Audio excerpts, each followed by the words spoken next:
Good morning, and I'd like to call to order the Pasco County Board of County Commission 10 a.m. meeting of April 5th, 2022. At this time, silence all electronic devices and mute your microphones, and please rise for the invocation and pledge of allegiance. O merciful Creator, your hand is open wide to satisfy the needs of every living creature. Make us thankful for your loving providence and grant that we, remembering the account that we must one day give, may be faithful stewards of your good gifts. Amen. Amen. I pledge allegiance to the flag of the United States of America and to the republic for which it stands, one nation, under God, indivisible, with liberty and justice for all. Okay, Madam Clerk, can you please call the roll? District 1, Commissioner Oakley. Here. District 2, Commissioner Moore. Here. District 4, Commissioner Fitzpatrick. Here. District 5, Commissioner Mariano. District 3, Chairman Starkey. Here. Okay, and now is the time for public comment. Citizens are given an opportunity to comment on any current or future agenda item coming before the board and on other business under the board's purview. Today's public comment will be handled as follows. First, we will take public comment from those who are here in person. Then we will take public comment from those who have pre-registered for a WebEx link and are currently on queue. We request that when you address the board, comments are not directed personally against a commissioner or team member, but rather directed at the issues. This provides mutual respect between board members and the public. After stating your name and address for the clerk, a 3-minute timer will be activated. After 2 minutes, a single beep will indicate you have 1 minute left.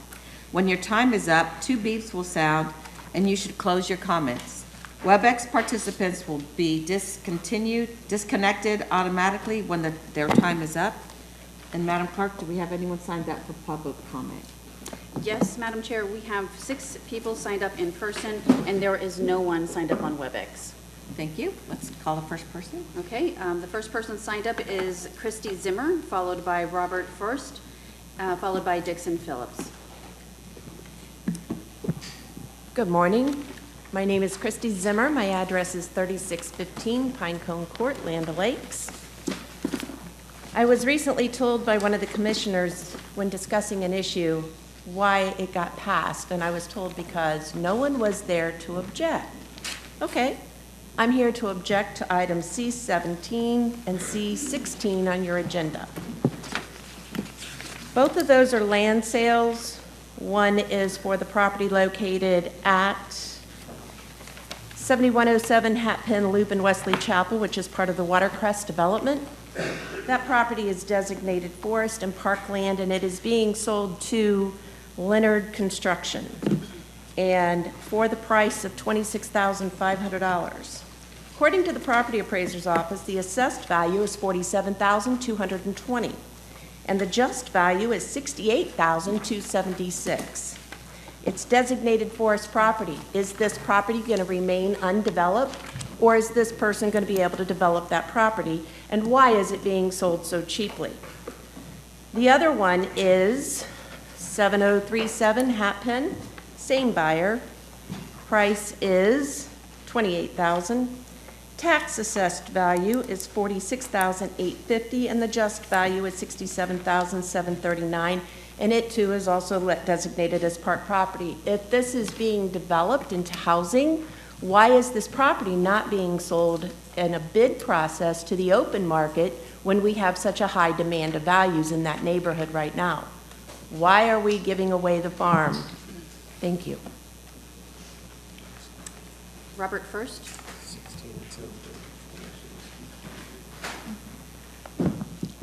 Good morning. My name is Robert First. I'm here representing Pasco's Professional Firefighters. The address for our Union Hall is 21735 YMCA Camp Road, Land O'Lakes, Florida, 34639. I'm here today to speak on public safety as it stands today in Pasco County. 41,365 calls for service in 2021 exceeded the 10-minute threshold to get the first unit on scene. That means that it takes more than 10 minutes to get a fire engine on a scene in a day and age where houses can be fully engulfed in flames in less than 5 minutes. That, of course, assumes that the fire engine that we're talking about, or the rescue that is assigned to protect that location, is in service and in quarters at the time when the call for service comes out. Nearly 10,000 of the 89,447 calls for service in Pasco County last year exceeded 15 minutes to get the first rescue or the first unit on scene. That is not a rescue unit, that is a fire engine. 15 minutes to get the first paramedic on the scene. Imagine having to perform CPR or rescue breathing for one of your loved ones for that period of time, and then having to possibly wait longer for the ambulance to show up while the fire engine does the same thing you did for the past 15 minutes. Since January 1st of 2022 through March 13th, Pasco Fire Rescue has declared Signal 40, which for those of you that don't know, means that we have no ambulance to send on one side of the county or the other or both. The total time for that is a grand total of 1,586 minutes. If you extrapolate that by dividing it by 60, you get over 26 hours out of basically 100 days where there was no ambulance to send to a 911 call in Pasco County. I promised you that that number would be significantly higher if it was extrapolated out to today, because in the last 2 weeks we've had some of the longest Signal 40 times that I have seen in my career in this department.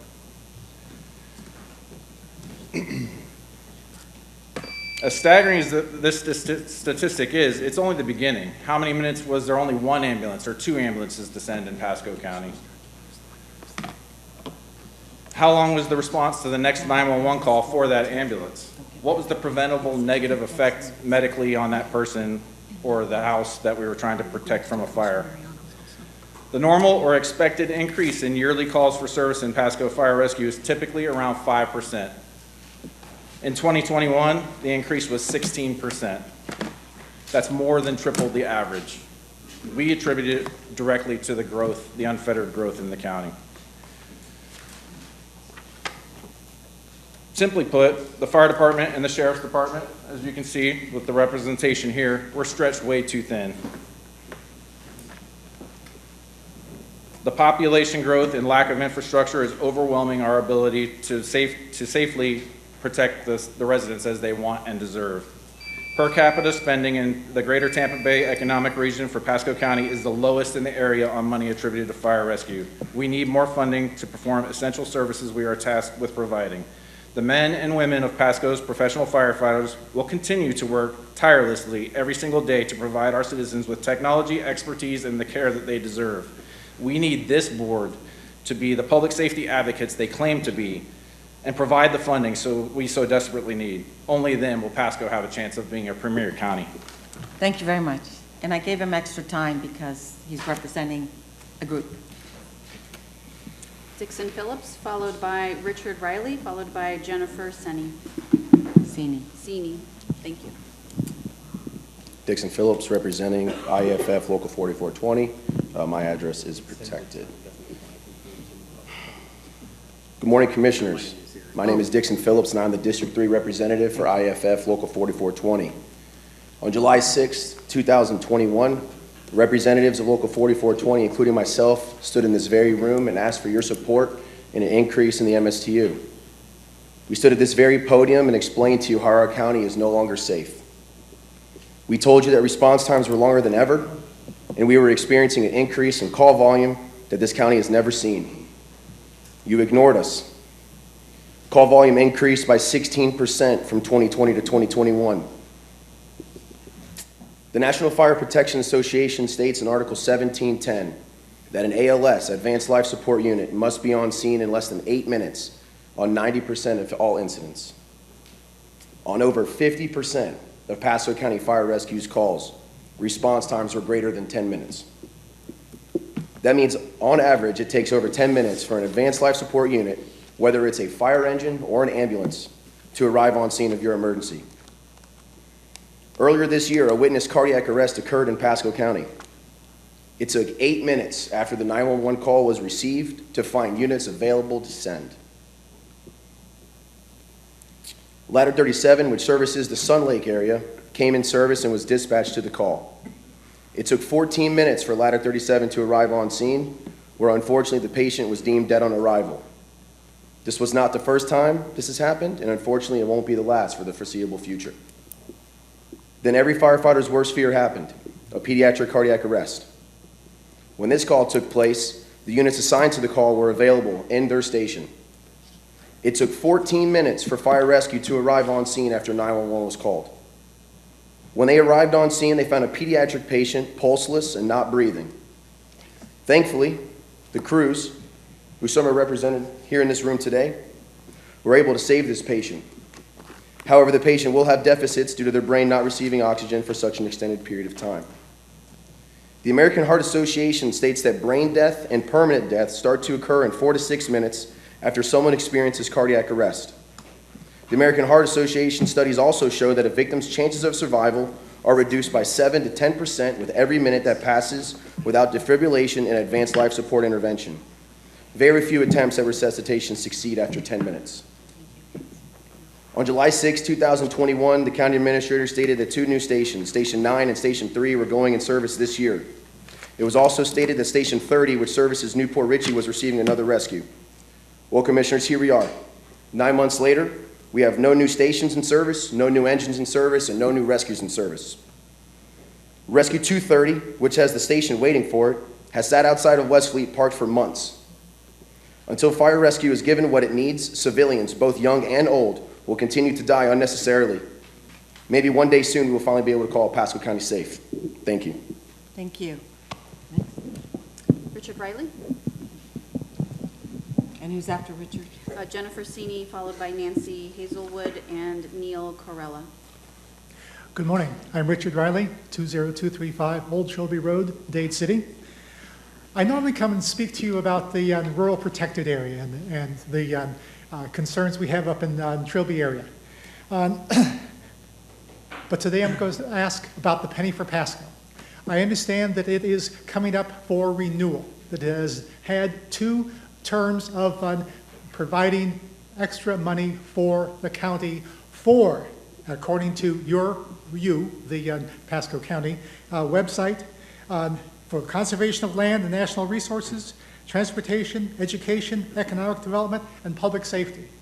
When I Googled a penny for Pasco, the thing I came up with first was a penny for your thoughts. I thought that was appropriate. I want you to continue. I want the referendum, I believe it's a referendum, that will come this fall to continue the penny for Pasco. Specifically, I would like it to continue to support in a similar manner that it is doing right now. I've just been preceded by some very specific, legitimate needs for public safety. I agree with that. I'm glad we have as much as we have. Both the fire and the sheriff's office are excellent and necessary, and I support them. I do hope that you can do that, and I hope you can do it, and supporting the penny for Pasco. My point here is I think they should be separate. I think the environmental support, the natural resources, education, transportation, all are very, very necessary for our quality of life. That's one of the reasons that the penny for Pasco was promoted, is for a quality of life. I think we need safety, and I think we need a quality of life. Thank you very much. Thank you. Wow, 2 minutes. Shortest ever. Actually, 1 minute. Jennifer Seaney, followed by Nancy Hazelwood.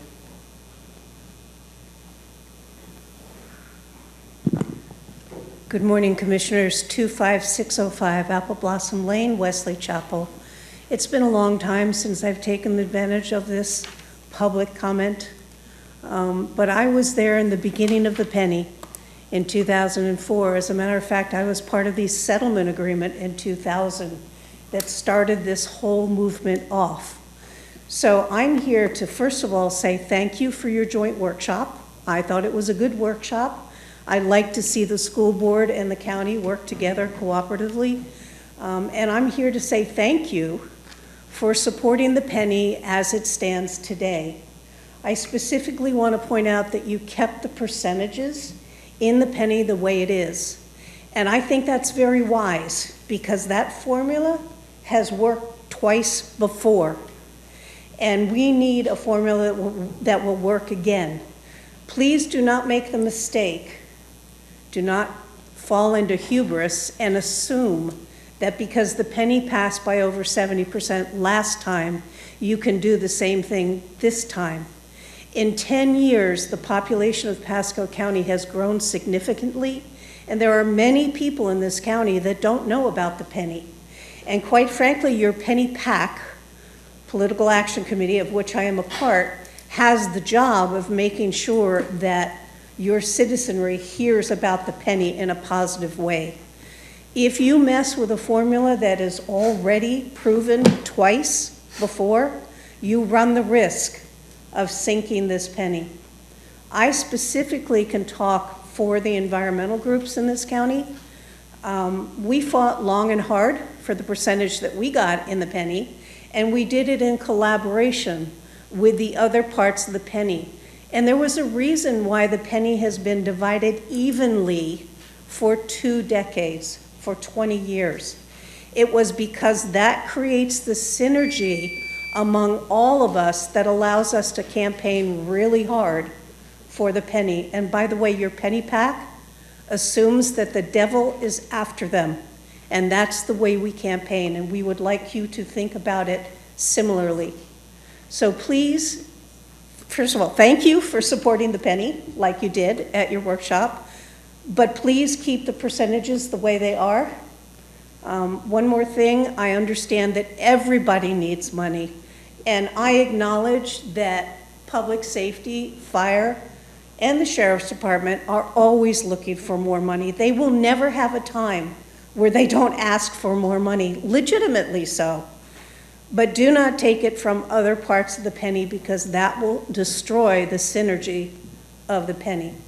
Thank you for this time to speak with you. Thank you. Nancy Hazelwood, followed by Neil Corella.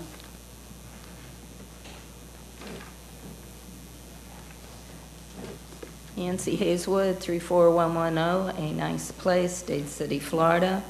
Thank you for the joint meeting for the penny for Pasco. I'm also here to speak about that. And please keep the levels of money for each part of the penny as it is today.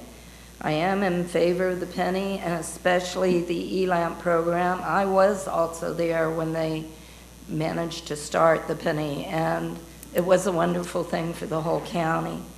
Please take in consideration that all parts of the penny needs to be funded as is, and I do hope that in some other way you find more money for our police and our firemen. We all support them, but messing with the penny might not be your best advice. Thank you all.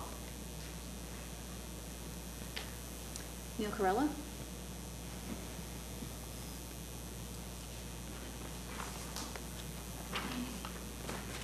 Neil Corella, 11991 Driver Lane, Spring Hill. This is in reference to Pilot Country Airport.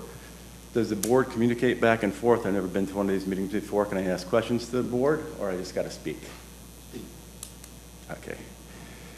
Well, over at Pilot Country, we've had zoning issues come up as of late, and on the west side of Pilot Country, they put high-density housing right underneath the flight path of airplanes flying in and around the airport, which to me makes no sense. I mean, Florida statute laws 33301.5 says it has to be airport compatibility. I don't know how putting high density housing around airports is compatible with an airport. I don't know how the board can sit here and look me in the eye and tell me it is compatible in any way to an airport.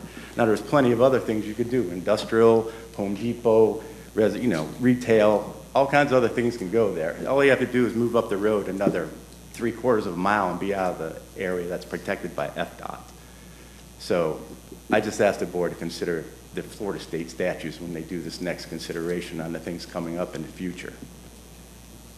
Thank you. Thank you. And that's it who signed up. Is there anyone else here who wishes to speak to the board this morning? This lady right here. Diane? Good morning, everyone. My name is Diane Jones. I live at 1771 Cameron Court in Trinity. I'm here to speak about the penny for Pasco. I serve on the Citizens Committee along with Jennifer, and I'm actually very torn on this subject because obviously you can't argue with the statistics and the information that was just given by our public safety officials. They're so respected, and what they do is so important. But I'm here because I believe that the best chance the penny has for passing this year is to keep the percentages, to keep the way that the penny is divided the same it's been for the last 20 years.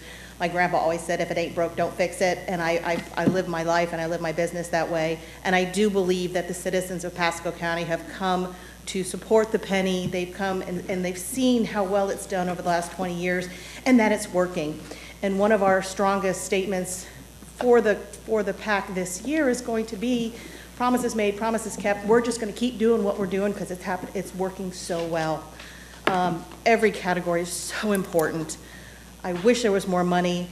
The numbers are going up. I'm thrilled to see that. I wish I could come up with a solution to provide public safety more money, but I believe that the penny should remain the way it's divvied up right now, so that we can go back to the residents and say, we are continuing a program that has worked and we believe will continue to work in the future. Thank you. Thank you, Diane. Madam Chair. Yes. Madam Chair, do you mind if I ask County Administrator a question real quick before we move on? Because there's a lot of people in the audience, and I don't want to ask the question during miscellaneous business in case it's all the way in the afternoon, and Okay. obviously people won't be able to hear. So, Well, I don't think it will be, though. I don't know We how should fast get we'll go. through the R's here pretty quick. Okay. So, Mr. Biles, can you, just in response to some of the comments made, just for the board and people in the audience, people at home, can you tell us how many engines are in the queue right now? Or rescues, not engines, sorry, rescues, I apologize. Rescues are in the queue right now, and when they'll be online? So Station 9, obviously, when those will be available as soon as the facility is built and it's under construction. I think we're 60 to 90 days out on that.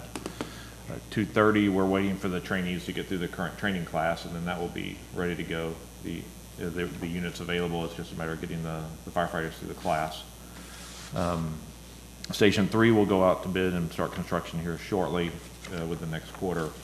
And then I think those are the three major movements for rescues. We have, working on the current budget, I think the board has already, indicated that Rescue 223 is probably the next one, would be included in the next budget, in addition to 2 new fire stations, both Station 2 and Station 4, or both bond-funded fire stations, will also be under construction in the next 18 months, which would include 2 more rescue units. So, we're working on some other ways on peak hour shaving with, rescues and stuff. So there is a lot of stuff going on. I mean, over the past 5 years, the board has increased the rescue piece of the budget almost 120%, which dwarfs just about any other increase in the county. So there is a lot going on. Okay. A follow-up question. How are we doing on recruiting people into the fire department to make sure they're ready to go as soon as those fire departments are open? We're recovering. During COVID, a lot of the fire schools shut down during COVID, so we're recovering. For a while there, we had more vacancies than we had applications for. I think we have on the order of 20 to 30 firefighters going through our current training program and onboarding at the training center. And then there's another group after that, which should get us close to about the 20 vacancies that are planned for Station 3, that are budgeted but won't be filled until we're ready to put them into the station. But it was a challenge for about a year after COVID because the fire training school shut down. Commissioner Moore? Yeah, I just wanted to, we'll continue these conversations probably this afternoon too, but I wanted to know how many rescues are online right now and when do we expect those to be ready. Right. And to the, Madam Chair, and to the citizen that brought up C16 and C17, I will actually pull C16 so you can actually see, because if you read the agenda memo, you just read the agenda. If you read the agenda memo, it actually gives you an explanation that these did go out to bid in the process it went through. So what you need to do, when you look at an agenda item, online, there's an agenda memo attached. Read the agenda memo, and it gives the analysis and what was the process. So it did go through that process. But I'll pull it, and I'll bring staff up so you can see that process did go forward. And the county attorney can actually respond to that too, because by statute, there are certain things we have to do, and the staff does a great job of following through on that. So just one correction. We have 37 firefighters starting on the 11th. They're starting their onboarding on the 11th. That's a big class I mentioned. Doesn't start yet. It starts on Monday. Starts on Monday? Starts on Monday, 37. So. Thank you. And- Okay. Madam Chair, and how many vacancies do we have, and then after? After that, I think we're down to about 20. And that's effectively Fire Station 3, because those are budgeted but won't be filled until we're near final construction, and that one should be going out to bid here shortly. And I would like to suggest that when they're getting ready for bid, that we put in the county attorney's office and in our purchasing, whoever handles these, that they put a very high priority on getting these documents out on the street. Yeah, there's actually, I'm going to look, but I think there's actually one rebuild on the street right now for bids. I think 20. Fire Station 20 is, yeah, out on bid right now. And so one of the new ones will be out on the street once that comes in. Okay, so, Madam Chair, those Okay. are the new those are getting filled going to specific stations, but weren't there 77 vacancies? There were, yes, ma'am. And then over the last 2 cycles, we've managed to get enough recruits to fill those, assuming all 37 show up on Monday. that was kind of my question, too. Okay, we kind of need to move on. We normally don't get in discussion during this time, so, and I agree with Commissioner Moore, there's more discussion on all funding for first responders will be had by the board. Okay, so we have no one else wishing to speak, then I will, and Commissioner Moore, I pulled 16 and 17. All right, there you go. So we, Madam Clerk, we have, Resolution. What do we have this? oh, we're doing the resolutions next? Sorry, I might have lost my, I thought we did resolutions. sorry, let me go over here for a second. Okay, resolutions, yes. Let's get these out of the way. Okay. Madam Chair, when's the sheriff up? Under, he's got miscellaneous business, which Oh. will be very, very Okay, shortly. okay. Because one of our Rs is pulled. Okay. Okay. And we have an 11 a.m. time certain, but I think we'll get to it before then. Okay. Okay. Is anyone here for National Child Abuse Prevention Month? Please step up to the podium. Thank you.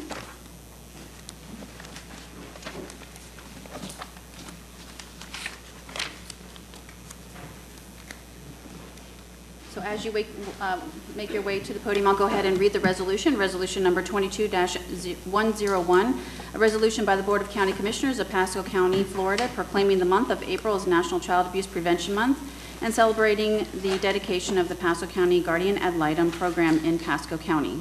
So is anyone here for the Guardian Ad Litem program? Okay, just making sure I didn't miss anyone. Whereas April is National Child Abuse Prevention Month, and the week of April 17th through the 23rd, 2022 is National Volunteer Week. The Pasco County Board of County Commissioners would like to recognize the Pasco County Guardian Ad Litem program for their advocacy for children within our community. And whereas the Florida Guardian Ad Litem Office provides representation for abused, abandoned, and neglected children in dependency court proceedings. And whereas the Florida Guardian Ad Litem Office is nationally recognized as following best practices because it uses a multidisciplinary team model that includes an attorney, a certified child advocate manager, and a trained volunteer or pro bono attorney. And whereas for more than 40 years, the Florida Guardian Ad Litem Office has provided the most vulnerable children in Florida with an adult from their community who is a consistent and positive presence in the child's life. And whereas for more than 30 years, the Florida Guardian Ad Litem Office has provided independent legal advocacy for thousands of vulnerable children throughout Florida. And whereas Guardian Ad Litem pro bono attorneys donate time and mileage worth millions of dollars annually to the state of Florida. And whereas annually the Florida Guardian Ad Litem program in the 6th Judicial Circuit, Pasco County, oversees a volunteer base of over 250 people, and those volunteers and advocate for more than 940 children in Pasco County. And whereas studies shown that children in the Guardian Ad Litem program are more likely to be adopted half as likely to re-enter foster care, less likely to spend time in long-term foster care, more likely to have a permanency plan, and more likely to perform well in school. And whereas the Florida Guardian Ad Litem Office provides the highest quality community advocacy and legal representation to protect every child's rights and best interest. Now therefore be it resolved by the Board of County Commissioners of Pasco County, Florida, that said board hereby proclaims the month of April as National Child Abuse Prevention Month and celebrates the dedication of the Guardian Ad Litem program in Pasco County. Done and resolved in regular session with the quorum president voting the 5th day of April 2022. Move approval. Second. All in favor? Aye. Commissioner? I would like to speak, yes. Thank you for everything that you do. It is very important. I was a guardian ad litem for several years, and they are a court-appointed volunteer, and they are a voice for the children. And it is extremely important. We do need many more guardian ad litem volunteers. I know there was, last number I had was about 2,400 children in the dependency system. So it is very important that we recruit, because they just said 940 guardian ad litems. So thank you for everything that you do. All right. Scott, would you like to? I think this is Commissioner Oakley's resolution, so. It is. Yeah. I was wondering if she wanted to say something about. Yes, thank you so much. We actually have 265 active volunteers trying to cover 940 children, and then there are still 200 and some children that weren't appointed. So our mission is each one with one. Each one does need a voice. Thank you for your service. We know that you are a guardian. We're wearing the blue ribbons for Child Abuse Prevention Month. So I bought each of you one, and if to encourage you at some point, if you could wear it standing in the line at Publix or whatever, and somebody says, what is that? You can say, hey, it's child abuse prevention. Have you considered volunteering for Guardian Ad Litem? I have 7 bags. It's only 6. So I was feeling a little bad when I saw Sheriff Naco, because he is an avid supporter. So you get the extra bag today. I would think the sheriff is very involved with this issue, so. Thank you. And we'll come down and take a photo. Yeah, we'll go down and have a photo with her. All right.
Oh, cool.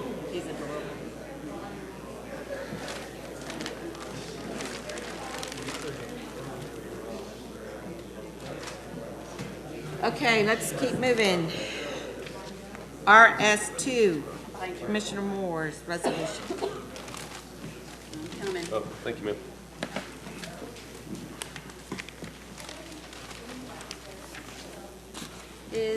I did see Florida Animal Control, so the Animal Control Association Employee of the Year. I saw them, they're hiding though. Mike, shootmate. Oh, he's coming, I see. There he is. There they are. Colonel Sanders himself. All right, I will go ahead and read it as you make your way to the podium. Resolution number 22-103, a resolution by the Board of County Commissioners of Pasco County, Florida, recognizing Dr. Christine Glenn for receiving the 2022 Animal Control Association Employee of the Year Award, and Spencer Conover for receiving the 2022 Florida Animal Control Association Supervisor of the Year Award. Whereas the Florida Animal Control Association represents 72 agencies and over 1,400 animal control officers and animal welfare professionals statewide. Each year, they recognize outstanding individuals in animal control and animal services. These individuals have distinguished themselves as leaders and shown outstanding achievement within their organizations and communities. And whereas this year, the Florida Animal Control Association has selected Spencer Conover, Pasco County Animal Services Assistant Director, as their 2022 Supervisor of the Year Award recipient, and Dr. Christine Glenn, Pasco County Animal Services Shelter Veterinarian, as their 2022 Employee of the Year Award recipient. Each of these individuals has shown outstanding achievement and a strong commitment to excellence to the citizens and pets of Pasco County. And whereas Spencer Conover's engagement with animal welfare leaders across the country has helped to place Pasco County Animal Services at the forefront of the Humane Animal Support Service Coalition as a Tier 1 shelter. This has resulted in new programming to better meet the needs of our community and help PCAS obtain over $100,000 in humane animal support services grants. And whereas Spencer has also been called upon to assist other municipal shelters in Florida to help them develop and improve their customer and animal welfare programs. These includes Marion, Polk, Hillsborough, Alachua, and Citrus counties. And whereas Dr. Glenn has excelled as the shelter veterinarian in Pasco County Animal Services by exemplifying innovation and process improvement, leading her team to accomplishing over 6,000 surgeries and 150,000 medical treatments in 2021, while hosting 2 public low-cost vaccine clinics each week. She was also named as Star Performer of the Year for Pasco County in 2021. And whereas Dr. Glenn assisted Hernando County with a cruelty case involving over 140 dogs while on scene for over 6 hours, she performed medical exams and conducted forensic investigation with the Hernando County Sheriff's Office. Dr. Glenn then worked with the Florida State Attorney's Office for several months to successfully prosecute the case. And whereas Dr. Glenn provided humane euthanasia technical certification training for several Florida Animal Control Association agency members, monitoring veterinarians and veterinary students for the University of Florida Shelter Medicine Program, and provided training for students in local high school veterinary technical programs in Pasco and Hudson High Schools, as well as St. Pete College and Hillsborough Community College. Now therefore be it resolved by the Board of County Commissioners of Pasco County, Florida, that said board hereby recognizes the hard work of Dr. Christine Glenn and Spencer Conover and celebrates their success in Pasco County Animal Services. Done and resolved in regular session with a quorum present and voting this 5th day of April 2022. Move for approval. Second. All in favor? Aye. Opposed? Thank you very much. Another honor for our department.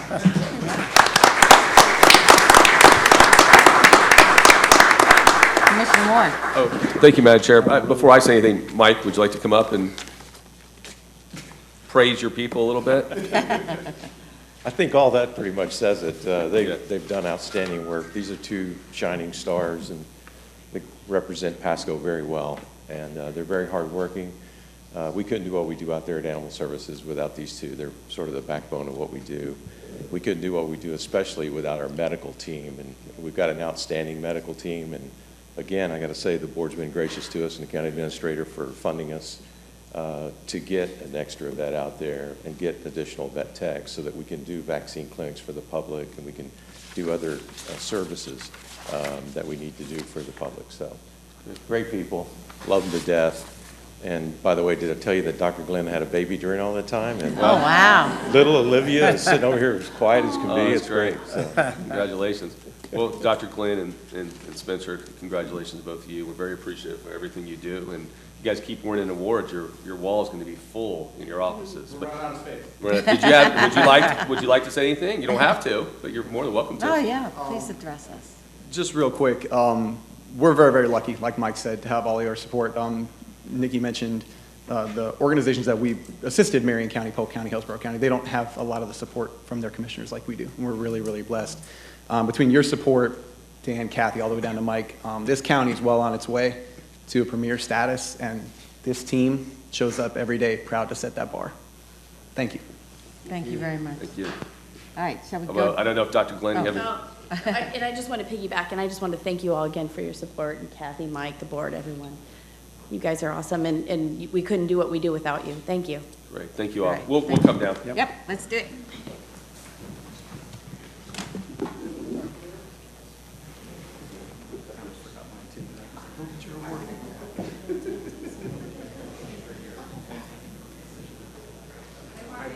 I just made a decision. We're putting your baby in the photo. If you want to overrule, go ahead.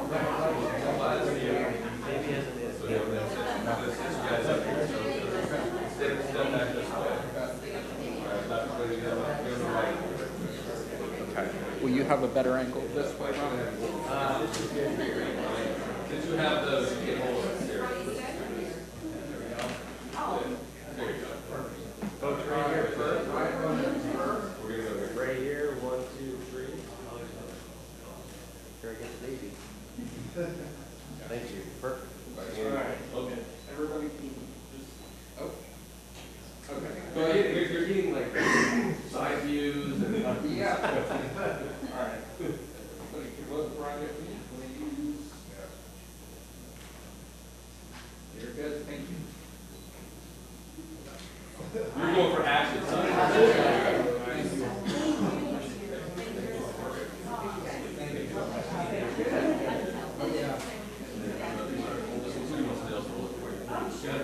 That was yours. All right, thank you.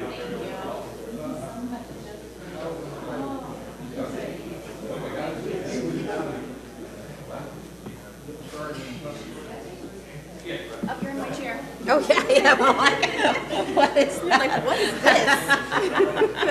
Because I just asked my staff that I don't have a copy of these, so I told them next time print them out. I'm like, wow, they put them on my desk already. Nice. All right, RS3. Is anyone here for Water Conservation Month? Please step up to the podium. Thank you. All right. Resolution number 22-100, a resolution by the Board of County Commissioners of Pasco County, Florida, declaring the month of April as Water Conservation Month in Pasco County. Whereas safe, clean, and sustainable water sources are essential to Pasco County's environment, economy, citizens, and visitors.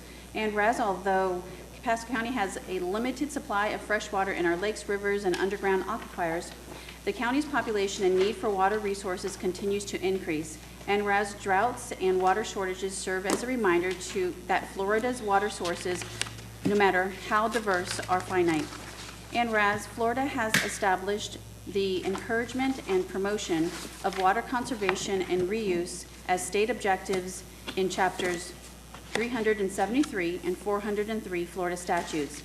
And whereas every business, industry, school, and citizen can make a difference when it comes to conserving water, thus promoting a healthy community and economy. And whereas the State of Florida Water Management Districts, Tampa Bay Water and its member governments, and the Florida Governmental Utility Authority are working with other community supporters to increase awareness about the importance of water conservation.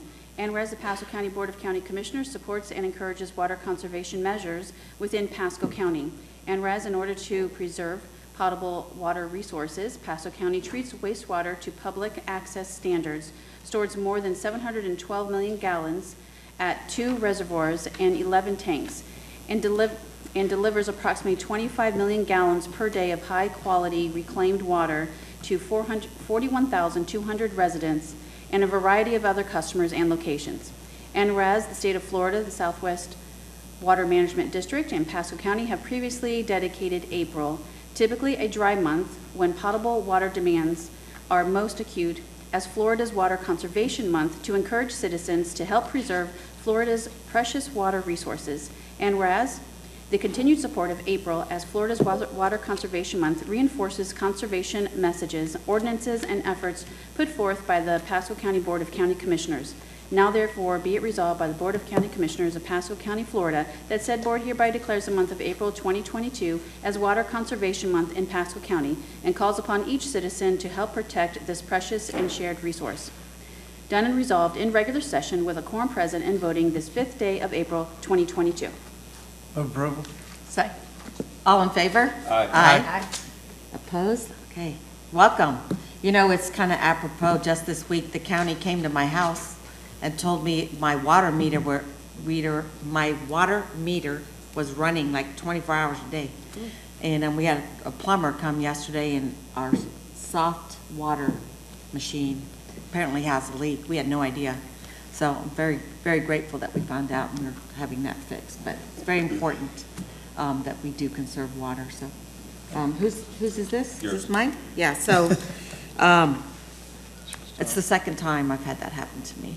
The first time they put me in the paper over it. Turns out I was hit by lightning, and it messed up my sprinkler computer system, and I had some zones running for hours, and we didn't know. So thank you, C.T. Bowen. Does anyone else want to speak about this? I do. Sure. But Pasco County's been up front for a long, long time in water conservation, and I certainly appreciate all that they've done, all of our utility departments done in this area. I've had this in my mind and studied it since '07 till now. I'm finally a chairman of Tampa Bay Water, but water is very important. I told people the other day at our meeting, I think Ms. Starkey had to leave early, but knowledge is when you know the difference between potable water and reclaimed water. Wisdom comes when we know how to use it in the future for our citizens. So it's very important that we take care of our water, conserve it, and it's a very valuable product that we have. That's a natural product. So. You know, Commissioner Oakley, I would add that we have a lot of people who have moved here and didn't know about the water wars and what we went through 20, 30 years ago. And I can tell you, on our ranch, we had wetlands dying, and lakes had no water in them. People had docks that went to nowhere in some of our lakes, and it was a really, really challenging time. So yeah, for the project we have at 4G Ranches brought back cypress heads and things of that nature. Yeah. So there's a lot of good things that come from reusing that reclaimed water in certain areas. So Mike, did you want to speak? Okay, go ahead. First, we just, with the continued support we get from the board and from our staff, it starts from supporting our operations and maintenance, because then we can fix and reline mains that might be leaking. We also have it where we do outreach education, poster contests. We have boards of members have been part of that. And the community getting involved, our cooperation we have with Tampa Bay Water and the Cooperative Extension, all of that comes together and makes a difference. Water is one of those things that most people feel entitled. You see it everywhere. You used to turn on the faucet, you want it to be there, and often you don't realize until you get a bill sometimes that you have a leak, or you turn it on and the water's not there, your well goes dry. But it's one of those things that takes a community effort, ongoing thing. You're never too young to learn and never too old to learn about the importance of water conservation. So we just truly appreciate everybody's support, everywhere from operations to water conservation, education, and outreach. Thank you. Wonderful. Did you want to say anything? I'd just like to thank you for your ongoing support. As you mentioned, it is so important for the ongoing quality of life in our community, and we always appreciate everything that you do. Thank you. We do need your name for the record, and then let's all go down and take a photo. Phoenix McKinney. Okay. There you take it out. Does this go too? Yes. So they would give it to them. We can all hold one, I guess. Okay, how many of you? There's a lot. Oh. I think this is one too.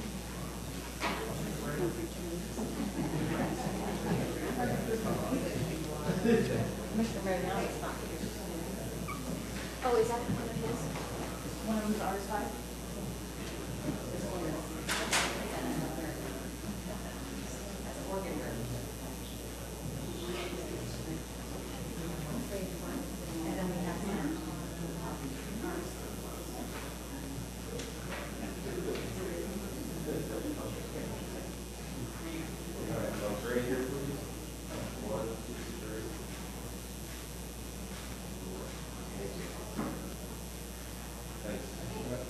Thank you very much.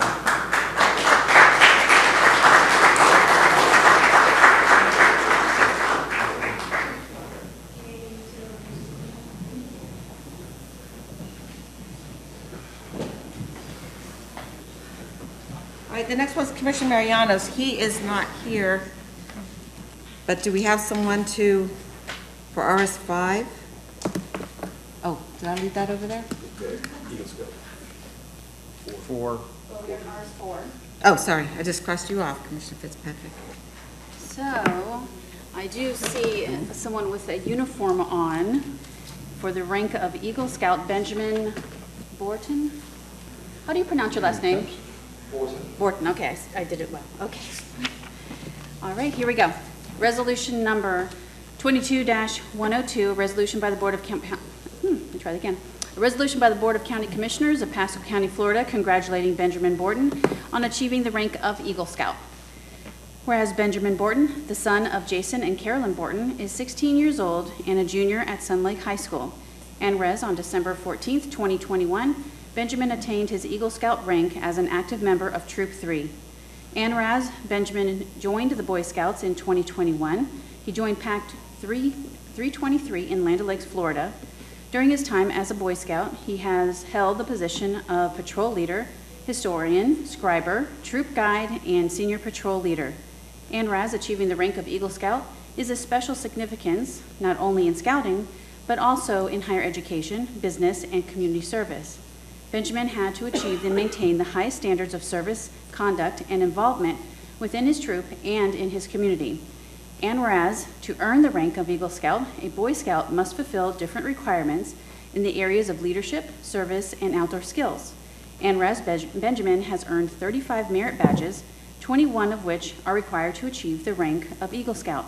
His badges include first aid, citizenship to the community, citizenship to the nation, citizenship to the world, communication, cooking, personal fitness, life-saving, environmental science, personal management, swimming, camping, family life, orienteering, canoeing, digital technology, basketry, chemistry, pulp and paper, sculpture and soil, and water conservation.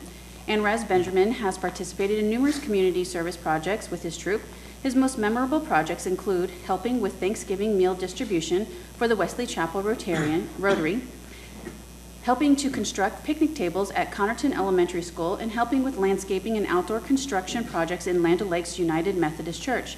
And whereas for his Eagle Scout project, Benjamin designed and led the construction of a storage shed on a raised foundation for Owl's Nest Sanctuary for Wildlife in Odessa, Florida. Benjamin's family, fellow Troop 3 members, and friends helped with all aspects of this project, which took 173 hours to complete.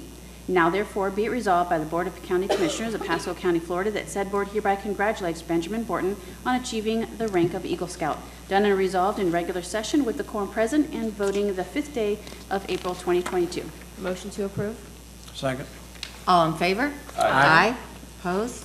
Congratulations. Thank you.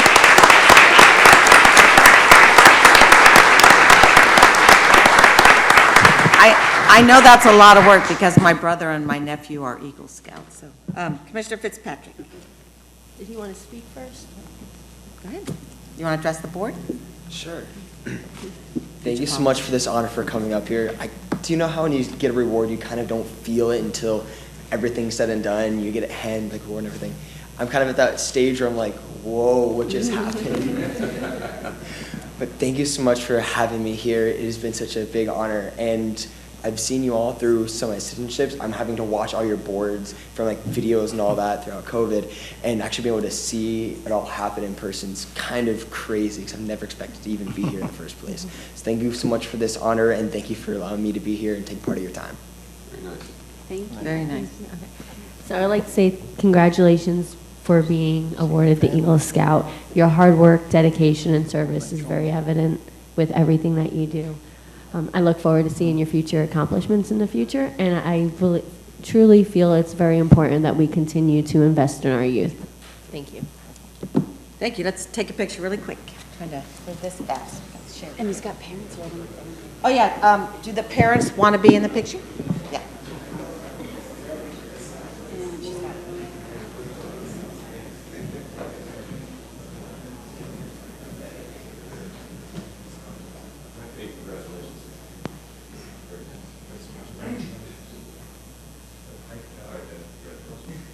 big deal. And it's a long ceremony. I fell asleep in my next.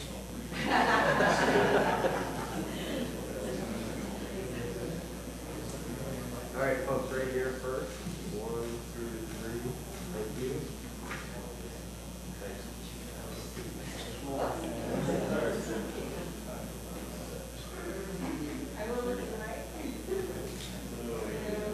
All right, right here.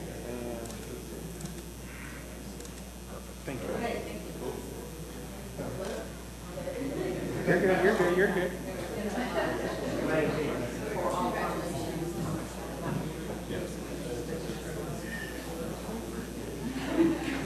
Time starts in a second. You can move up to that, yeah, there you go.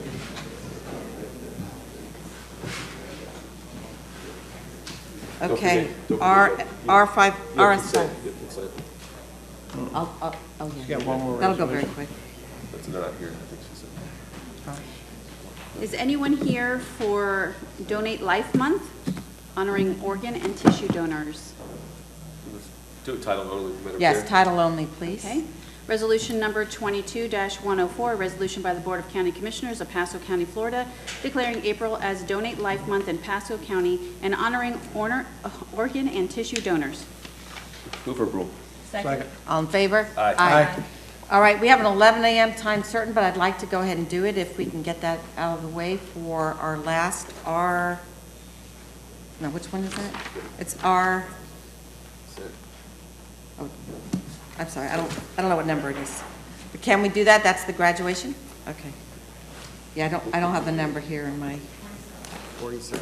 47, R47.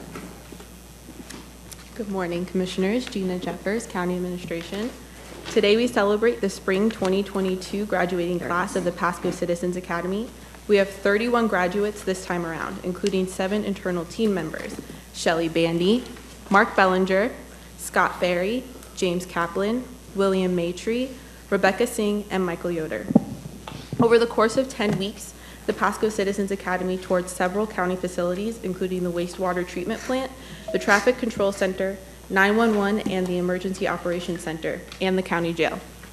Now to present certificates of completion to those able to join us today. Following the presentation, we ask you to join us for a group photo.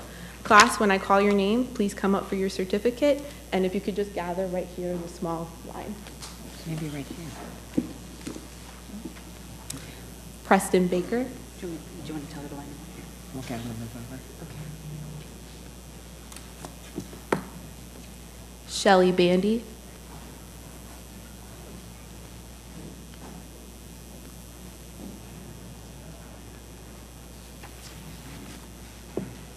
Connie Babel. Stephen Babel. Pamela Bell Smith.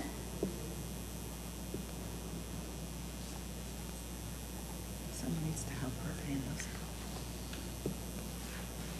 those. Mark Bellinger.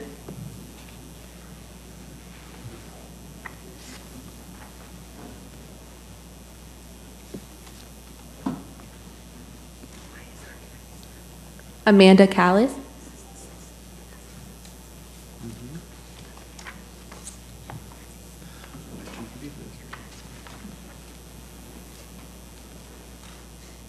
Pam Davison. Peter Deskovich. Mary Lou Fazio. Scott Ferry. Mia Fluitt.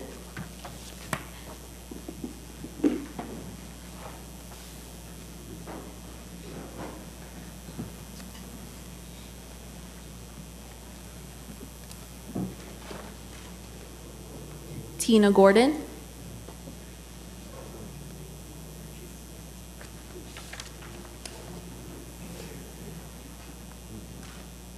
Michael Hager.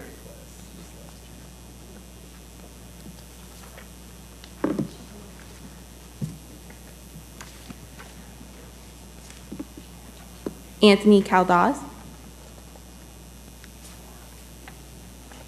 Denise Kaplan.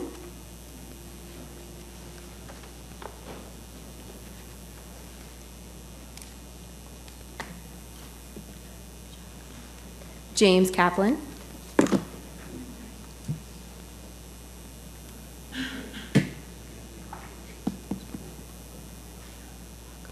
Linda Klein.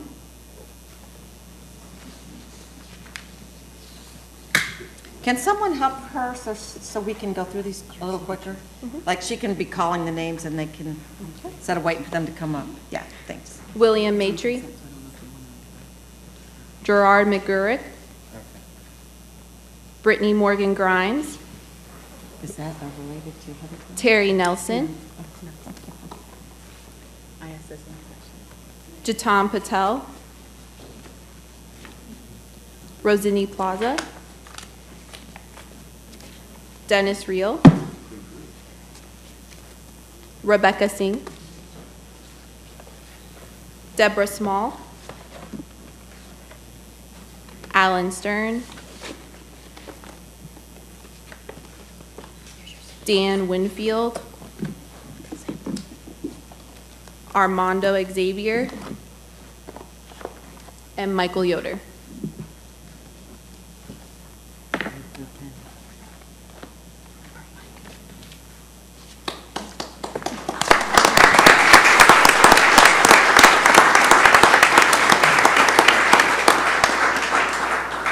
Congratulations to the Spring 2022 class. We hope you enjoyed our program. Thank you for your interest in learning about what we do every day to make a difference in the lives of those we serve. We look forward to our next class, which starts this September. Thank you very much, and we appreciate all the time you put in to learn about all the, I see a lot of county employees in this one. It's the first time I've seen that, but now you get to see all the other parts of what the county manages and meet all our constitutional officers and learn much more about your county. And I hope you'll share this experience with your friends and neighbors, and so that more and more of our local Pasco County residents can understand the function of local government in their lives. Anyone else want to say anything? And I'll come down and take a picture with you, and the rest of you stand behind here. Yeah. I was just going to say thank you for taking the time to invest in our community. Thank you. Squeeze it in. Squeeze it in.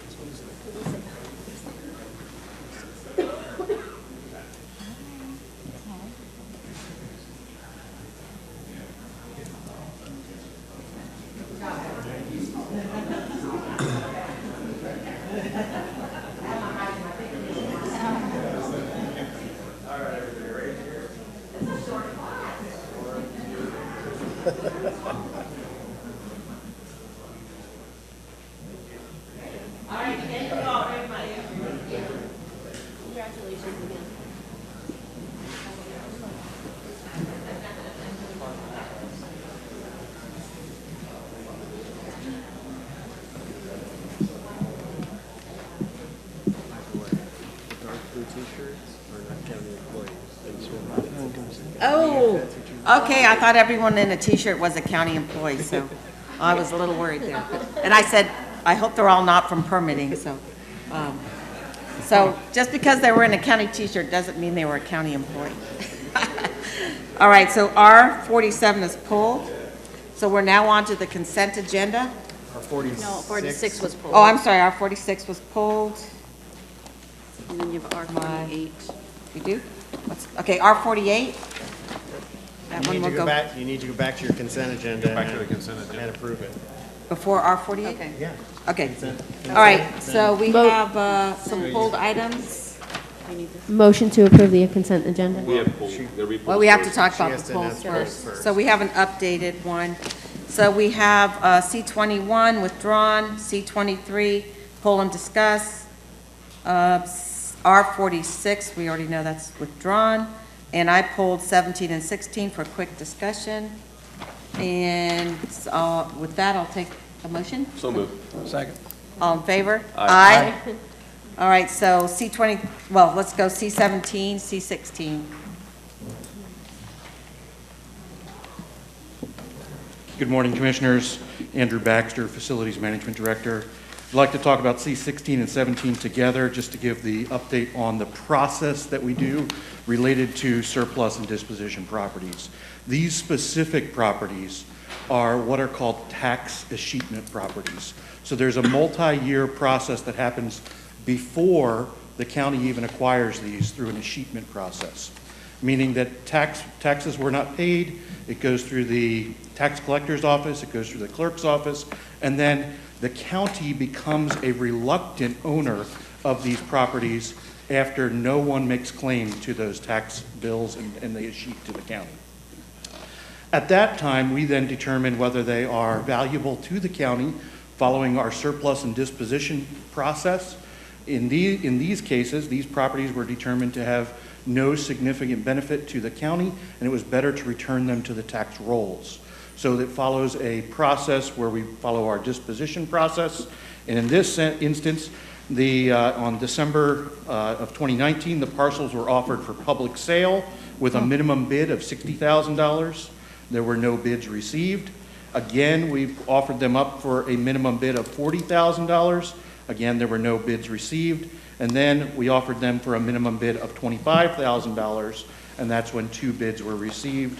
And then you can see how that progressed and that these were acquired by this highest bidder. So that is the process related to surplus sales like this. I had my team, I heard a comment from the citizen who brought these up that they were reserved for forestry lands. We checked the lands are, we did a zoning, or excuse me, we did a title search in 2020 that did not find any environmental restrictions on the properties, and the properties are currently zoned as residential. Yeah, they're surrounded by houses when I. Yeah. Yes, Okay. Madam Chair, I Yes. think it's just important, again, just reiterating, if you look at the backup material that goes along with the agenda item, it's always going to be in there, which can be found, it's public record, it can be found online prior to the meeting, that's attached to it. Am I not correct, Dave? Yes, sir, it certainly is. And one question, when you put these up for sale, how is the public notified? So they are put up on our purchasing website. It's done through every way that we do purchasing processes within the county. They're just put up on that same process. Okay. All right, thank you very much. Thank you, ma'am. C23, Commissioner Oakley. I'm back You need a again. motion to approve Oh, those two. So moved. Second. All in Well, we gotta favor? do we need to do 16 separate and 17 separate? Amend your motion? I move to approve C16. Second. All in favor? Aye. Aye. Opposed? Move to approve C17. Second. All in favor? Aye. Aye. Opposed? Okay. C23.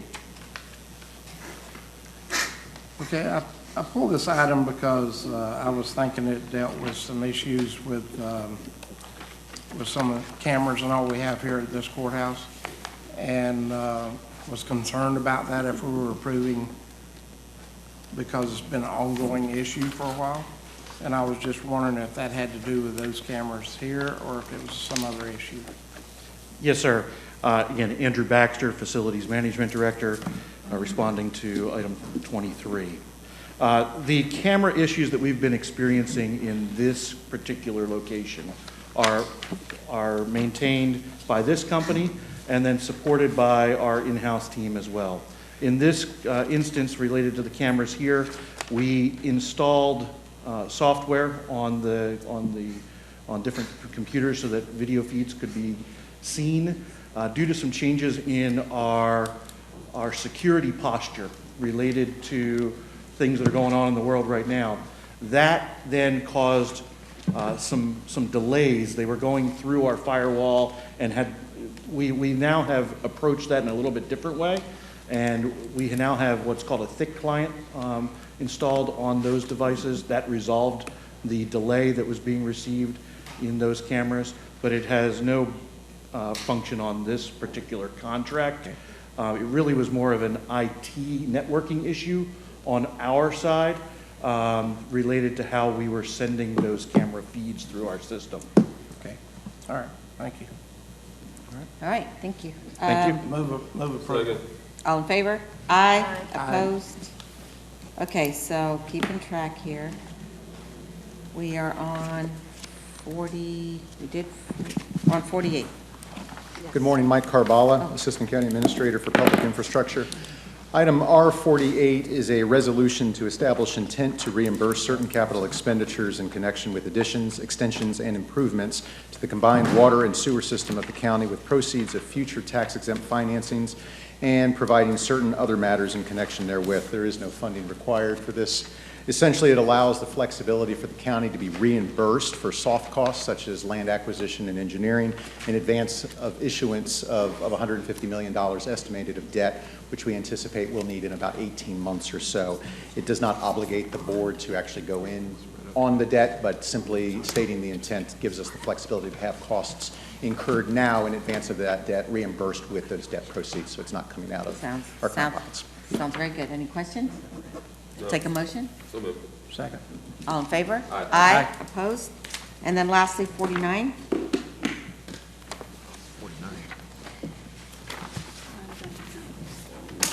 49 is the ordinance this afternoon. Oh, sorry.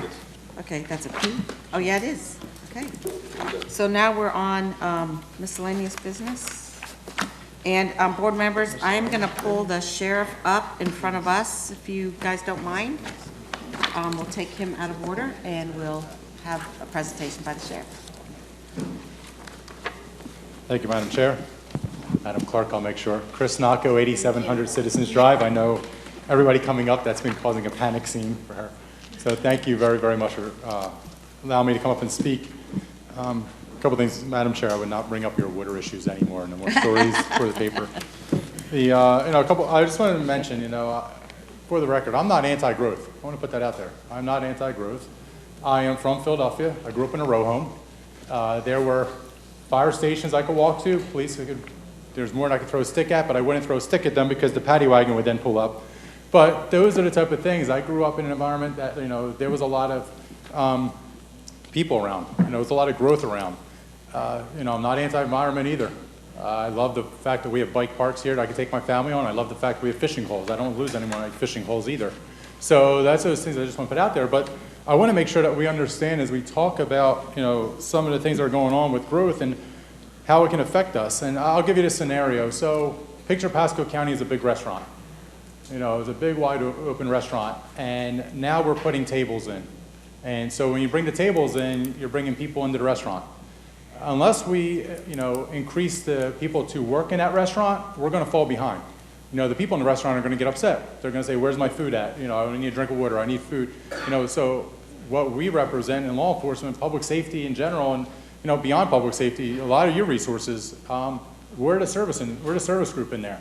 And so all I want to do is talk about how, from a service perspective, when the growth is coming, the restaurant is getting larger, more customers are coming in, they want to get the service, because if not, they're going to be very angry.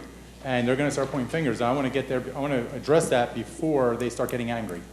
So, according to data, and none of this data is ours, that's the one point, the second bullet point. This is coming from the Florida Department of Law Enforcement, Florida Tax Watch. I mentioned the other day, we are 64th out of 67 counties in terms of law enforcement officers per 1,000 that we serve. So what that statement is, for every 1,000 residents in a community, we are 64th in that ratio of the amount of deputies to serve them. So we're almost near the very bottom. And, according to Tax Watch, Pasco County is 55th out of 67 counties in funding for public safety. That's EMS, fire rescue, law enforcement, that's everybody in general. And the one point I want to bring up here, this is from the budget. This does not include grant dollars. There was $110 million, roughly $111 million for the constitutional responsibility of the law enforcement, including court security. That's in the Constitution. From the detention standpoint, it was $51 million. And that is going to be completely returned to the county, as the county takes over the jail facilities. And I just want to make sure that there is no intent at all to touch that 111, because if that is touched, all it's going to do is reduce our ability to serve our community. So in the second slide, it's hard to see. I hope you can get, you have it in your handouts. Pasco's growth population, we are well below, and these are just some of the numbers. So Pinellas County is at 1.86 deputies per 1,000 residents. So, and you also have to take consideration, their population they serve primarily is lower than ours. So they're at 400,000, we're at 498,000. We're at the very bottom down there in that yellow.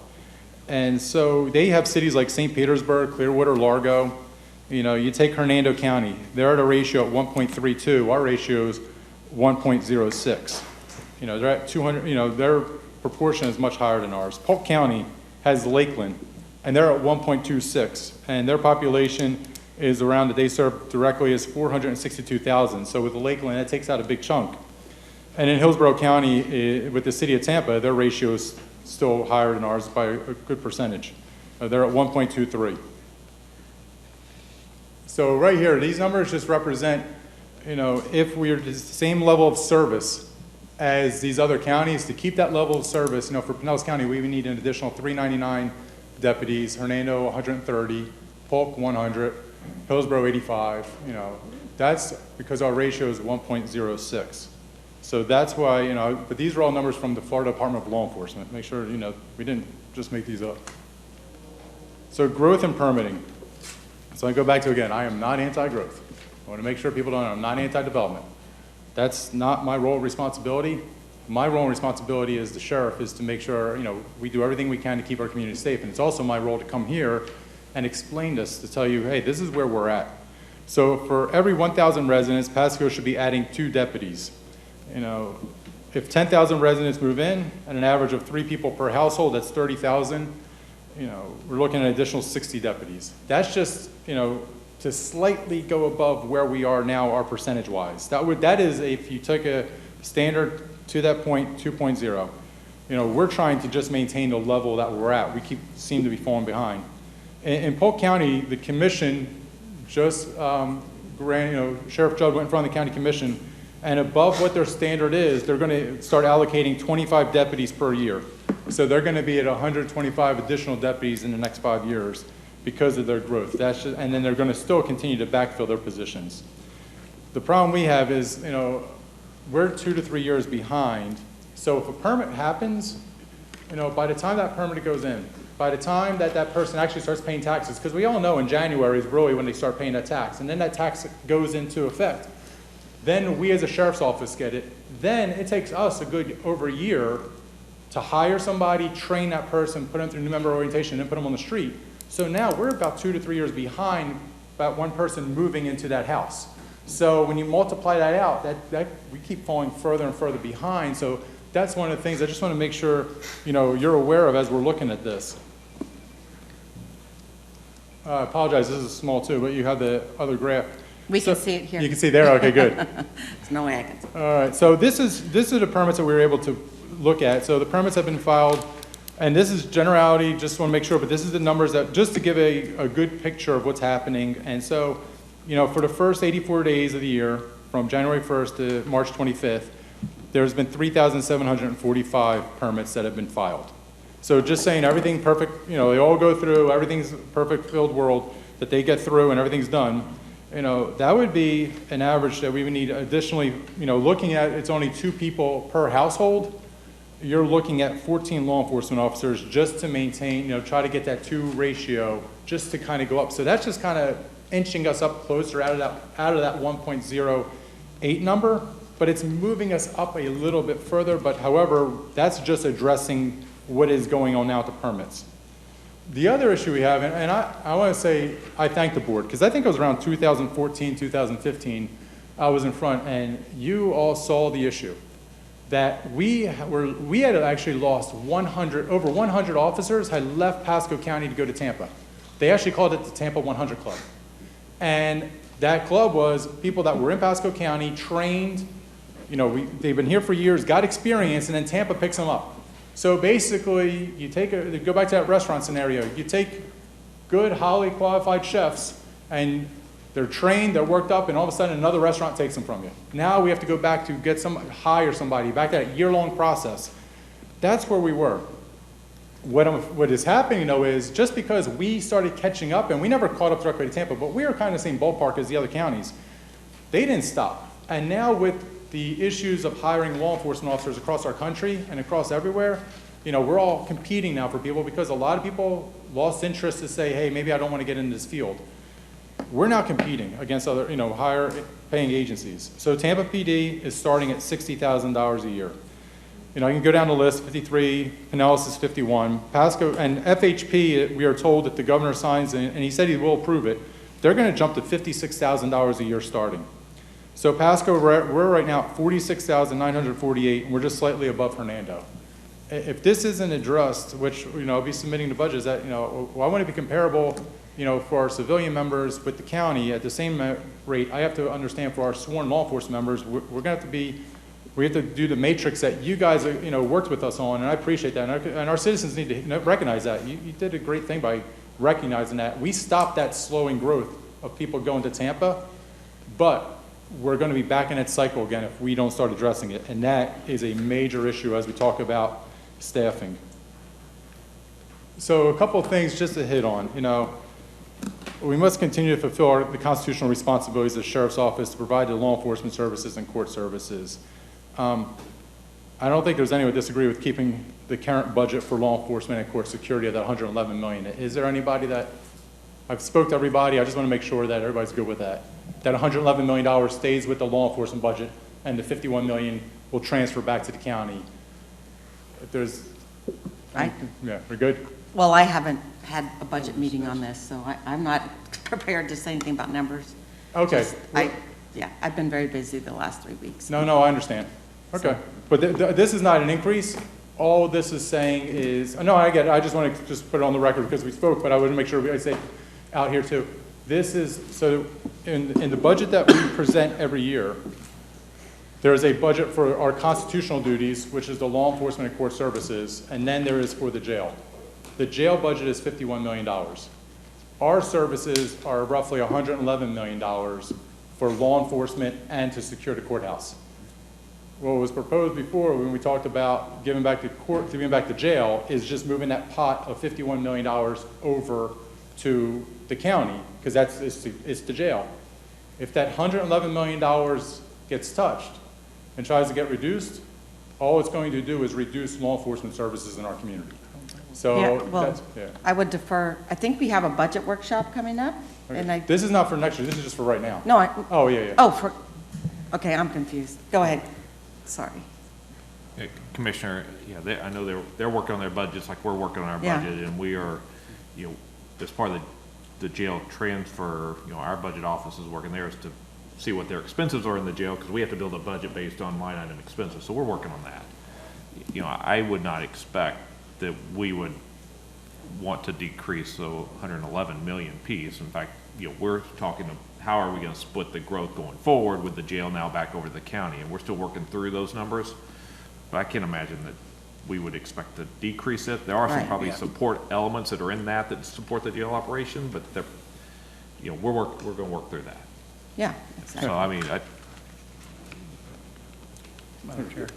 I think the short answer is I don't expect us to ask for any of that piece as we move forward into 23 with the jail transitioning over. Correct. Okay, Commissioner Oakley. Sure. I've been here since 2016. Right. Since that time, your budget, I believe, has risen about $50 million. Is that correct? Or approximately, probably, with the jail, including the jail, yes. Well, I'm not talking about just jail. I'm talking about your total budget. Well, it includes the jail. Includes the jail, yes, sir. Includes the jail.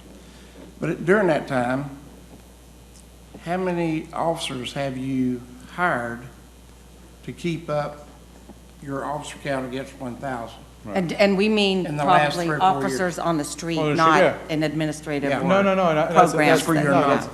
So the issue we've had is, one is that out of that budget, so 2016, you hit it around the right corner. That was when we did the bigger pay increases. So pay increases added tremendously to that number. Then, you have to take into account the jail. So the jail, we were kept adding into the jail. These are all part of, when you talk about the whole budget increase, that portion includes the jail. The jail, I forget, was 30 million with the 50, only because contracts keep going up. Everything's happening. So patrol deputies, I can get you that number exactly. We were trying to hire, we did a grant last year for 30, but the 30 deputies that we're trying to get that came through that grant that paid to 2 years federal or 3 years federally, then it comes into ours, it's trying to hire those people on board. So as I said, we're about a year behind. So how many officers we were able to get on board, we can break down those numbers, but I just will tell you, Commissioner, is that when you start looking at these increases, a lot of it is for contracts in the jail. A lot of it is for hiring people. A lot of it is for salaries. So we're never able to keep, and so you give numbers. So our numbers can compare to Pinellas County. I believe Pinellas County's budget is $190 million for law enforcement. Ours is 111. So when you're looking at, with that many officers, that is the gap. That 80-something, or I think it's about $80 million in there, that's a huge gap that when you talk about officers and you start putting people towards patrol, that's where you can start putting people towards patrol. Right. So Sheriff. But you don't know how many deputies actually hired since 16. We had to backfill a lot too, because retirements and everything, so a lot of times. We're keeping up, So we're trying to, and I agree, and that's the thing, Commissioner, it's a great, the point that we are, and I appreciate the point, because it's very valid, and I think a lot of people, this is a misconception, I think a lot of people, where you don't get it because, you get it because you do it all the time, they think, one is when we hire one deputy for the street, we're gonna hire somebody and they're out there. It's approximately 5 deputies for every 1 officer that's on patrol, because we're 24 hours a day, 7 days a week, 365. So when you say we have hired 30 deputies, that we're able to get that through the grant, we greatly appreciate it.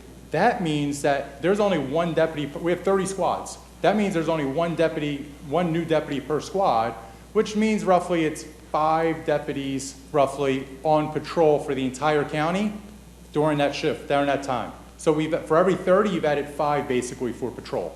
So that's a very valid point. The other point is the salary and benefits, and health insurance. We all know health insurance is going up, and the rates for the retirement have gone up. And the county administrator probably saw the numbers. They're going up high again this year, very high.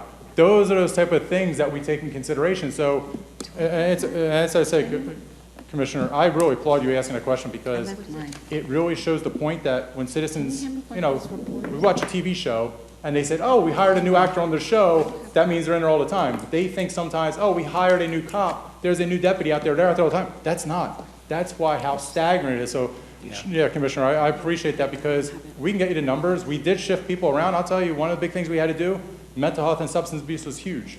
We took people out of our narcotics unit and put them into the mental health, behavioral health unit, because we saw where we could be more effective. So I can get you exactly those numbers, but I'll tell you, it's a very valid point, because when people start realizing that how much money goes into the budget, they don't realize, especially your own budget. Giving your employees a pay increase is absolutely high, but then they forget how much money you have to pay for that pay increase, because if you don't give them that pay increase, they're gonna go somewhere else. And if you lose them to Hillsborough, Pinellas, somebody else, you've now trained them up, build them up, and they go somewhere else. So I think that's something that's often lost, but it's an extremely very valuable point. Well, it's Sheriff, let me finish. Yeah. The reason for that is if you're not hiring deputies pretty much all the time, right, through attrition, you're gonna lose some, through others going to other counties, right, you've got to be continuously hiring deputies on and adding to that number as you go, or you won't ever shorten that gap between us and another county. No, and that's a great point. We're always hiring. As I heard the firefighter numbers, I'm like, maybe some of them want to be law enforcement officers. But and that Eagle Scout, we got him on the way out. He's now, he's got 2 years before he joins. But those are those, awesome. But those are the type of things that you're right. We're constantly, so it is a battle. So I can imagine when you need to hire somebody great for your water department, you're now struggling to compete against all other counties. They're looking at the salaries. Then you're trying to backfill. Then you got to train them up your way. That's the same thing with us. We're constantly trying to hire. We're constantly trying to hire new people. Now it's even a tougher environment to compete in.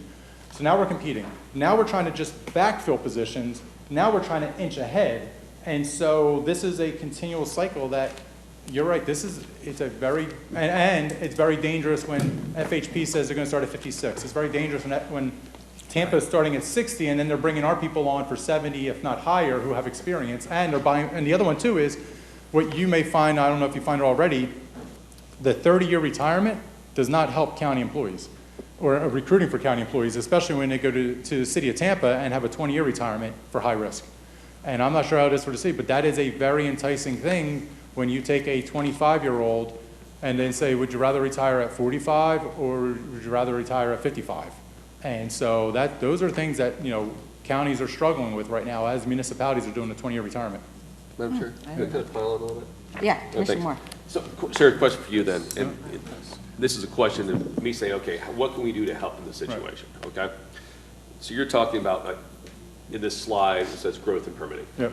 You gave some examples. of, well, let's add the first three up, right? 410 single family, 341 single family, 350 multifamily, where, let's just round it down to 1,000. Yeah. Okay?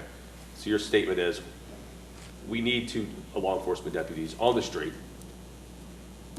for every 1,000, right? So if I look here, I'm going to do my math wizardry for a second here. I'm going to guesstimate, I'm looking at about 3,000 to 3,500 new homes or apartment units right here. So that equals at least a minimum of 6 new deputies to provide the proper service that you feel is needed for our citizens of Pasco County, correct? So if you average out, so just say it was 1,000 residents. Right. 1,000 residents, 1,000 permits. You're averaging 2 to 3 people per. So you have to multiply it out. So say it was just 1,000. Yeah, then you have to multiply the number by 1,000, not just by permit. Yep. Okay. Yeah. So we're looking at a lot higher. So yes. we triple that, Mhm. right? Okay. So instead of whatever, instead of 6, we're gonna say 18. Yes. For example. So how can we help you, or how are you going to be able to prepare moving forward? Because things come online pretty fast, right? Oh, yeah. So you permit,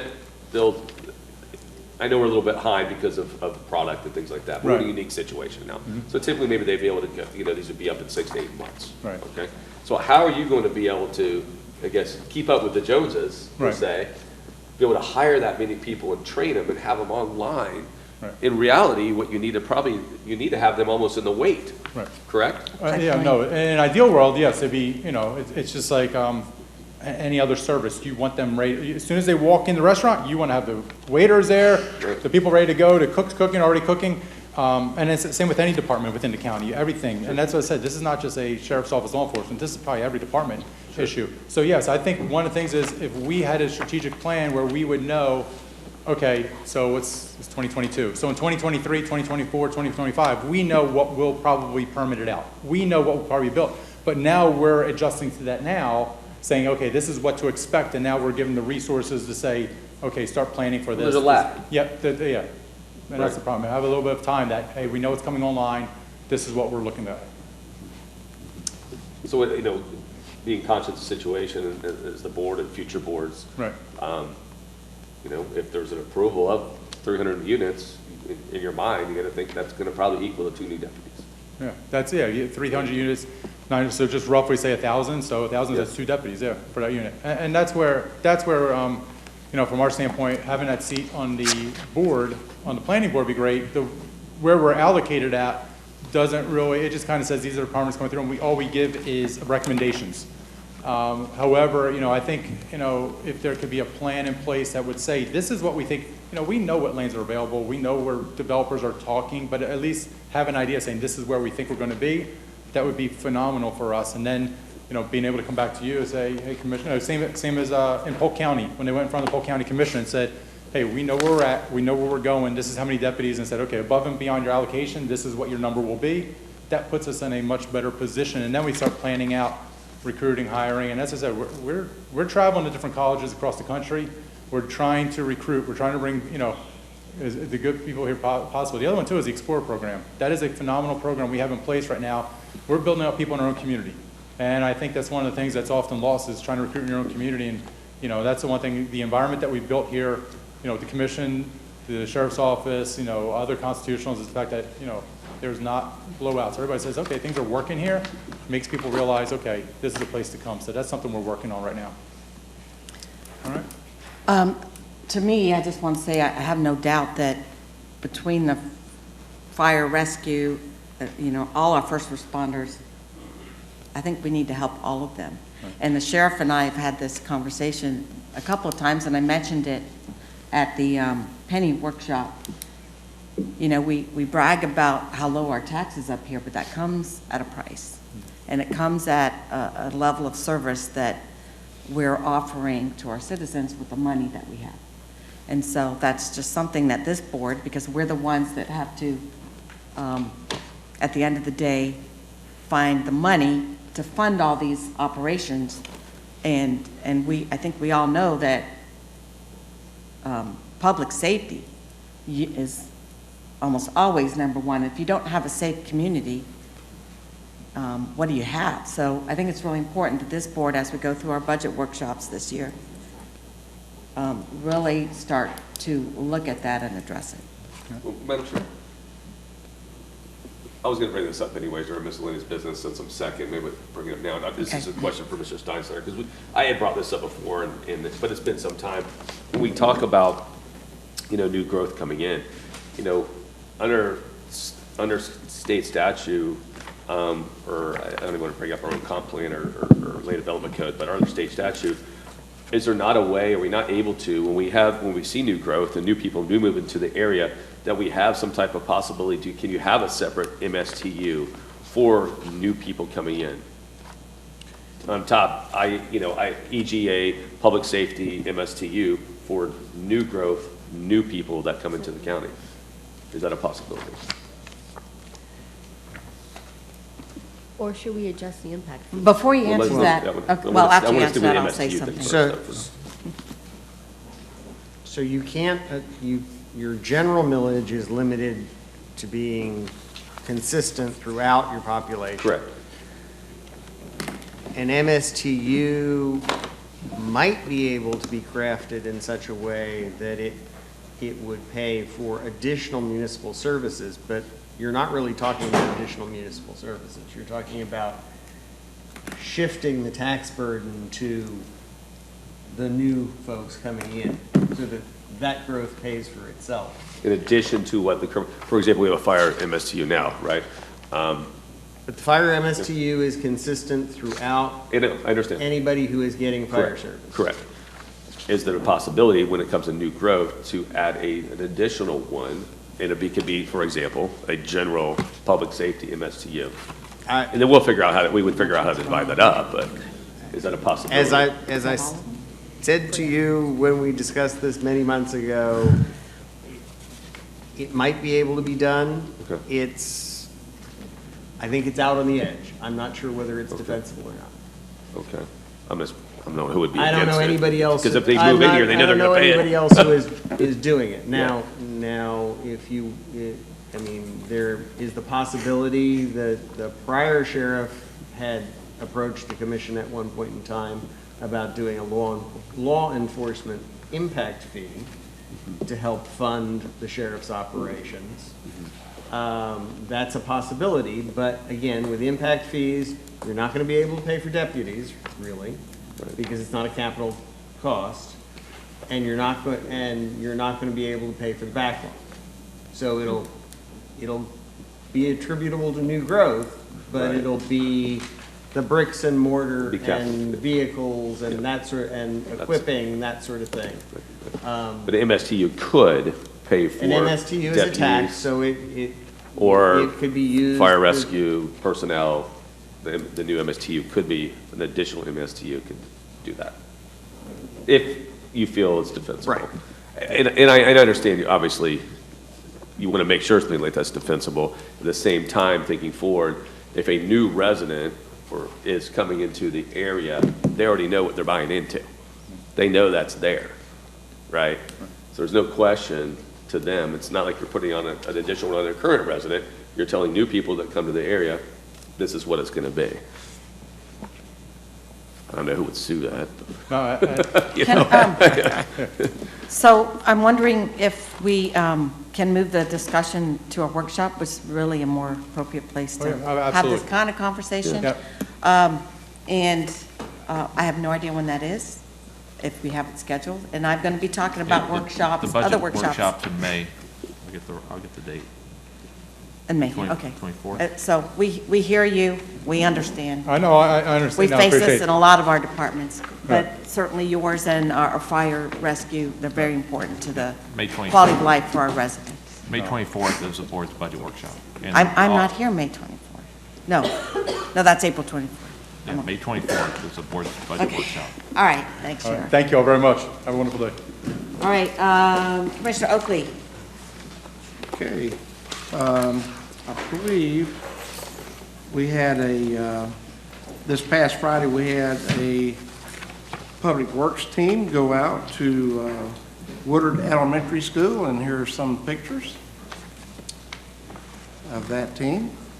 They Nice. went out to present their equipment and how it operates and things of this nature to pre-K students, which are 4 and 5 years old.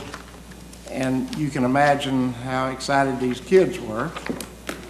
But I've heard that our team, and I'll give you their first names, Manny, Scott, Tony, Sean, Robert, Joel, and Tracy, were just as excited to be there.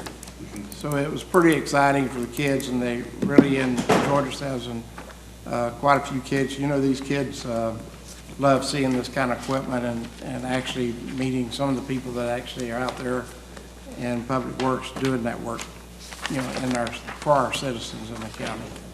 So that was one thing they had last Friday, and it was one of the classes belonged to my daughter, Ashley Oakley, that was one of the teachers there. So you know how we got them there. So. But the next thing I want to bring up is we have just received the permit for the Fallen Officer Memorial sitting in Dade City, ready to be picked up by the contractor to start the Fallen Officer Memorial here on the northwest corner of our property here. And that'll happen pretty soon. Good. It's been a long time coming, and it's going to be a very beautiful memorial. Thirdly, the city volunteered to paint the electric car spaces, as you see on the map here now. One of those I dedicated to David Goldstein, and it just sets up right. I'm sure he had a space there. That's good, because there's been a lot of people, even though we had signs up, they didn't look like this, and people realized we're getting more and more electric cars, and I don't know whether there are other electric car, I don't know if you call them Phillips stations or power stations, but we're probably going to see more of them come about in the community throughout Pasco County. So, all right, so I think that's it. That's all I have. Commissioner Moore. Thank you, Madam Chair. And I think one day when you see a lifted dually truck, you'll see Commissioner Oakley drive up in an electric vehicle at that time. You won't see that. Well, once they make them in a dually, big No, if I can't truck. go over 500 miles, they're used to give me one of those. Okay, just two quick notes. Isabel Cup was at Advent Health Center Ice during it was the last weekend of March. Advent Health Center Ice hosted the Premier Hockey Federation Isabel Cup. That's the championship for women's professional hockey. So pretty cool stuff. It was actually on ESPN2 and then also in TSN, which is out of Canada, where there are obviously sports networks there. They did a live shot of the building quite a few times, and they mentioned Wesley Chapel on a pretty consistent basis throughout their broadcast. So congratulations to Gordy, George, and Pauline, and on the entire Advent Health Center Ice team. And that's another great reason why we're called Florida Sports Coast. And just one other quick thing, census estimates for July 1st of 2021. There was a new census population estimate that I saw last week. Estimated Pasco County population for July 1st of 2020 actually at 584,067. So I think it's still an undercount, but closer to what some of the past numbers and projections they showed. I just wanted to mention that because there's times on a pretty consistent basis where we'll have consultants and some team members and stuff that will come up and their numbers are showing like 530 still. But census came out recently and said, no, we're 584. So I want to just make sure we're keeping up with those numbers. So when we're looking at what we're doing here in the county, we have the appropriate census numbers. So that's it for me. Commissioner Fitzpatrick is not here, so Dan Biles, and we'll come back to her when she comes back. Oh, there she is. Okay. Thank you. I would just like to mention, of course, we had the Chasco Coronation Ball and all of the events that surrounded Chasco Fiesta in downtown Newport Richey. It was a 10-day event. There's usually about 60,000 people. I will get an update on how many people attended this year and how many beds and heads that we had. So I'm very excited to announce it was 100 years of the Chasco Fiesta. They had the ball, they had the street parade, the boat parade, they had multiple concerts throughout the venue, and the carnival over off Gulf Drive. So I'll I'm keep it short. curious. Yes. I was going to be in the boat parade, but because of family illness, I had to pull out. But did that go off? Because it was pouring. It was a perfectly timed event. They started about a half hour early at 12:30. The boats moved pretty quickly through the parade, and we got back by 1:30. I know we undecorated the float, got into the vehicle, and then it was torrential downpour. Wow. So Well, I'm glad they got they it made off. perfect timing. Cancel out. I love that parade. That boat parade is so fun. I've been attending them since I was 6, so for the past 20 years, 30 years. Okay, anything else? No, not Okay. today. Thank you. County Administrator? Yes, Mr. Chair. The Baycare Behavioral Health has asked, they're submitting an appropriation request to the Congressman's office and asked the county for support. There's a draft letter on the dais for each of your places. We'd request if the board would authorize the chair to sign that letter of support. You want me to sign this actual one right here? Second. I think the actual one right there is probably fine. Okay. All in favor? Aye. Aye. Opposed? Okay, it is signed. So right now, we have a legislative kind of wrap-up scheduled for the next board meeting, but that's also, I believe, the day the special session may start. So we may delay that. We haven't decided yet. It's kind of going to depend on if anything else gets added to the session, in addition to the congressional map. So just right now, it's a placeholder for next meeting, but if, depending on what's in the special session, we may adjust that, because the budget probably will not be approved at that point, and most of the discussion that we'll have as a wrap-up is regarding the budget. Last thing is, just want to let you know that Pasco County Utilities is the largest residential reuse provider in the Southwest Florida Water Management District now. Nice. Based on the growth over the last 12 months. So we provide, I think the last number I heard was somewhere on the order of 20 to 25 million of gallons a day of reclaimed water that we don't have to buy from Tampa Bay Water, that they don't have to go find the water supply for. So That's a massive amount of water. Yeah, and a question on that. Do we require reuse lines going into every new neighborhood? We do if they're within a reasonable distance of the lines, and there have been times where we have assisted them connecting because they were further away than what would be reasonable. Okay, Yeah. great. And now if they're way out where they're, they're 10 miles away, no. Yeah, So- we don't have them in their state or go 5 But it's a reasonable distance. I don't know the exact number, but I think it's a kind of a fluid distance based on how close they are and how easy it is to get up to them. Okay. Anything else? No, ma'am, that's all. Clerk?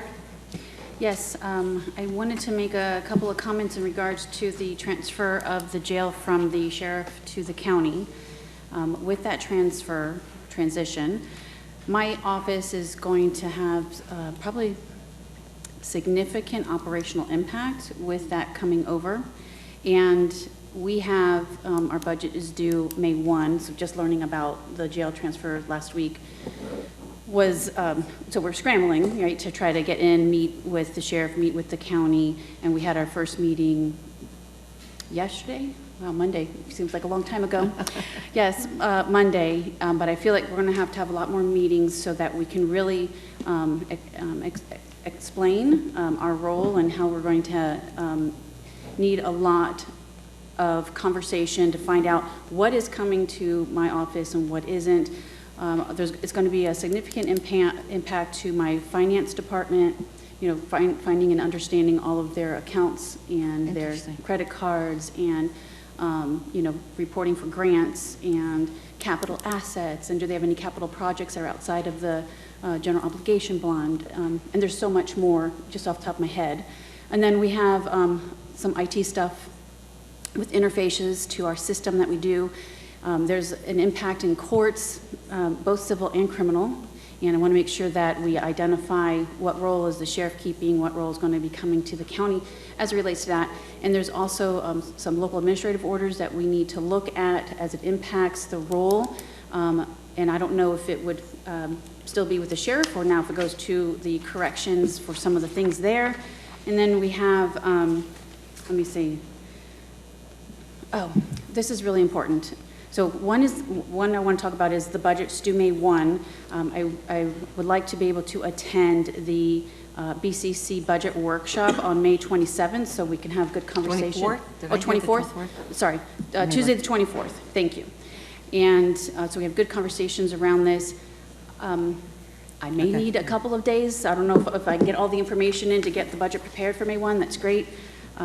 I want to be prepared for that. I think we're going to have more conversations. We have I have a meeting with County Administrator Biles later this week to kind of start that conversation.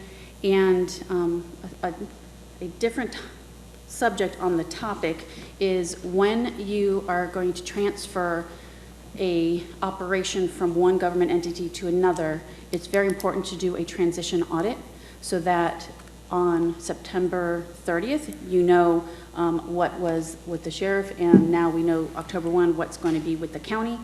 And an audit like that would consist of making sure we identify all the capital assets, all of the accounts, the reconciliation of any accounts that they have, to make sure that we know what we're getting on day 1 in the county. Is that something that your auditor general can do? Typically, this is something my inspector general can do. Inspector general. Yes, Okay. it's fine. However, she's at 50% vacancy rate right now in her area. We wouldn't be able to take on an audit of this size, but I would like to recommend to the board to allow her to contract with an auditing firm outside of that to come in and help us with that transition. You want to know, as a county board, what you're getting with that transfer of a major function for the county. And I'd like to be able to do that. We can present it back to the board if you'd like, but I'd like to have that opportunity to do that. That would be something that the county would have to pay for, the services. And we just went through an RFQ process, I don't remember, for a financial auditing firm. So we have got great information from multiple financial auditing firms if we needed to go that route. Yeah, so just learning about this, do we have time? Do you have time to get something like this done? I mean, I guess we have to jump on it. We have to jump, thank you. Yes, we have to jump quickly because an audit like this is pretty extensive and it takes a lot of time. Just from when it switched over from my predecessor, Dr. Paul O'Neill, to me, it took months with my inspector general, and that's really all they focused on for months, was being able to document all of that. So even when the sheriff switches from one sheriff to another, they do a transition audit. So it's important to know what we're getting as a county from the sheriff on day 1. But it will take time. So time is critical. It is of the essence. October 1 will be here before we know it. So is that something we have to do in a motion, or is that just administrative and it just happens, or I don't know how this works? There are a lot of things that have to happen between now and the 1st of October. This is just one of many. But do we have to make a motion to hire the auditor, or is that? It should be a board item for, the clerk should present it to the board at a future board meeting. And once we have a scope and fee. That's fine. I just want to make sure if that's, one, first make you aware of it, and two, if it's the pleasure of the board, I would like to be able to go about doing that and bring it back to the board for the board to review and approve. Yeah, I mean, get working on it so we don't get held up. We will. Yeah. Thank you. Okay, That's all it. for you? Thank Okay, you. County Attorney? I may have something later this afternoon, but I don't have anything right now. Okay. So I think it's me. So we already did the support of Baycare. Commissioner Moore. Yes, ma'am. You know, I was invited to go drop a puck. I think that's what they call it. Yeah. That's something, but with my family situation, I couldn't go. But it's my understanding that one of the women involved with that is the granddaughter of Lord Stanley. Yes. Who the Stanley Cup was named after, so she was Correct. here. So that's very cool. Pia, or, I don't know, I have a name. Yeah, that's what it's named, yeah. That's So- what it's named after. So I have been working with Marcy and and Terry Pitos and others, talking about affordable housing and accessory dwelling units and other things, and how we can kind of move this forward, and what are other counties doing to try and stave off a housing crisis. And we decided in a group phone conversation last week that this was best done in an affordable housing workshop. so that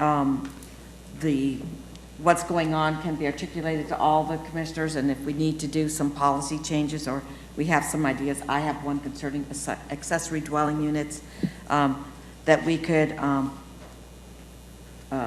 get those things worked out. I'm just wondering if anyone else has anything they would like to discuss so that we can just maybe have one and tackle a few items. We have the budget workshop, and I think that's going to be probably long enough that we shouldn't add anything on that day. Correct. So if you have any other things that you wanted to talk about in a workshop format that we agree upon, let me know. But I'm asking for us to, in the next few months, whatever, have an affordable housing workshop. Right? And do you need a motion? No, I don't think so. You're just going to get the dates? Oh, yeah. I mean, to us? They'll get back to us. Yeah. Okay. Yeah. I mean, we already have one in May. I don't think we need another one for May. And it's not a budget thing. It's a policy thing. So it's not. It does need to be worked out in a budget in regards to the budget. I'm on vacation. Yeah, I hope to go somewhere. Okay, I think that is it for today. So we will recess for lunch 3 minutes early. Okay. Cool.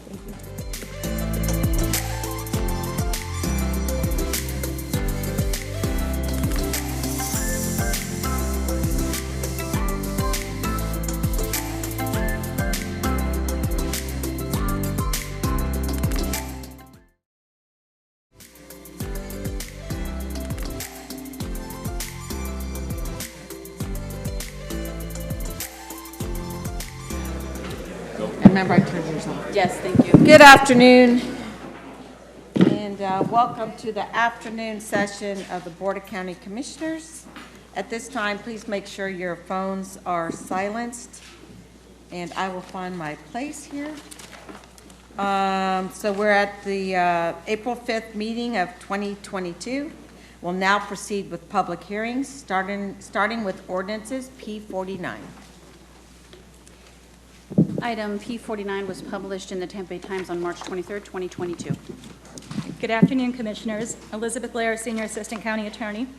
Today is the adoption public hearing on an ordinance amending Chapter 102, Article 4 to increase the tourism development tax from 4% to 5% and to update the tourist development plan for 2022 to 2023.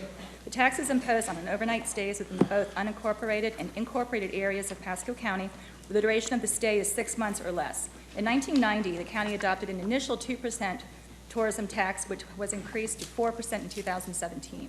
This matter was reviewed by the Tourist Development Council on March 23rd, and the TDC recommended approval of the increase. This is the last increase that the county is currently eligible for.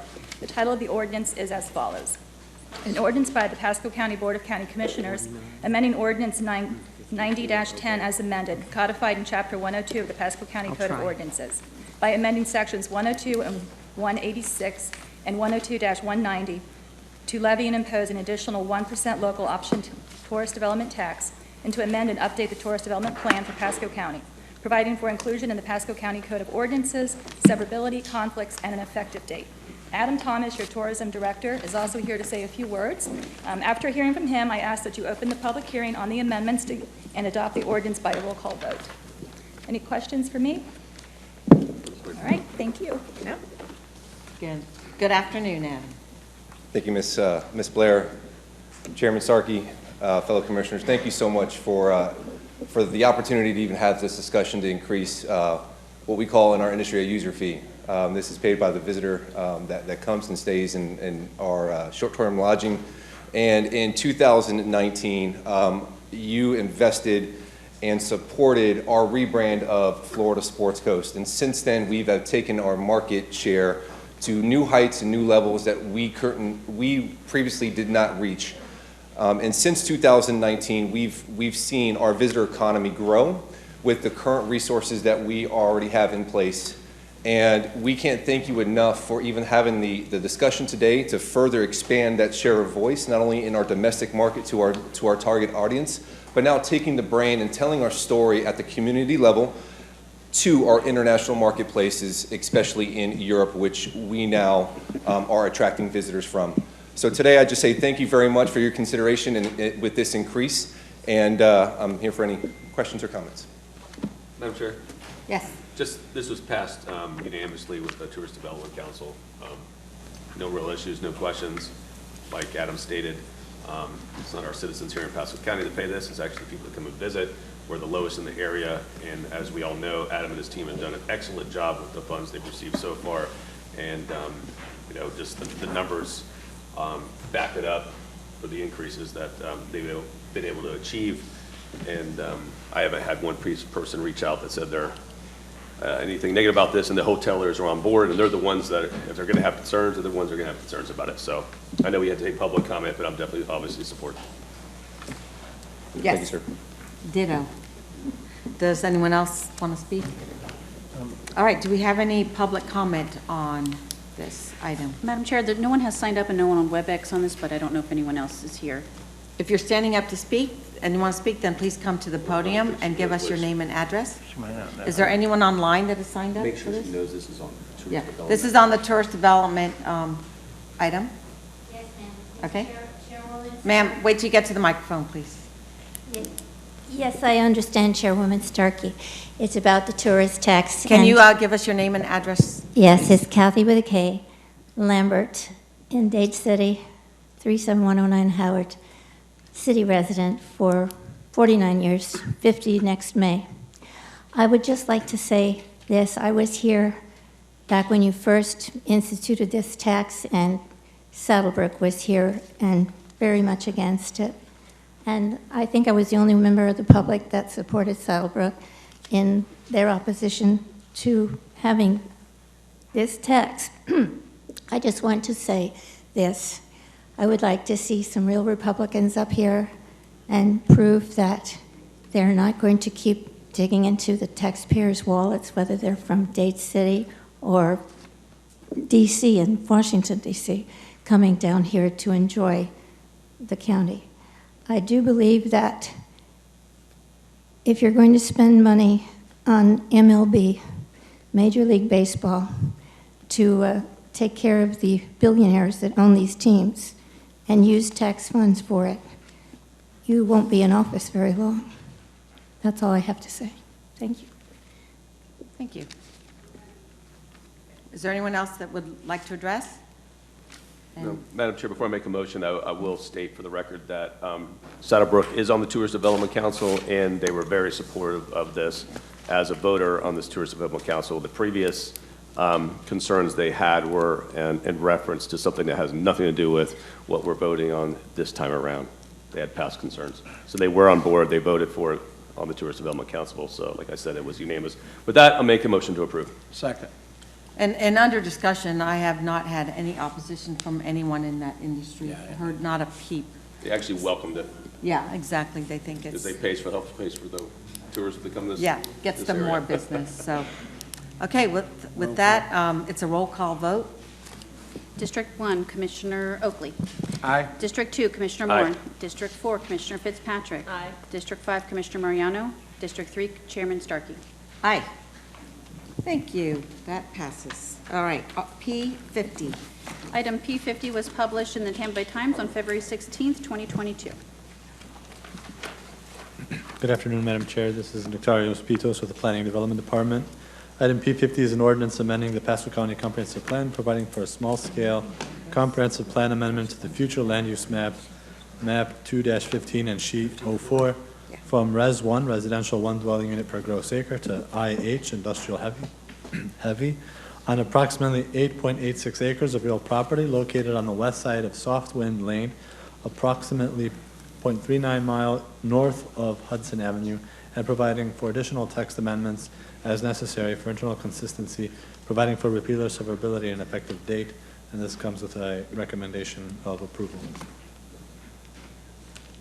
Thank you. Board members, any questions? Do we have anyone in the public signed up to speak to this item? No one has signed up to speak to this item, and we have no one on WebEx for this item. And I move for approval. Second. I'm sorry, roll call vote. District 1, Commissioner Oakley. Aye. District 2, Commissioner Moore. Aye. District 4, Commissioner Fitzpatrick. Aye. District 5, Commissioner Mariano. District 3, Chairman Starkey. Aye. Thank you. P51. Item P51 was published in the Tampa Bay Times on February 16th, 2022. Item P51 is an ordinance amending the Pasco County Comprehensive Plan, providing for a small-scale comprehensive plan amendment to the future land use map, map 2-15 and sheet 16, changing from Res 1, residential 1 dwelling unit per gross acre, to IL, industrial light, on approximately 21 acres of real property located to the west of Old Lakeland Highway, north of Townsend Road, and approximately 3/4 of a mile east of US Highway 98, and providing for additional text amendments as necessary for internal consistency, providing for repeal or severability and an effective date, and this also comes with a recommendation of approval. Board members, any questions?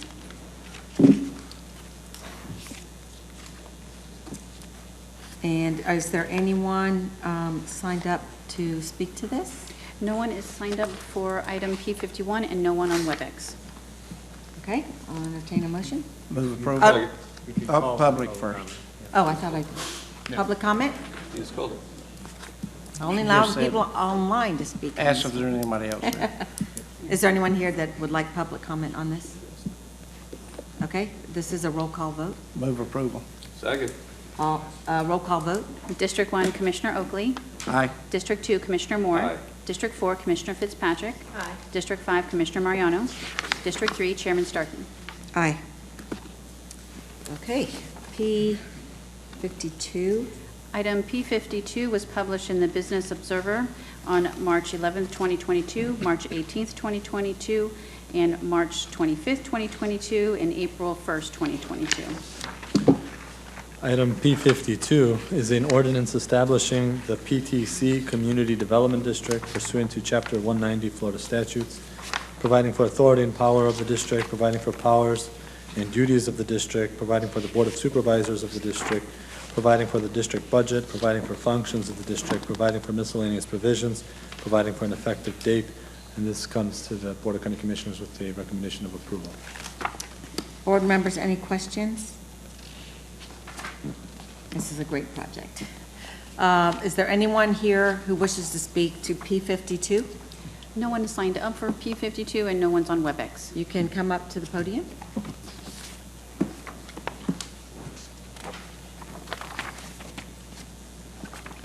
Name and address, please. Good afternoon. I'm Damian Salo. I'm at 10401 McKentry Road.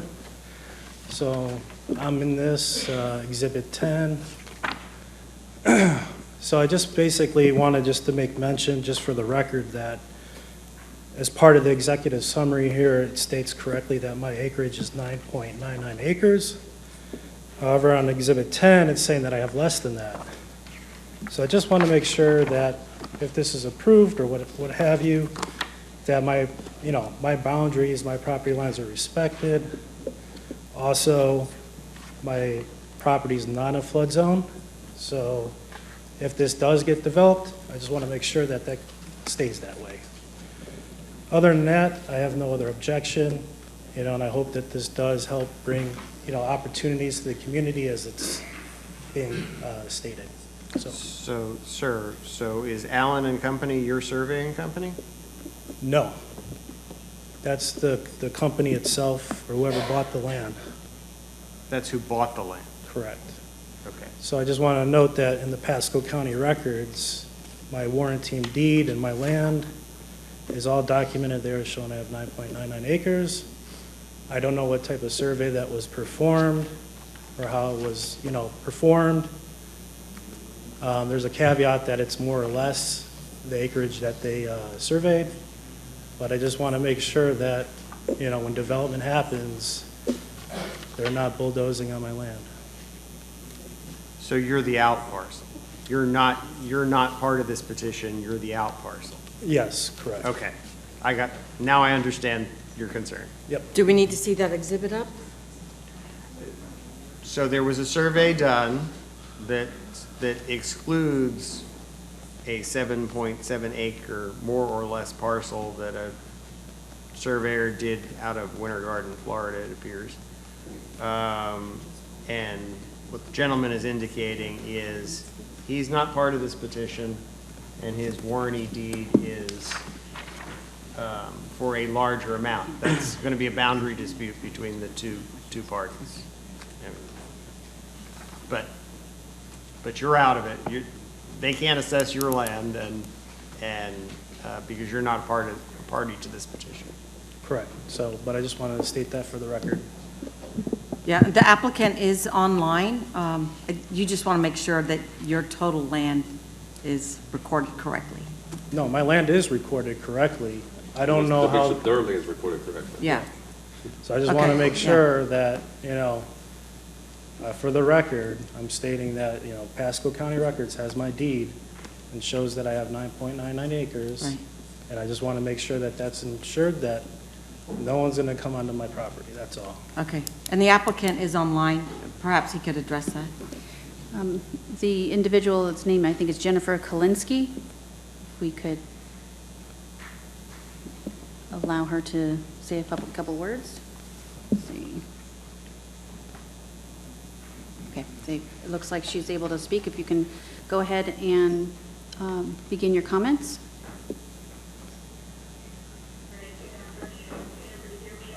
No. The volume's too low.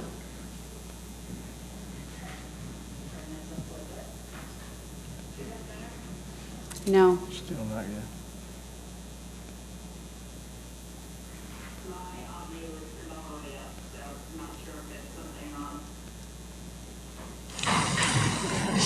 Here or no? Can you hear me better now? We can hear him now. If we're really quiet in the room, I think we can hear.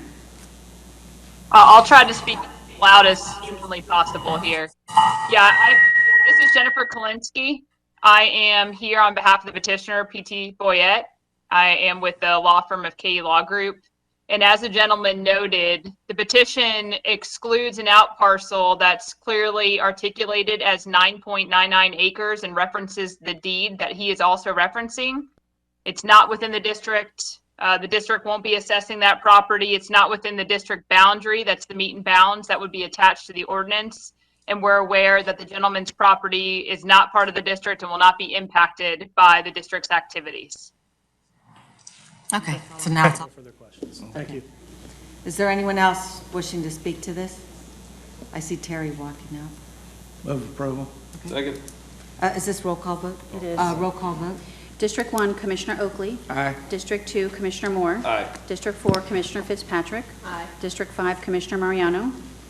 District 3, Chairman Starkey. Aye. Next is the Wood Creek Community District. Item P53 was published in the Business Observer on March 11th, 2022, March 18th, 2022, March 25th, 2022, and April 1st, 2022. Item P53 is an ordinance establishing the Wood Creek Community Development District pursuant to Chapter 190 Florida statutes, providing for authority and power of the district, providing for powers and duties of the district, providing for the Board of Supervisors of the district, providing for the district budget, providing for functions of the district, providing for miscellaneous provisions, and providing for an effective date. And this comes to the BCC with a recommendation of approval. Thank you. And I had asked Mr. Pito some questions about the amenities in here, and just making sure that they have the required land set aside for the amenities package. There's 900 homes in this? Madam Chairman, Yeah. so this is a community development district. I know, but I just had that. Okay. Okay.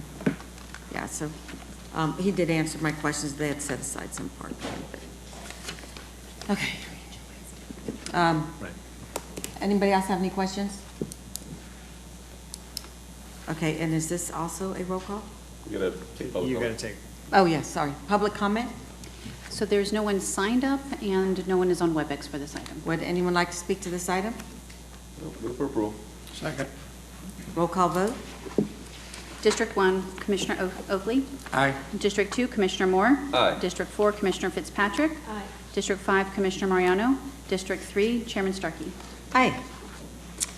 Okay, the next one is P54, and we are going to couple this, I don't want to knock this over, with the other hearing on this with P58, 59? 59. So we're going to move to P55, 54. whatever. Okay. Sorry. So that was 54. We're good to 55. Yeah, we're on we're P, gonna we're wait. P54. This is going to go with this Put 'em companion Got one. it. P54, We go to 59. yeah, and 59 are companion items. Right. That's correct. Thank you. So we will do P55. Public hearing. Item P50, oh, go Do ahead. we need to Public swear hearings. in? We'll go through Do the you want process. Yes. procedures? Yes, yes, sir. There are two rezoning agendas, regular and consent. Staff will present each application to the Board of County Commissioners. If staff or Planning Commission has recommended approval and there's no opposition, the application will be considered by the board without further presentation. If staff or Planning Commission has recommended denial, or if there is opposition to the application, the applicant will be given 5 minutes for presentation. The opposition will be given 3 minutes for each individual or 5 minutes for a group representative, and the applicant will be given 3 minutes for rebuttal. Any individual disagreeing with staff or planning commission recommendation or anyone wishing to object to any condition of the rezoning may at this time request the petition be pulled from the consent agenda, in which case that application will be heard under the regular agenda later on during the meeting. Otherwise, all rezoning applications on the consent agenda will be approved by a single motion and vote. If you wish to speak to any petition, please give your name and address and whether or not you've been sworn for the record. These are quasi-judicial public hearings. The law in Florida is that mere public support or opposition of an application is insufficient for this board to take action. Please limit your comments to those criteria found within the board's land development code. Madam Clerk, would you swear in the public, please? Yes, Mr. Steinsnyder. If anyone is here to speak on the rest of the items in public hearing, please stand up and raise your right hands, and I will swear you in.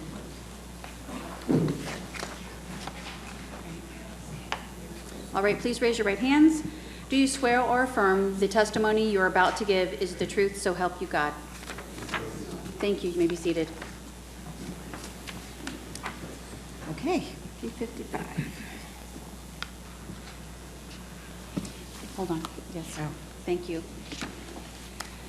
Item P55 was published in the Tampa Bay Times on February 16th, 2022.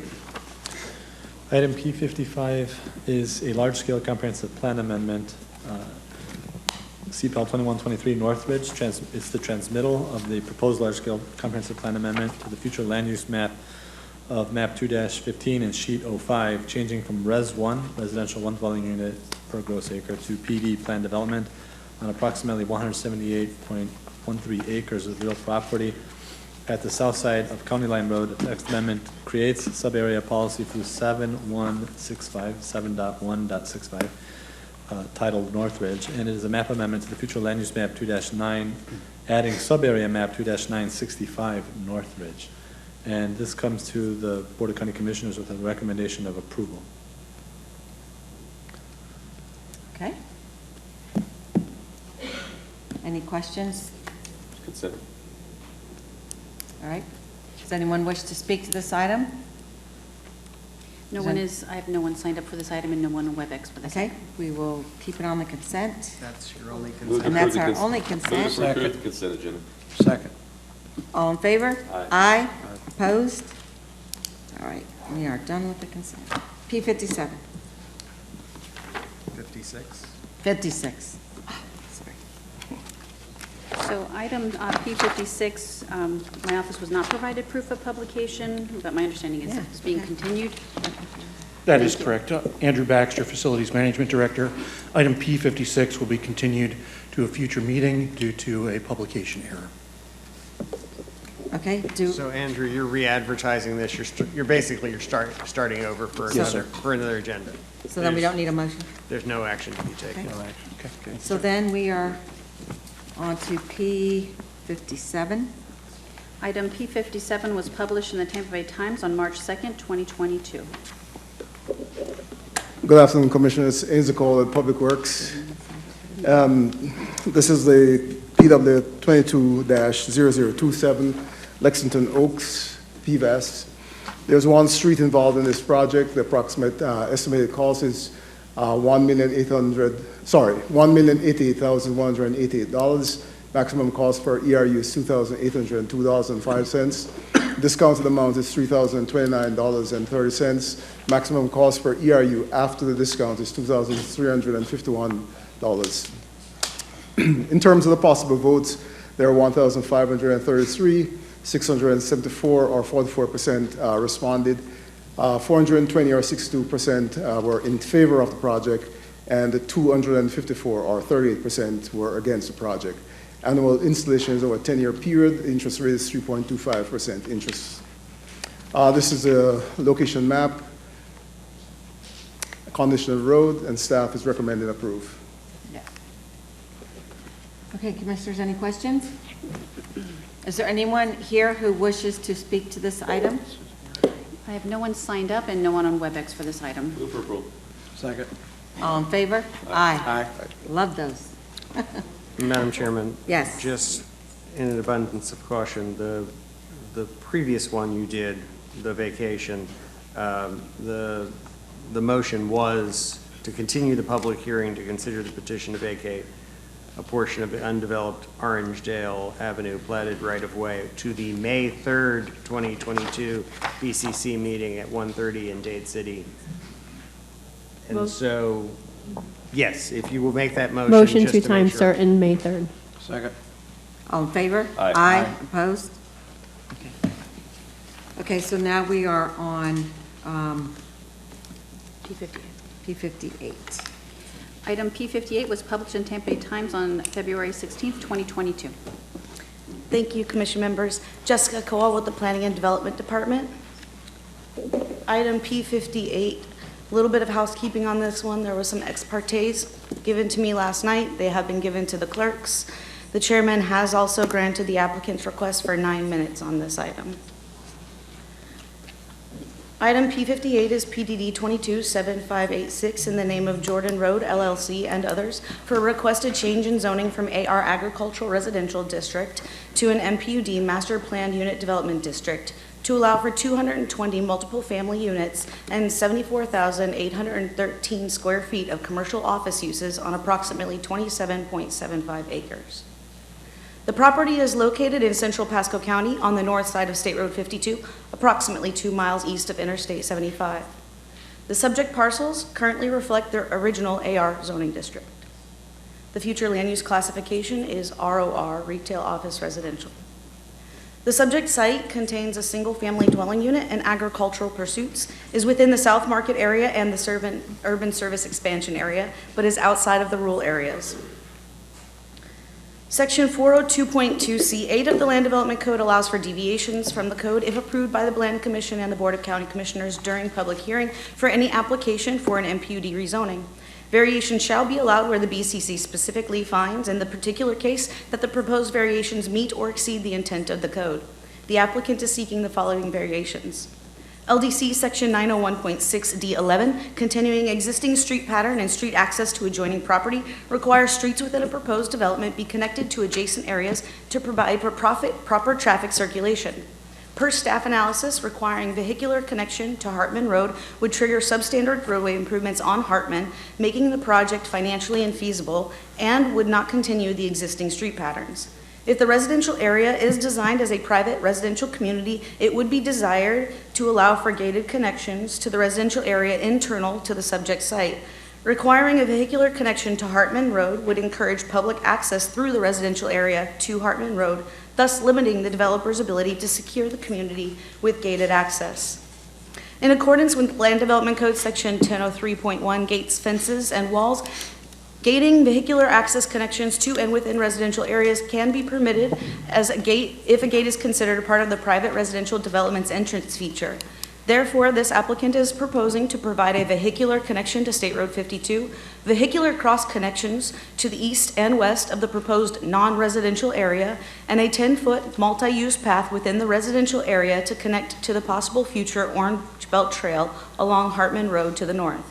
The applicant is also requesting the option to gate the internal connections to the proposed residential area. Land Development Code Section 901.7, bicycle facilities, and Section 901.8, pedestrian facilities, requires bicycle and pedestrian facilities to be installed in a manner that will not conflict or are not obstructed by lateral or vertical structures. Per staff analysis, providing a gated access internal to the residential portion of the development allows for the option to provide a secure community and enhance the bicycle and pedestrian facilities proposed within the residential area. If the residential area desires a secure community, gating the bicycle and pedestrian connections internal to that area can be accomplished through gates and fences. This will also include gating the use of the multi-purpose path to the future county trail. This would still meet the intent and purpose of these sections of the Land Development Code that provide for safe and efficient accommodations for bicycles and pedestrians. Land Development Code, Section 905.2 D5, perimeter landscape buffering and screening, requires perimeter landscaping on all sides of a lot to provide separation of uses and intensities. The Land Development Code requires a 15-foot Type B landscape buffer when commercial and office uses are adjacent to residential uses. This would total a 30-foot landscape buffer between these proposed uses. Per staff analysis, the separation of intensities can be accomplished within a reduced landscape buffer while accommodating perpendicular interruptions in the proposed buffer for vehicular and pedestrian connectivity from the residential area to the non-residential area. Therefore, the applicant is proposing to provide a 10-foot Type A landscape buffer on the non-residential portion of the site, except for areas used to provide vehicular and pedestrian access through the project's site, to create an aesthetically pleasing development and encourage non-vehicular traffic.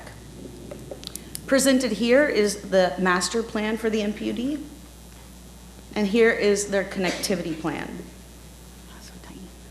The proposed request is consistent with the Pasco County Land Development Code, Section 4022, the MPUD's Master Plan Unit Development District, and the applicable provisions of the Pasco County's Comprehensive Plan. The Planning Commission heard this item on March 3rd and unanimously voted to recommend approval. So this item comes to you with staff and Planning Commission's recommendation of approval, subject to the conditions contained in your packet. Thank you. I had a couple questions, but Commissioner Oakley, it's in your district, so do you want to, or are we going to let the applicant speak first? Okay, we'll have the applicants. He might answer your questions. The applicant is online. Yes. Oh, sorry. On the stand. Hi, for the record, Bruce Landis, representing the applicant. Good afternoon, Madam Chair and Commissioners. Mr. Landis, you have been sworn? Oh, yes, thank you. I have been sworn. Thank you. This is a 28-acre mixed-use MPUD, and we have two components in it, commercial and residential. I'd like to share with you a little bit about the development. Make sure I push the right button. I have with me also today, if you have any questions on the multimodal connectivity, Theo Petrich and traffic access, as well as something he could testify on if you have any questions on that, and then also Dallas Evans for planning and environmental. The community that we are planning on this 28 acres is a live, work, stay, play community. We have 7 acres planned for commercial along State Road, currently State Road 52. And then 21 acres approximately for residential. We have plans for this to be a very connected community internally and also to State Road 52 and also to the future multi-use pathway that is planned along Hartman Road through there. And as I'll share with you, we're also committed to the legacy of suburban and rural living. Part of staying connected, this is a zoom in of the second sheet of the MPUD plan that Ms. Kowal mentioned. We are planning a central access that serves both the commercial and the residential. We're only allowed one access per FDOT. We've had a pre-app meeting with them. We plan to, within the center area, have our clubhouse conference area and then our neighborhood park. Also through there is planned our connection northward, the bicycle pedestrian pathway to Hartman Road. Hartman Road is a currently unplanned roadway. It's unpaved, excuse me. It's beautiful, beautiful canopied oak trees, and so our connection we would like is only to be bicycle pedestrian. The surrounding properties on our commercial or residential area, we're planning on bicycle pedestrian connections as well. And then as Ms. Kowal said, and as affirmed by staff, we'll be providing motor vehicle connections to the commercial portion to the neighboring properties east and west. A little bit about our community. The live, work, stay, play aspect is really focused on our residents. And I want to share with you a little bit about our residents that are served by Quinn Residences, who's doing the residential component. Approximately 25% of our residents are either retired or semi-retired. 75%, the majority, vast majority, are in part of working force. 75% of that 75% of residents, 35 or about a third of them have children, and then 2/3 are don't have children, so they're either dinks or empty nesters like my wife and I. Quinn Residences is very focused on serving that those working families. Every residence that they build is connected to high-speed internet. Our clubhouse and conference center, which I'll show you a sketch of in just a minute, is outfitted with high-speed internet in conference rooms and offices, kind of like a small WeWork center. And then also, I think one of the neatest features is the surrounding outside the conference area, the neighborhood park has opportunities for parents who are having meetings to extend their meetings and allow their children or pets to play in the outside. This is a sketch showing that concept design. The orange is the clubhouse conference area, and you can see within the perimeter the pathway and then areas for conferencing. So we also have an on-site community manager for both the reservations for the conference area and for leasing and for maintenance as well. Our community is focused on quality living and quality residences, particularly the kitchens. Our average age is 40 years old, so we do have some starter families, but also a lot of empty nesters with our community. I wanted to show you just some quick floor plans of what Quinn Residences are planning. This is the Benton and the Jernigan. These are 3-bedroom, 2-bath. They're a townhouse appearance, and you can see some of the floor plans there. And then finally, somewhat whimsically, but still very seriously, is that half of our residents have pets. And so our homes are oriented towards that with innovative pet nooks, and then also a pet park and a pet spa, as you see here. And then finally, we have a very stable population, stable residents. We really focus on recruiting that type of a community. We have multiple discounts for military personnel, both active duty and retired, and also discounts for police and first responders. So Commissioners, that is what I have to present to you, and I or my experts can be happy to answer any questions you might have. Okay. I met with you before and saw this. It really is a nice fit, nice product to deliver there, which will in the future be county road or state road 52. But I guess one question I didn't ask you, and I just thought about parking. Is there any issues or any special way to park the cars for these residents? Commissioner, we are going to have plenty of parking for our residents because that's a common challenge, for build to rent and apartments. These, make sure I have this turned around correctly, we're planning on having garages for each of the dwelling units. And so there's parking for those, and then we'll be providing at least Pasco County minimum parking for each space, and then also guest parking.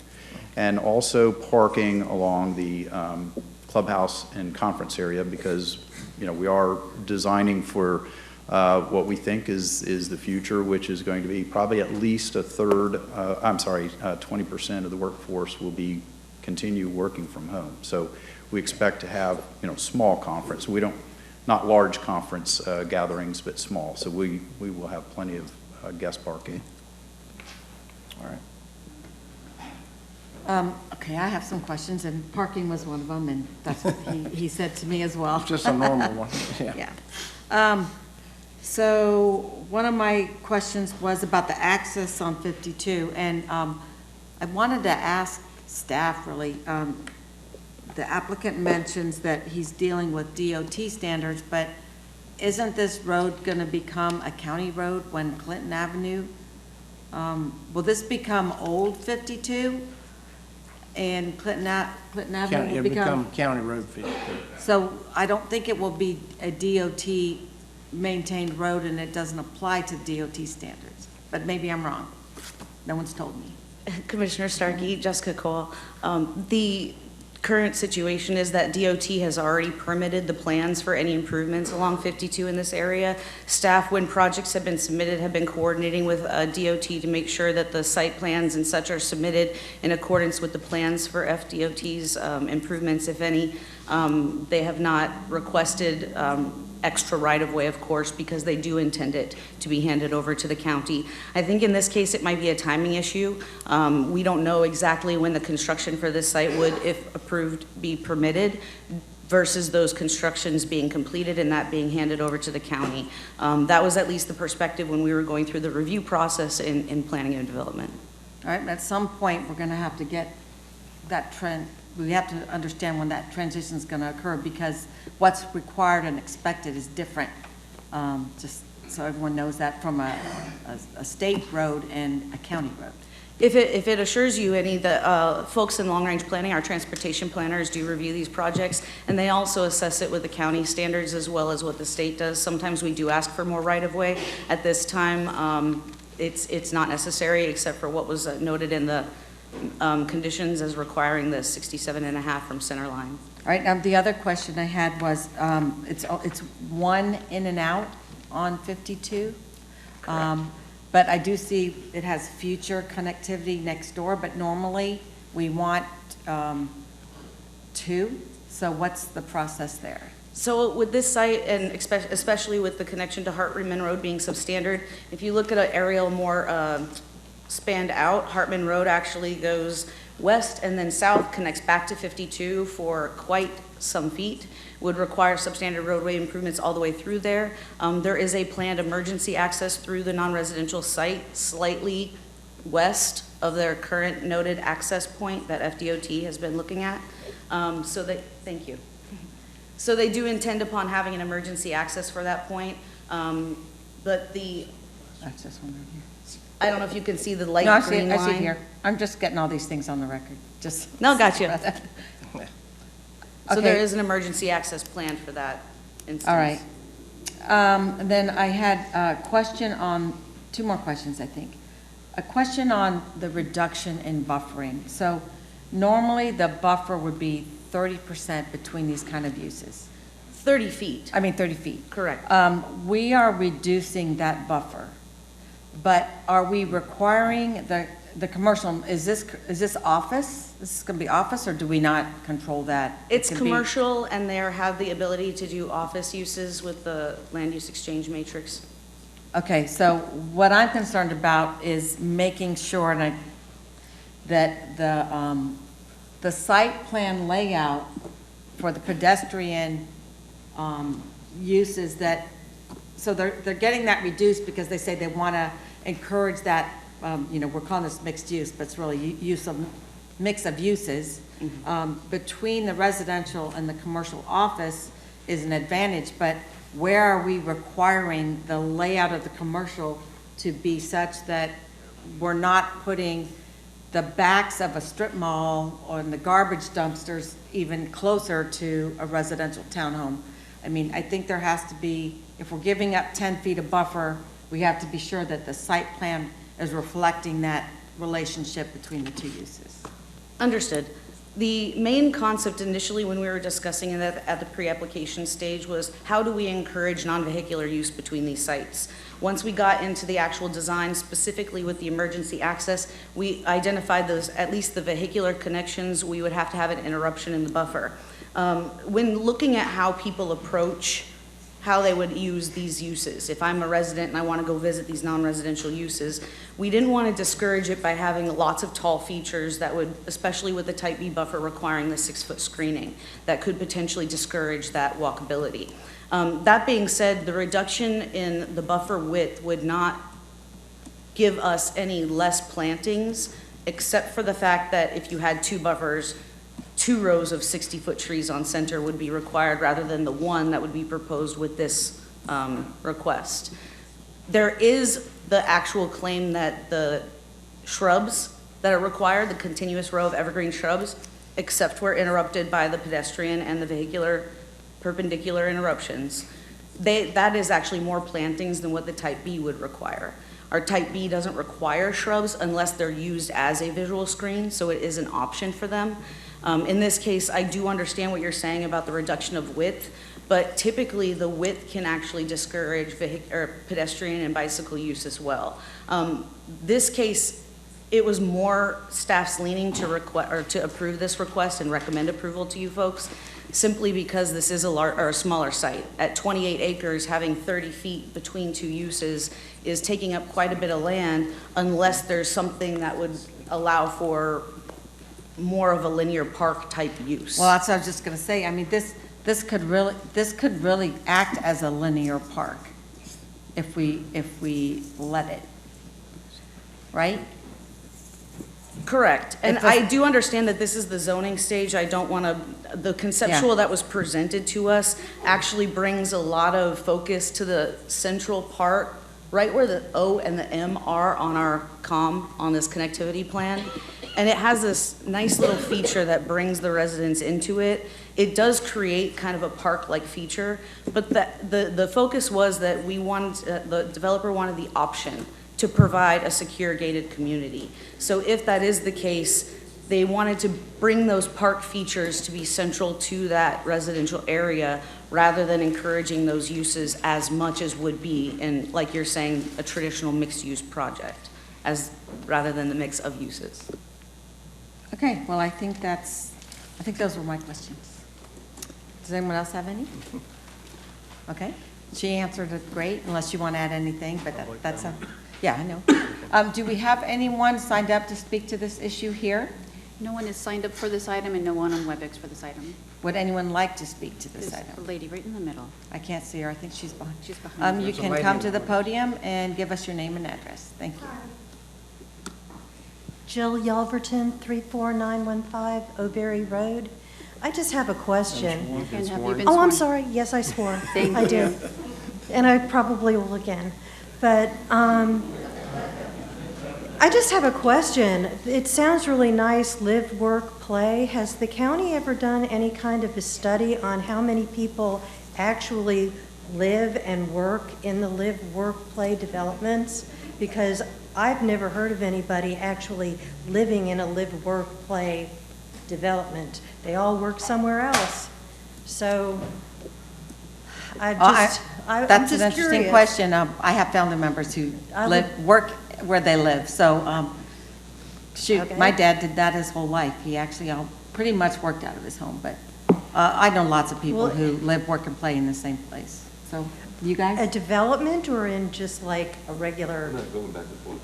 Yeah, so, Okay. thank you. Thanks, Jill. Is there anyone else who would like to speak to this? Okay, it's to the board. Move approval with the conditions. Second. All in favor? Aye? Aye. Opposed? Okay, so now we are on the 54. P54. Thank you, Commissioners. And then we'll do P59. Okay, item P54 was published in the Tampa Bay Times on November 24th, 2021. Good afternoon. I would like to request for a receive and file. It's a letter from DEO, the no comment letter. Let's receive a file. Second. All in favor? Aye. Thank you. Valerie Brookins, Planning and Development Department.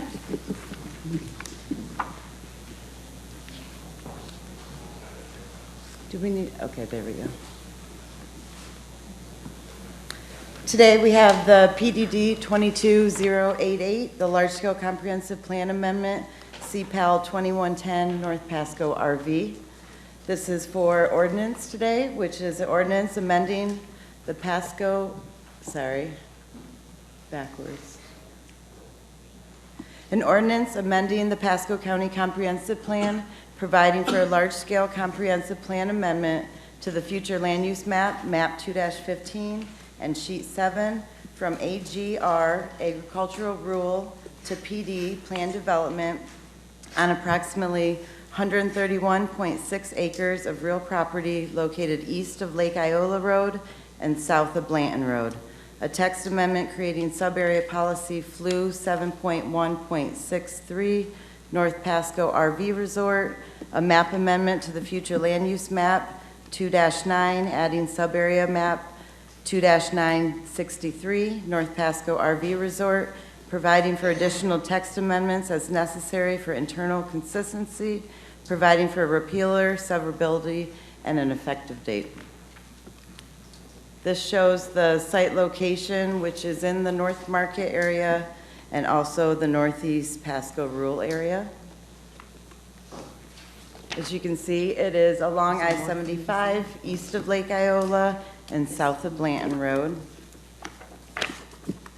The proposal is to amend the future land use maps 215, sheet 7, agricultural rural, to PD, plan development that has the approximate 132 acres to allow for the development of an RV resort with a maximum of 550 RV spaces.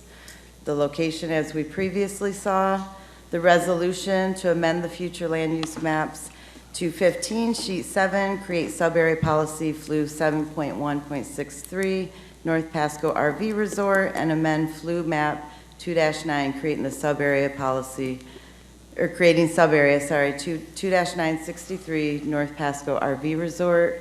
And there is a rezoning petition, as you've noted, for MPUD that's been submitted and will be heard after this. The existing future land use of agricultural rural to the proposed showing PD. This is the conceptual plan for the site. And the following policies are consistent with the comprehensive plan. FLU 1.6.1, commercial development. FLU 2.15, protection of existing topography. FLU 2.1.9, rural lighting standards. FLU 2.1.11, rural residential roads. FLU 2.113, provision of potable water and sanitary sewer. And it comes with a recommendation for the Board of County Commissioners to find the amendment consistent with the comprehensive plan and adopt the ordinance by roll call vote.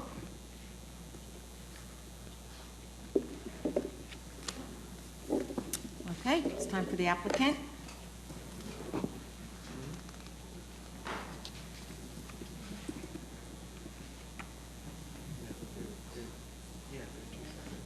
Good afternoon, Barbara Wilhite, 6327 Grand Boulevard, Newport Richey, 34652, and I have been sworn. While the PowerPoint's coming up, let me do a little bit of housekeeping. I have given a few things to the clerk's office for this particular item. Everything's already been seen before. I have my PowerPoint, which was about to be seen, which is a combination of my PowerPoint for this time and my PowerPoint from last time. Also given to the clerk is the transportation analysis that's been reviewed by staff and approved. Frances Chandler Marino's resume, her comp plan analysis, which has previously been provided, and also her zoning analysis.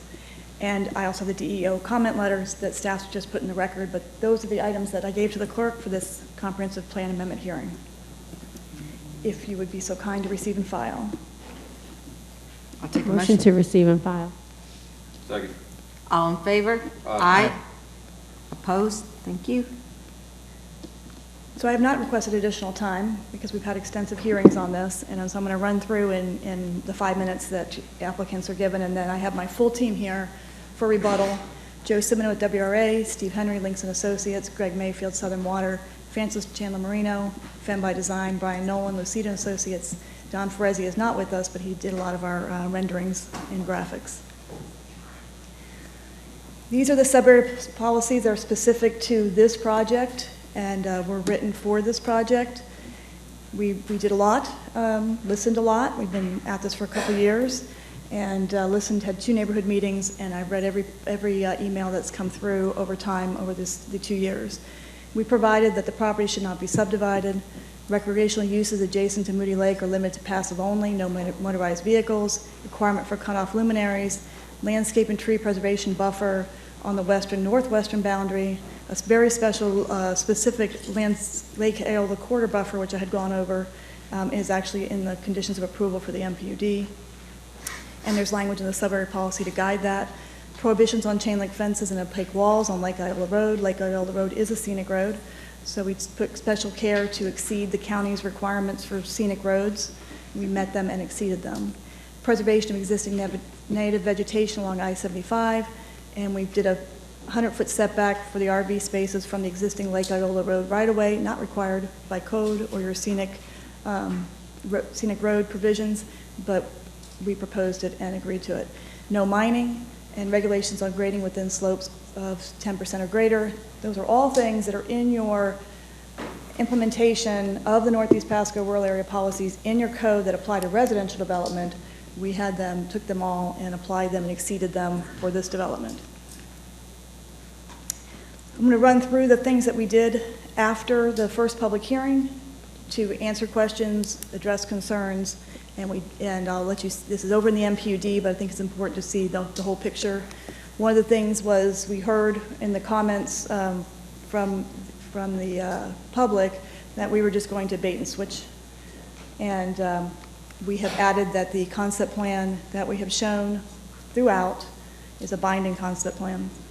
There is language that allows for administrative deviations, of course, because we don't have it engineered yet.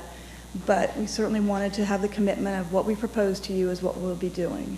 And the quality of this resort, will be what we have stated it will be. The other thing is we had been asked to do a master landscape plan, a master plant schedule, and then a master, that's the whole project, and then a RV space landscape plan. All of that is above the code, not required, but it's probably because your code doesn't have any provisions for RV resorts.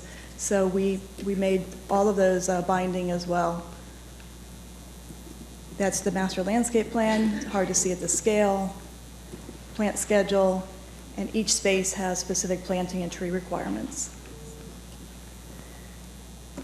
We came to you last time and talked about the 6-foot bike shoulder that'll be along our frontage, starting almost all the way from our frontage to our south part of our frontage on Lake Eola, and then up off-site to Bayhead, and just had questions over time, just trying to get the language clarified and to make sure that when we were going to commence that, we're going to commence that with our site work, so it'll be in before or when traffic is actually going to come. It's something we can't delay. We don't want to delay. My client is excited about the biking opportunities, and for this to be the resort where people come and stay and then participate in biking, whether it be just recreationally or as a part of some race.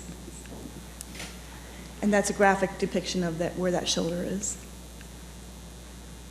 Stormwater design, very specifically wanted to make sure that we are exceeding requirements and being very clear in how we're going to do stormwater. All of our surfaces will be treated as impervious. There are some surfaces that's debatable whether they're pervious or impervious, but we're going to treat them all as impervious so we have the most conservative stormwater design, and that's what this condition says. Splash pad recirculation, heard that was a concern, went out to the expert team and wrote a specific requirement requiring recirculation. Our pools recirculate, as you know pools do, because they have to be chlorinated and the like, and so will our splash pad.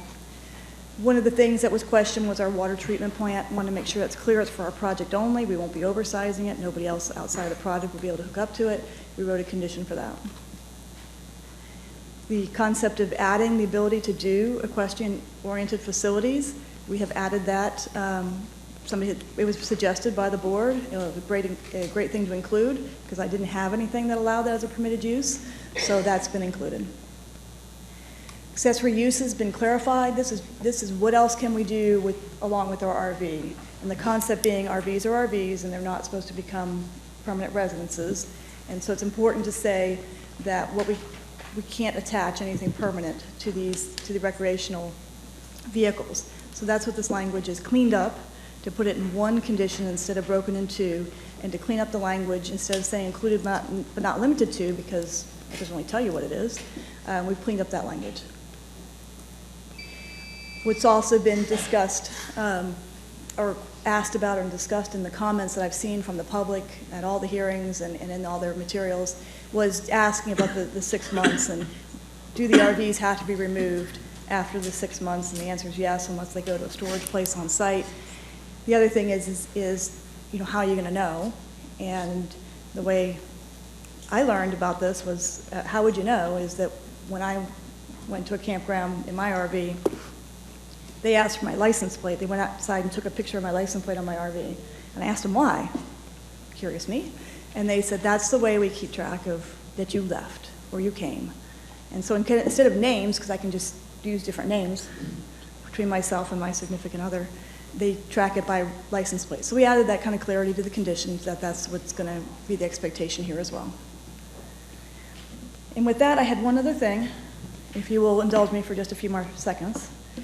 One of the things that I thought about last night, I really worked hard, and I know they're not going to believe that I listened to and read everything that they wrote, other than going away, which we don't want to go away. We're excited about this project.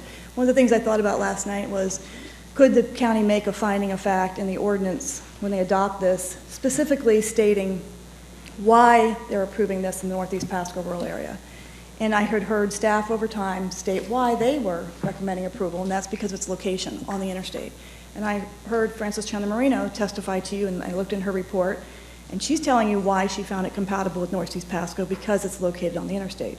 So I thought, as another thing, because I know the residents are worried about precedent, that if you looked to add this language potentially to your ordinance as a finding of fact that you do here on the record, that then it'll say why you supported this, and the precedent will be is because of where it's located. Because I know they're worried about if we do it here, then somebody else can do it elsewhere in the rural area. So I gave this language to Terry Pitos. I only thought of this last night. So I'm going to hand it out to you for your consideration. I think it would be good for you to do in your ordinance, totally up to you, but I think Terry thought it was a good idea as well, so let me give it to you. Is this something we have to move to receive? Yes, please. So moved. Well, someone else has to make a Motion to receive and file, or a second? I made the motion, so motion. Second. All in favor? Aye. Aye.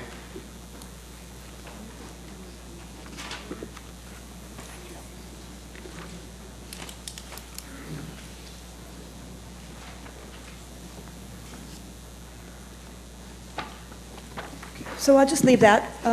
Here, we can come back to that after, but I just want to kind of throw that out there. I guess I could read it, because I just handed it to you, but nobody in the public can see it. So what it says is, this would be, if this is what you wanted to do in your ordinance adopting this comp plan amendment, you'd add this as a finding of fact directed by the board. The proposed commercial recreational use is compatible along a major interstate corridor, I-75, a 6-lane divided interstate highway that carries an average of approximately 48,500 vehicles daily, and has access to this facility from the I-75 Blanton Road interchange, which is located approximately 1 mile north of the property.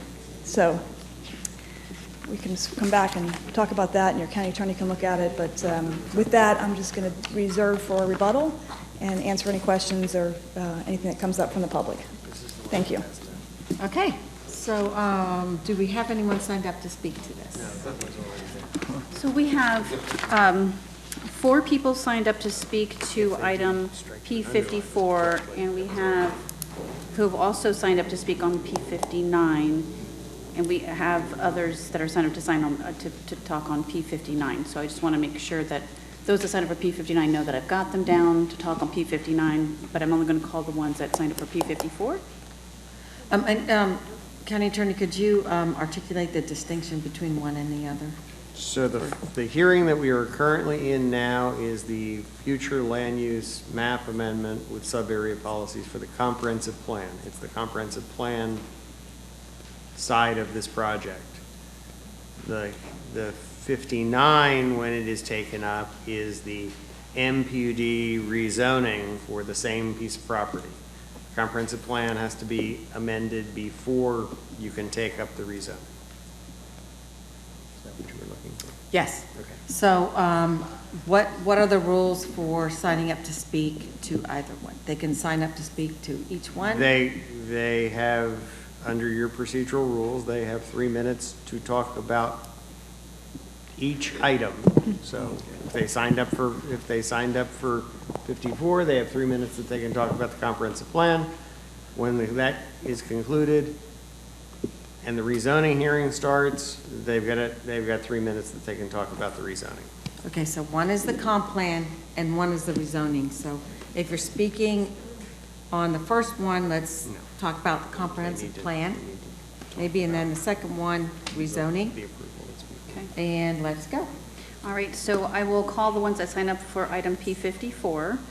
Those are Lisa Moretti, followed by Nancy Hazelwood, followed by Elma Costin, followed by Margaret Woods, and then David Morgan. So, yes, and if you could state your name and address for the record and whether or not you've been sworn. Sure. My name is Lisa Moretti. I live at 16331 Iola Woods Trail, Dade City, 33523. And I've been sworn and I swear like a sailor. Okay. Okay. I do have documents that I would like to submit into the record. Motion to receive and file. Second. All in favor? Aye. Thank you.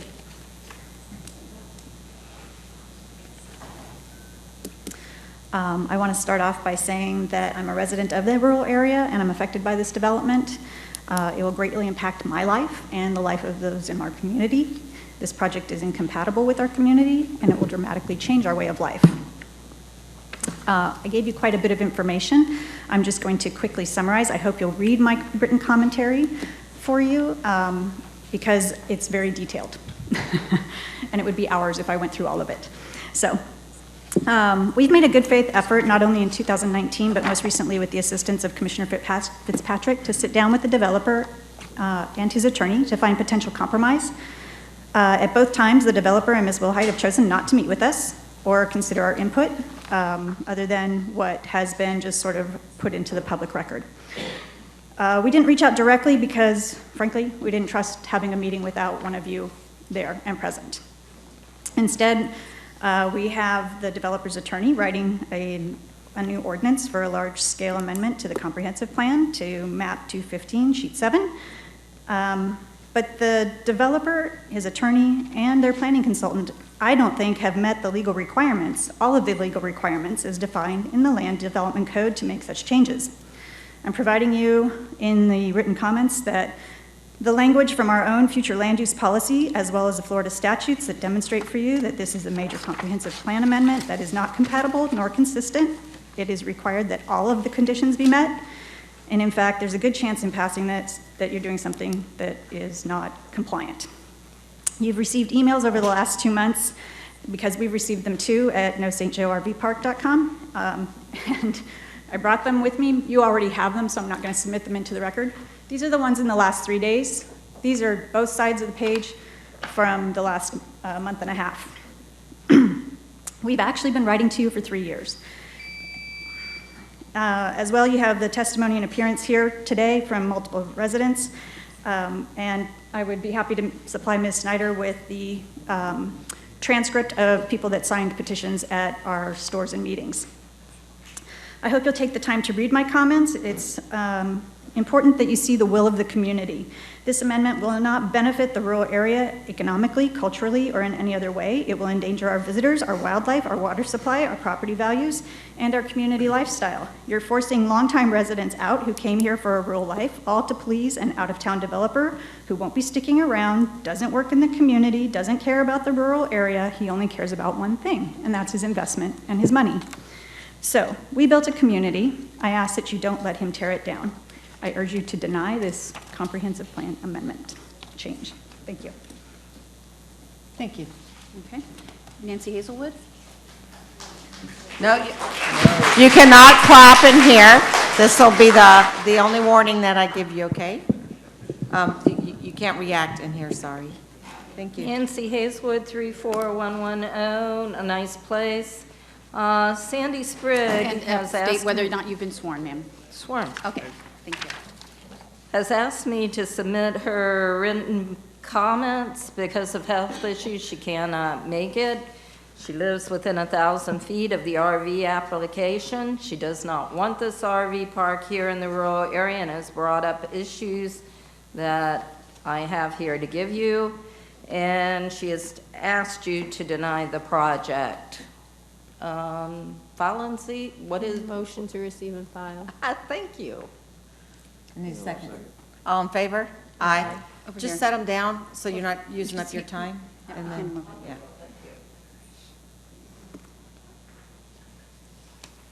Okay, so I am here to ask you to deny it. I know Barbara's been trying, but this thing just does not fit in the rural area. It's going to stick out like a sore thumb. The I-75 reason for an RV park just doesn't make sense. And as I've worked, I participated from the beginning in the rural area plan. We would have never agreed to the rural area plan if we had said, hey, right through the middle of the plan, we're going to have high density because you got an interstate. Nobody told us that. So the only place that should be is the EC, the Employment Center. And we, the people of the area would, like I said, not agreed to this. And we hope that I-75 does not encourage more. So up on this thing, I have something else for you to file and receive. I'm very concerned about... You have to speak at the mic, I'm so sorry, otherwise we can't take it up. Get this to y'all. Why doesn't someone help her? Yeah. There you go. And I need a motion? Motion to receive and file. Okay, up here you I need a have- second. A second. All in favor? Aye. Sorry. What is this? Up here you have a map, and that's the map of the Interstate Blanton exit and Lake Iola Road. And I know they're doing this shoulder down in front of the place, but this is extremely dangerous. 2 people have already died, cyclists, because this is the area where the cyclists go through. And they go down Lake Iola Road and they go down Blanton Road. So you're going to have these RVs come out the exit of 75. They're going to be looking at their GPS. They're going to try to be finding where they're going, and you're going to have cyclists going through there at the same time. They're there every weekend. One other issue is, for some reason, there's a building that's 55-foot height on this plan. Your regular comp plan says that it should be 35. When we were doing the NERAC for commercial, we had looked at buildings in the Northeast Rural Area Plan, said they could only be 2 feet unless they had a steeple or something along that line. So I would ask you to amend that building down to something that would fit in the Northeast Rural Area Plan. Thank you all very much. Thank you. Did that get to the 3? Alma Costin? Okay. What was this one in that one? I know it's the intersection. Is that what you wanted us to say? That's where the project's located. Okay, but what's that dot right there? I just think it's the intersection Blanton and 75. Okay, yeah. And then the exit, the entrance is down here. Yeah, I don't know. Hi. My name is Alma Costin. I live at 16995 Spring Valley Road in Dade City. And ma'am, have you been sworn? Yes, I have. Thank you. Okay, I have 3 critical points to make.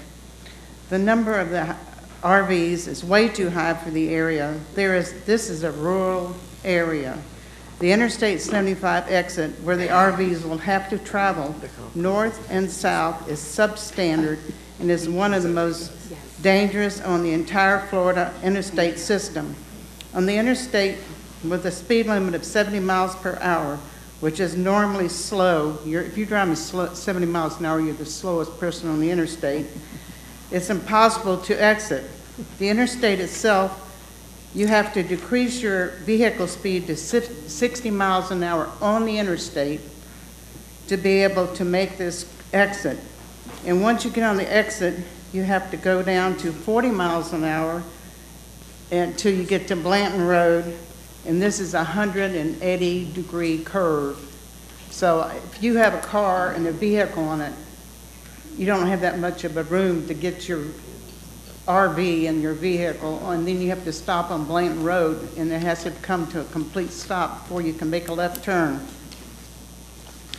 The height of the center complex of the RV park would exceed all Northeast Pasco rural protection. What? Is that your phone? No, it's this. Okay. The height of the center complex of the RV park would exclude all of Northeast Pasco rural protection area heights. The present city of Dade City doesn't have heights of more than 2 stories. So you want to have a 55-foot center where Dade City itself doesn't have but 35 feet. The number of the 550 should be cut in half and not approved until the interstate system is approved and is already in place before the RV park should start to be built. And it should be cut in half. Thank you. Thank you. Next. Margaret Woods.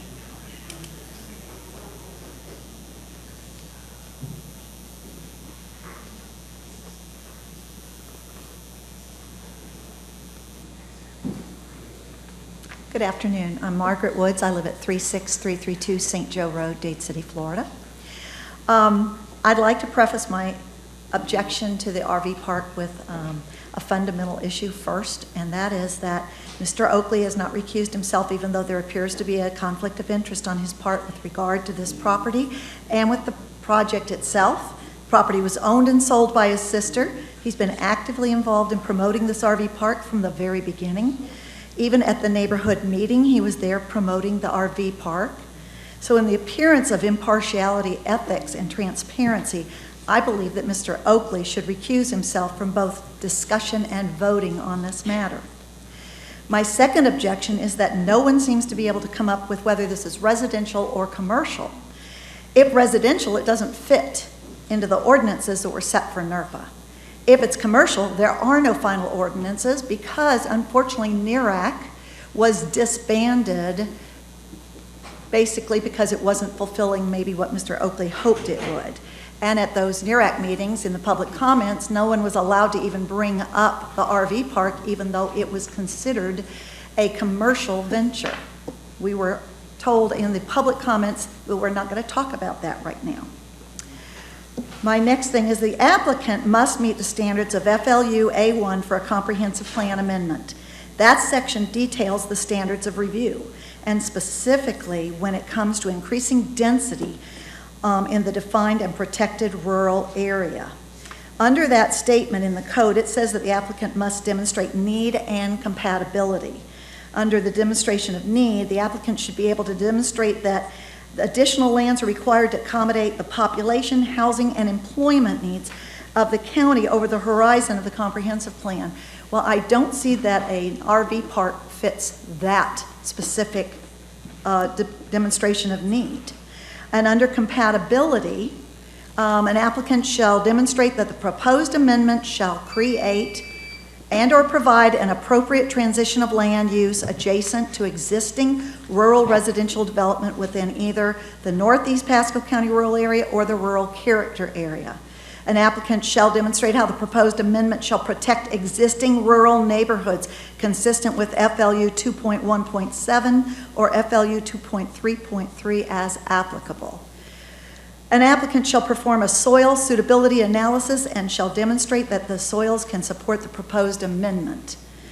And under the third thing under this is contiguity to existing urban development patterns. An applicant shall demonstrate that the proposed development is contiguous to existing urban patterns of development.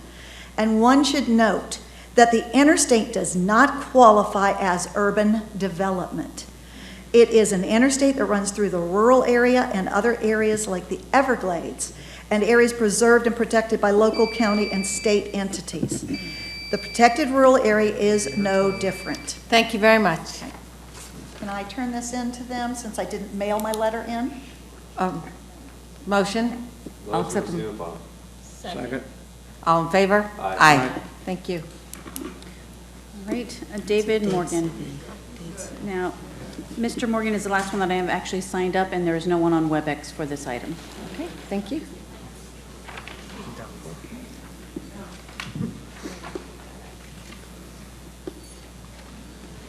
Hello, I'm David Morgan. I live at 17460 Lake Iola Road. And rather than read this, I'd like to submit it and turn it in for you to look at. Motion to receive, Bob. Second. All in favor? Aye.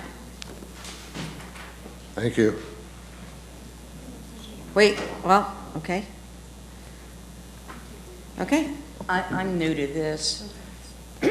Have you been sworn? Yes, ma'am, I have. My name is Debbie Morgan. I live at 17460 Lake Iola Road as well. I'm new to this. The only thing I do want to get across, there's some points here as he's passed along what this is. Okay. And basically, I've lived in the area myself, ma'am, sir, for 10 years. My husband had purchased this property 25 years ago. Every day, I sit at my table and I view the area.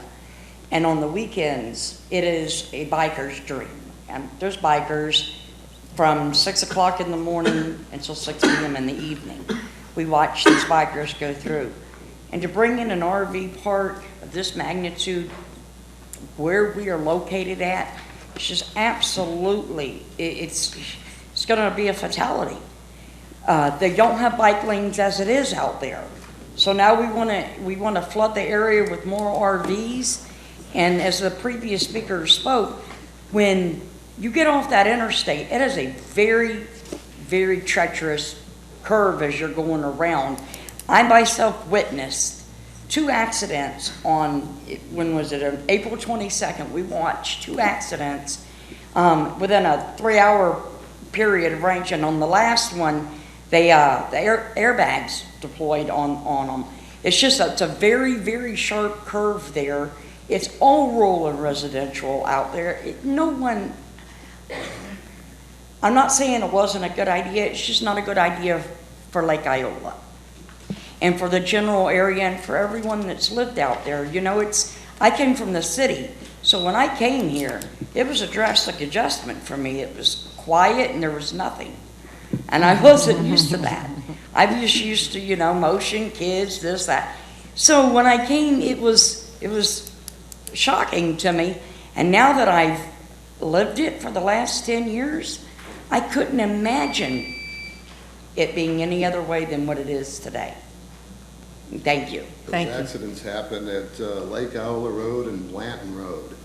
2 accidents in one day, both very serious. Serious accidents. These RVs are going to compound that problem.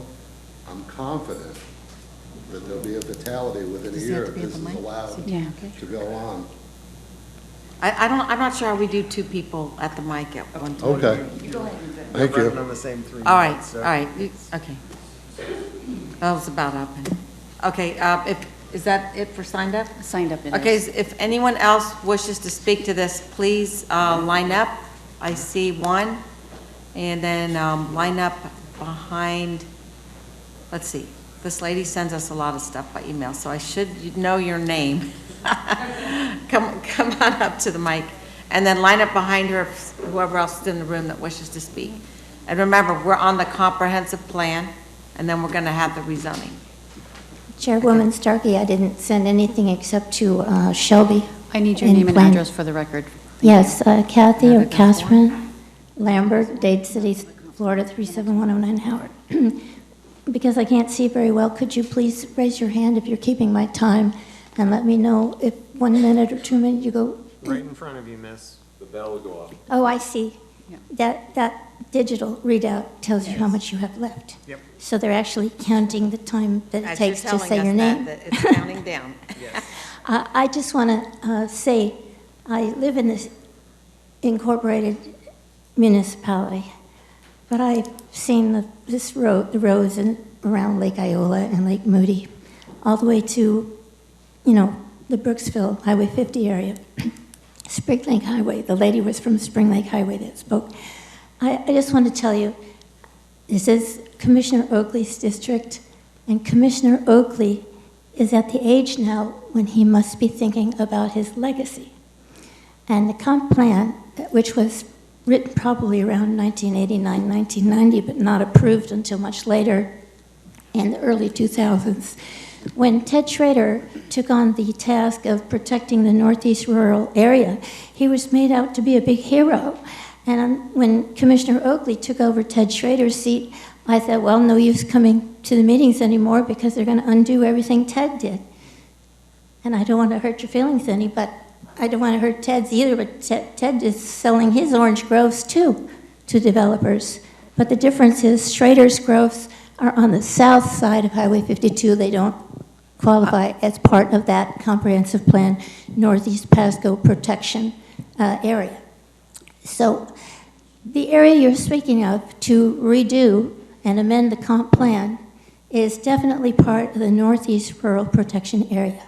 Another thing that Commissioner Oakley has brought... Ma'am, I'm going to remind you, and I think you were here this morning, that none of your comments can be directed at any one commissioner, please. I wasn't here this morning, ma'am. Okay, so I will just remind it, and don't take this time I from her. spoke about the tourist tax. Please do not direct any of your comments at any one commissioner. Thank you. This here is for Commissioner Oakley, is my email address, because I did not email any of you individually or as a group. I just made a couple of emails to planning people to get information from them. So Commissioner Oakley had this great idea about revitalizing Lakuchi. That's right. I'm speaking about him, not to him, okay? And revitalizing Lakuchi, or La Couche, as we like to say, is a great idea. And this RV park would be perfect for the Lakuchi area because with the Lakuchi River and the Green Swamp West part of the state of Florida Trail is a great place for recreation and sports. Hiking, kayaking, canoeing, they're all sports. So may I present my email address to Commissioner Oakley, or for someone to hand it to him so that he will have it in case he wants to reform that committee that he disbanded. I would be interested in serving because I like to feel that I am a fair person. May I give my email address written? Okay, hand it to the clerk, and I'll take a motion. It doesn't have to be part of the record. She wants it. Okay, just hand it to the clerk, and the clerk can give it to Commissioner Oakley. Thank you. Okay, are you done? Thank you. All right, so I'm going to remind everybody, and we don't want to have to kick you off the mic. So today's, we request that when you address the board, comments are not directed personally against a commissioner or team member, but rather directed at the issues. This provides mutual respect between board members and the public. Thank you. Name and address. Hi, Commissioners. My name is Glenora Neff, and I live at 30300 Bay Head Road in Dade City. I have not been sworn in, so I promise to tell the truth. No, this is not a rezoning. For the comp plan, we don't need it, but for the next one, we will. Oh, okay, If great. you do. I wanted to say that I think this is a good plan, it's just in the wrong place. I am so proud of our commissioners when they set aside, when they did the Northeast Rural Protection Plan overlay. When we moved here and we saw that, we said, my gosh, this is a county for us because they know what they want in their county. And they want a rural space, and it was our thing. So I hope that that you will stand by that. This particular RV park has so many small little residents. Once they park, they become a little residence, and they will travel our roads. They'll bring in a second vehicle. They will use that back and forth to get to the different shops and facilities that I go to. And I know it takes me 20 minutes to go anywhere. So what we've got is we've got a lot of cars on the road. We've got a big carbon footprint for our county that doesn't need to be there. It can be put anywhere along 75, but not in I'm sorry, not in the rural protection plan. So I hope that you will refuse to put it where it is and put it someplace else in the county. Thank you. Thank you. Hi. Jill Yelverton, 34915 O'Very Road. I just wanted to say that I really applauded what Ms. Woods had to say in her comments. I thought that they were all very appropriate, in particular about there being a conflict of interest on the board.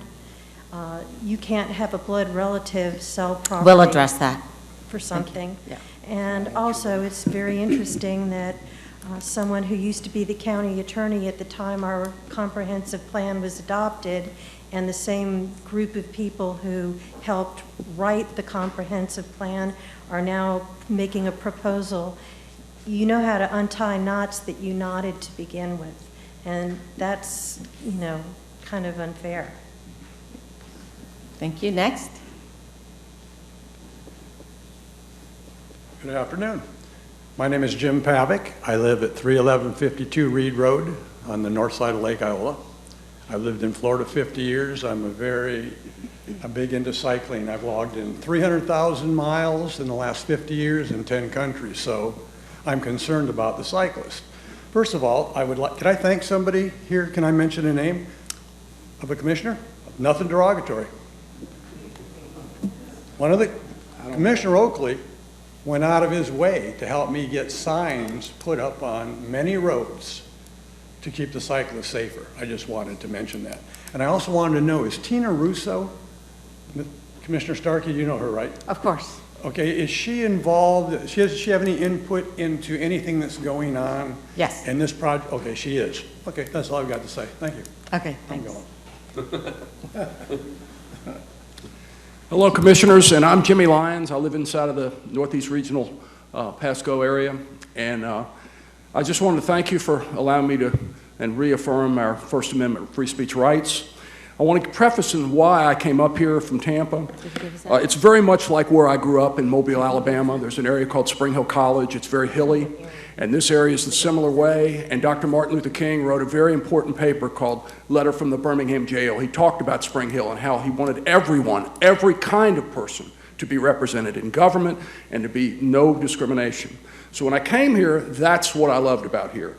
Now, in saying that, I don't want to steal his thunder, but in my dream county, I've had dreams about this, public officials must recuse from any zoning change involving their immediate family, kids, sisters, parents, or recruit any future buyers and assure them that they will get their specific zoning once it's approved by the board.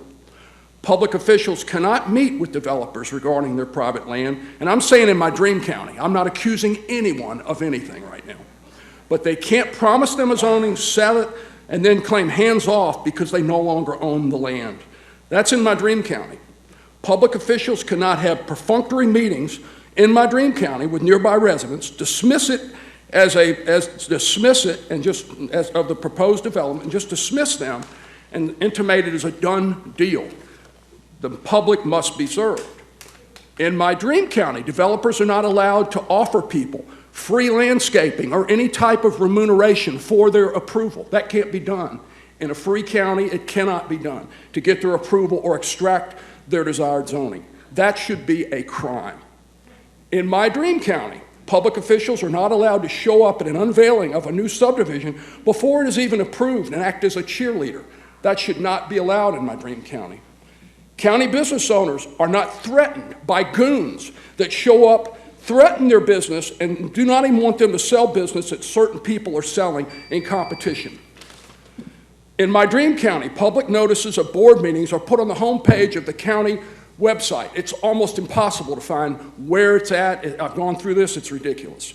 No commissioner can say no one cares about a zoning, and I heard this from different counties, that when they don't show up for these meetings at 1:15 in the morning, or in the afternoon, they might as well put them at 1:15 in the morning, because if they have them in the early evening, people will show up. People are showing up for this specific thing.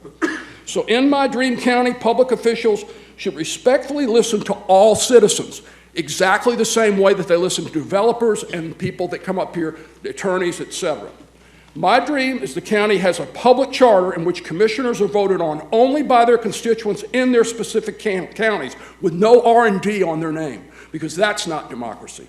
And so the only other thing I would say is in my dream county, citizens have the right to talk to their commissioners. Is that it? I guess I'm cut off. That's it, but we need your address, please. I'm afraid to give it. No, you legally have to give your address. Okay, 29776 Bay Head Road. We've had people Thank threatened. you. 29776 Thank you, sir. Bay Head Road. People have been threatened. Thank you. Thank you. Okay, come on up. I'm Carl Wright. I live at 30424 Bay Head Road, and I had originally, and I've been sworn, not that it matters, I guess. I was originally intending to talk on on 59, but I think what I have to say is more appropriate to this. Many years ago, in giving a speech, an honest politician used the phrase government of the people, by the people, for the people. He was describing government that existed for the benefit of the governed. I am left wondering what has happened to Mr. Lincoln's ideals. I, like many others here, purchased property and made my home in East Pasco because of an implied promise in the East Pasco overlay. East Pasco has not been trashed by overdevelopment nor covered with pavement. There isn't a fast food outlet, a bank, or a pharmacy on every corner because previous county commissioners recognized the wants and needs of the people who lived in the area. We are not here today to witness governmental actions for the people. We are here because the greed of a few is being given precedence over the desires of the many. Whatever happened to true representative government? Too many people are under the impression that it is mostly corrupt and largely influenced by backroom promises and deals. With all due respect, shame on any elected politician who puts personal and family interests over the wishes of the people that politician supposedly represents. I think we've asked you not to direct any It's not directed at anybody. I'm So talking your about time is alcohol. up. Nope, You your time can't is do up. that. Nope. Well, we've asked him not, Just let him finish. all right, finish. Where's the vote? Sorry, everybody. Go ahead. You've already taken some of it. Nobody sitting at that table today can honestly say that the majority of their constituents want this project. Many of those living in Hudson, Port Richey, Newport Richey, or Land O'Lakes are even aware of it, nor do they have any burning desire for its approval. And I, and the vast majority of those in the audience living in and familiar with the area, know that the water resources, the roads, and the exits off the highway are not suitable for this type of a development and the added pollution it will bring. And I, and the same majority in the audience, as well as probably every elected member of the county commission about to vote to approve this change, we out here suspect that we wouldn't even be here today if one of you lived out in that area. So I guess the question is this: does the county commission stand for government of the people, by the people, for the people, or does it stand for government of special interests, by the special interests, and most importantly, for the special interests? And for the record, please understand that I am a resident of the rural area and I am affected by this development. It will greatly impact my life in this community. The project is compatible with our community and will dramatically change our way of life. And if I have offended anybody up there, I apologize, but I was speaking my mind. Thank you. This will be our last speaker. Thank you very much. Hi, my name is Wesley Benzar. I live in 17606 Lake Ayola Road. Okay, go ahead. A while ago, I assumed that was the owner of that development. He contacted me somehow and asked me if I will sign, if I will be agree for this development. And I asked him what will be my benefit from this. And he said he will fix the lake. I assume that you are I mean, you know what the situation is with that lake. And I asked him how much you can invest to fix that lake. He said $4,000. I said, what? I said, well, I'll invest $4,000 to fix that lake. That will be in your benefit. I contact the company to come to give me our number for fixing that lake is $40,000. If this developer wants to make this kind of benefit to us, we're against him. More than that, we think that the area is not prepared for, 400 or so how many places of RV? Because of that, I think that's no benefit there. I propose him another idea, to share shares with everybody around, and everybody will have some benefits from there. Because, you know, everybody's looking for his good, for his profit. Nobody will have any benefits from there. I mean, people that lives around there. And I propose him to come. I'm a businessman too, and I said, why you don't, share your shares? Or at least, he said he will have a restaurant there. Or at least, give the opportunity to people that lives there around to use your restaurant. He said yes, but I said no, don't be so fast, for free. And he said, oh no, that's too much. If you are looking for your benefits, you have to look around, because your goods or your benefits stops there where it's bad for somebody else. If for somebody else is bad, then you have to stop there. If you have conscience, if you are a good man. If not, then go home. Thank you. No clapping, thank you. All right, this will be our very last speaker. And we have no one on WebEx, so we'll be going to rebuttal. Thank you. Hi, my name is Mary McKnight, 36210 St. Joe Road. I just want to say one thing, that I know your comprehensive plan is coming up to be written, and I know what a task that is. When it was written many years ago, the stakeholders took a lot of time and effort to figure out what they wanted Pasco County to look like, what it envisioned it to be in the future. And they set a limit for this property and all the properties. And many years ago, their vision was that this should be a rural parcel, agriculture or whatever it is.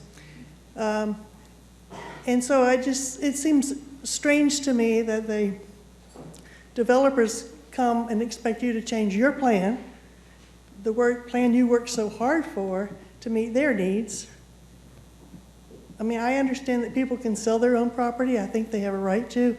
People have a right to build whatever they want to build within the designations of zoning and future land use at the time of purchase. But I want you to give careful consideration to the overall vision and the comprehensive plan that they worked so hard to design many years ago. Thank you. Thank you. All right, so we'll take rebuttal now.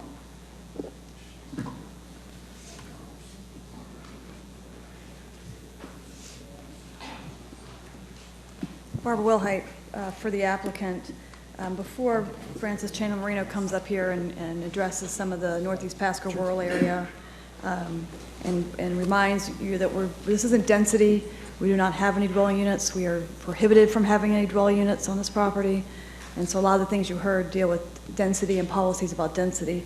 But Francis Chano Marino can go over that. The whole 55-foot high building, the intent was to make sure we could have a building 2 stories. So if it's less confusing to say our maximum building height will be 2 stories, we're happy to make that change, which is really an MPUD issue. But I just wanted to bring that up. That it's just, when we ask engineers, what's that supposed to be, maximum 2 stories, they say put in 55 feet, so I put in 55 feet. So, but we're happy to make that maximum 2 stories. With regard to the Lake Iola-Blanton intersection, that was evaluated by your staff Venkat from Traffic Operations, and I think he's either here or on the line. So you may want to, if you want to talk more about that, the county did that analysis of that intersection, actually at the request of Commissioner Oakley. So, but let me have Francis come up, and then we'll come back and see what's left to talk about. Thanks.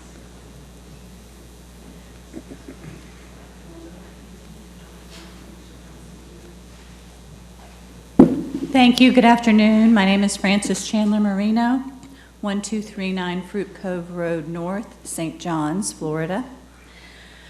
A couple of things that I want to address relate to my finding particularly was that the application as it was submitted was consistent with the comprehensive plan that's been adopted today. And the reason... You cannot make comments from the gallery. Thank you. The reason that I made that determination gets to the heart of what constitutes rural, not in our minds, but under the comprehensive plan. And the comprehensive plan was very clear about how it crafted the idea of what the county would accept and look at in the rural area. As we might remember, our focus back in the middle of the 2000s was on limiting suburban sprawl, and particularly in limiting residential density in an increased way. So this idea of commercial uses was not dealt with as maybe clearly as we would have liked it to be in the plan, and that's certainly something that you can do if you're going to amend the plan. But what I have now to look at is the plan as it's crafted. And as it's crafted, there's some very clear things about this. Number one, the comprehensive plan does define in the definition section in the glossary that RV parks are to be considered commercial. They are not to be considered residential uses, and therefore there is no density attached to this use. The second thing is that the policy 2.1.8 that speaks to commercial design standards is a standard who is applicable to the county, not to a developer or an applicant. And that policy requires the county to amend its land development code to include some standards for commercial design. Does she have more time, or is she done, or in rebuttal?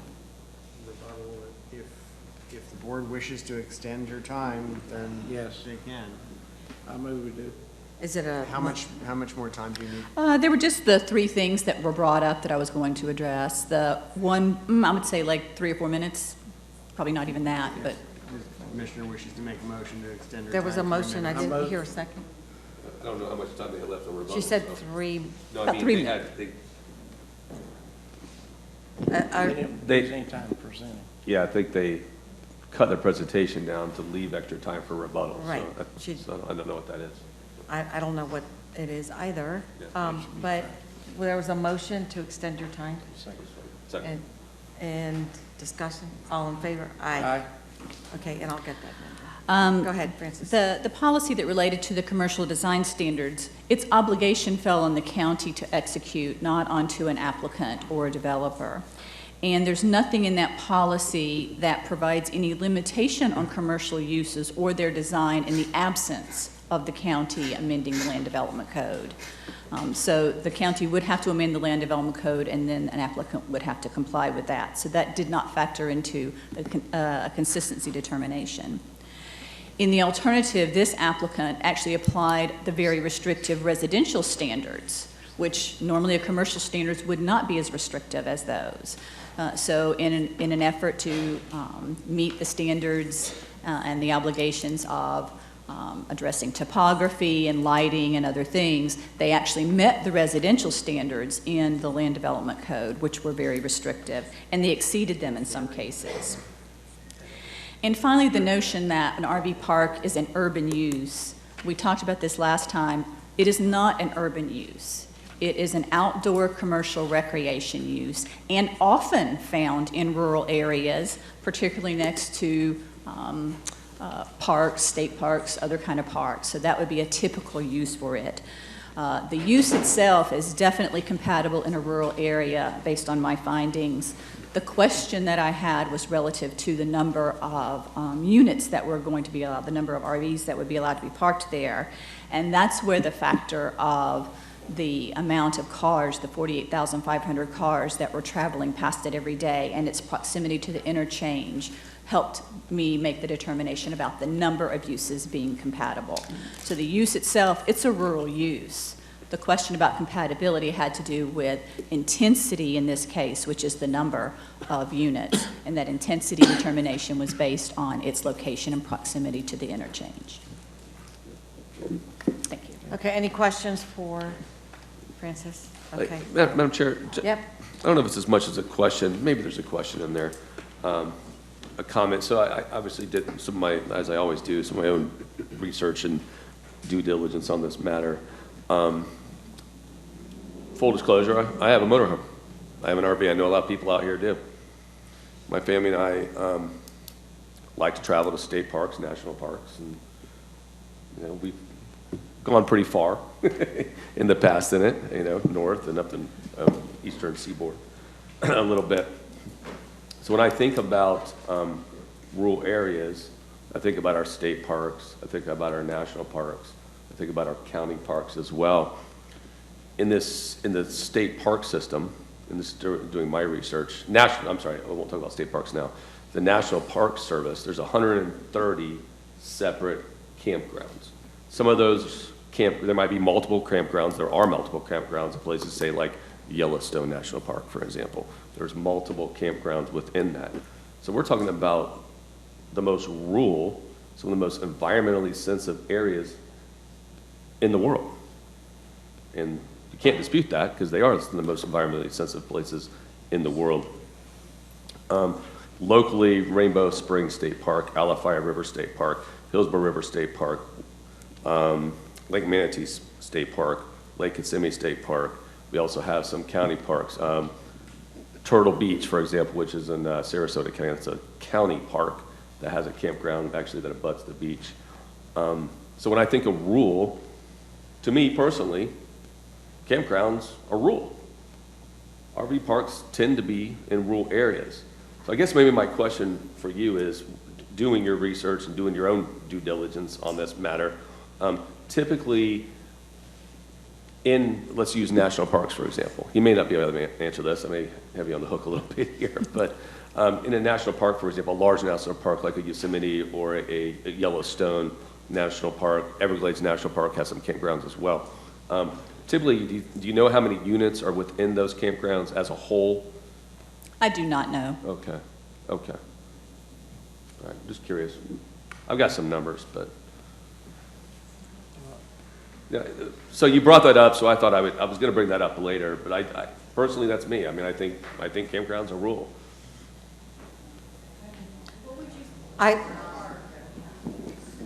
Commissioner Fitzpatrick. And what would you say the average length of time that someone goes to a campground for?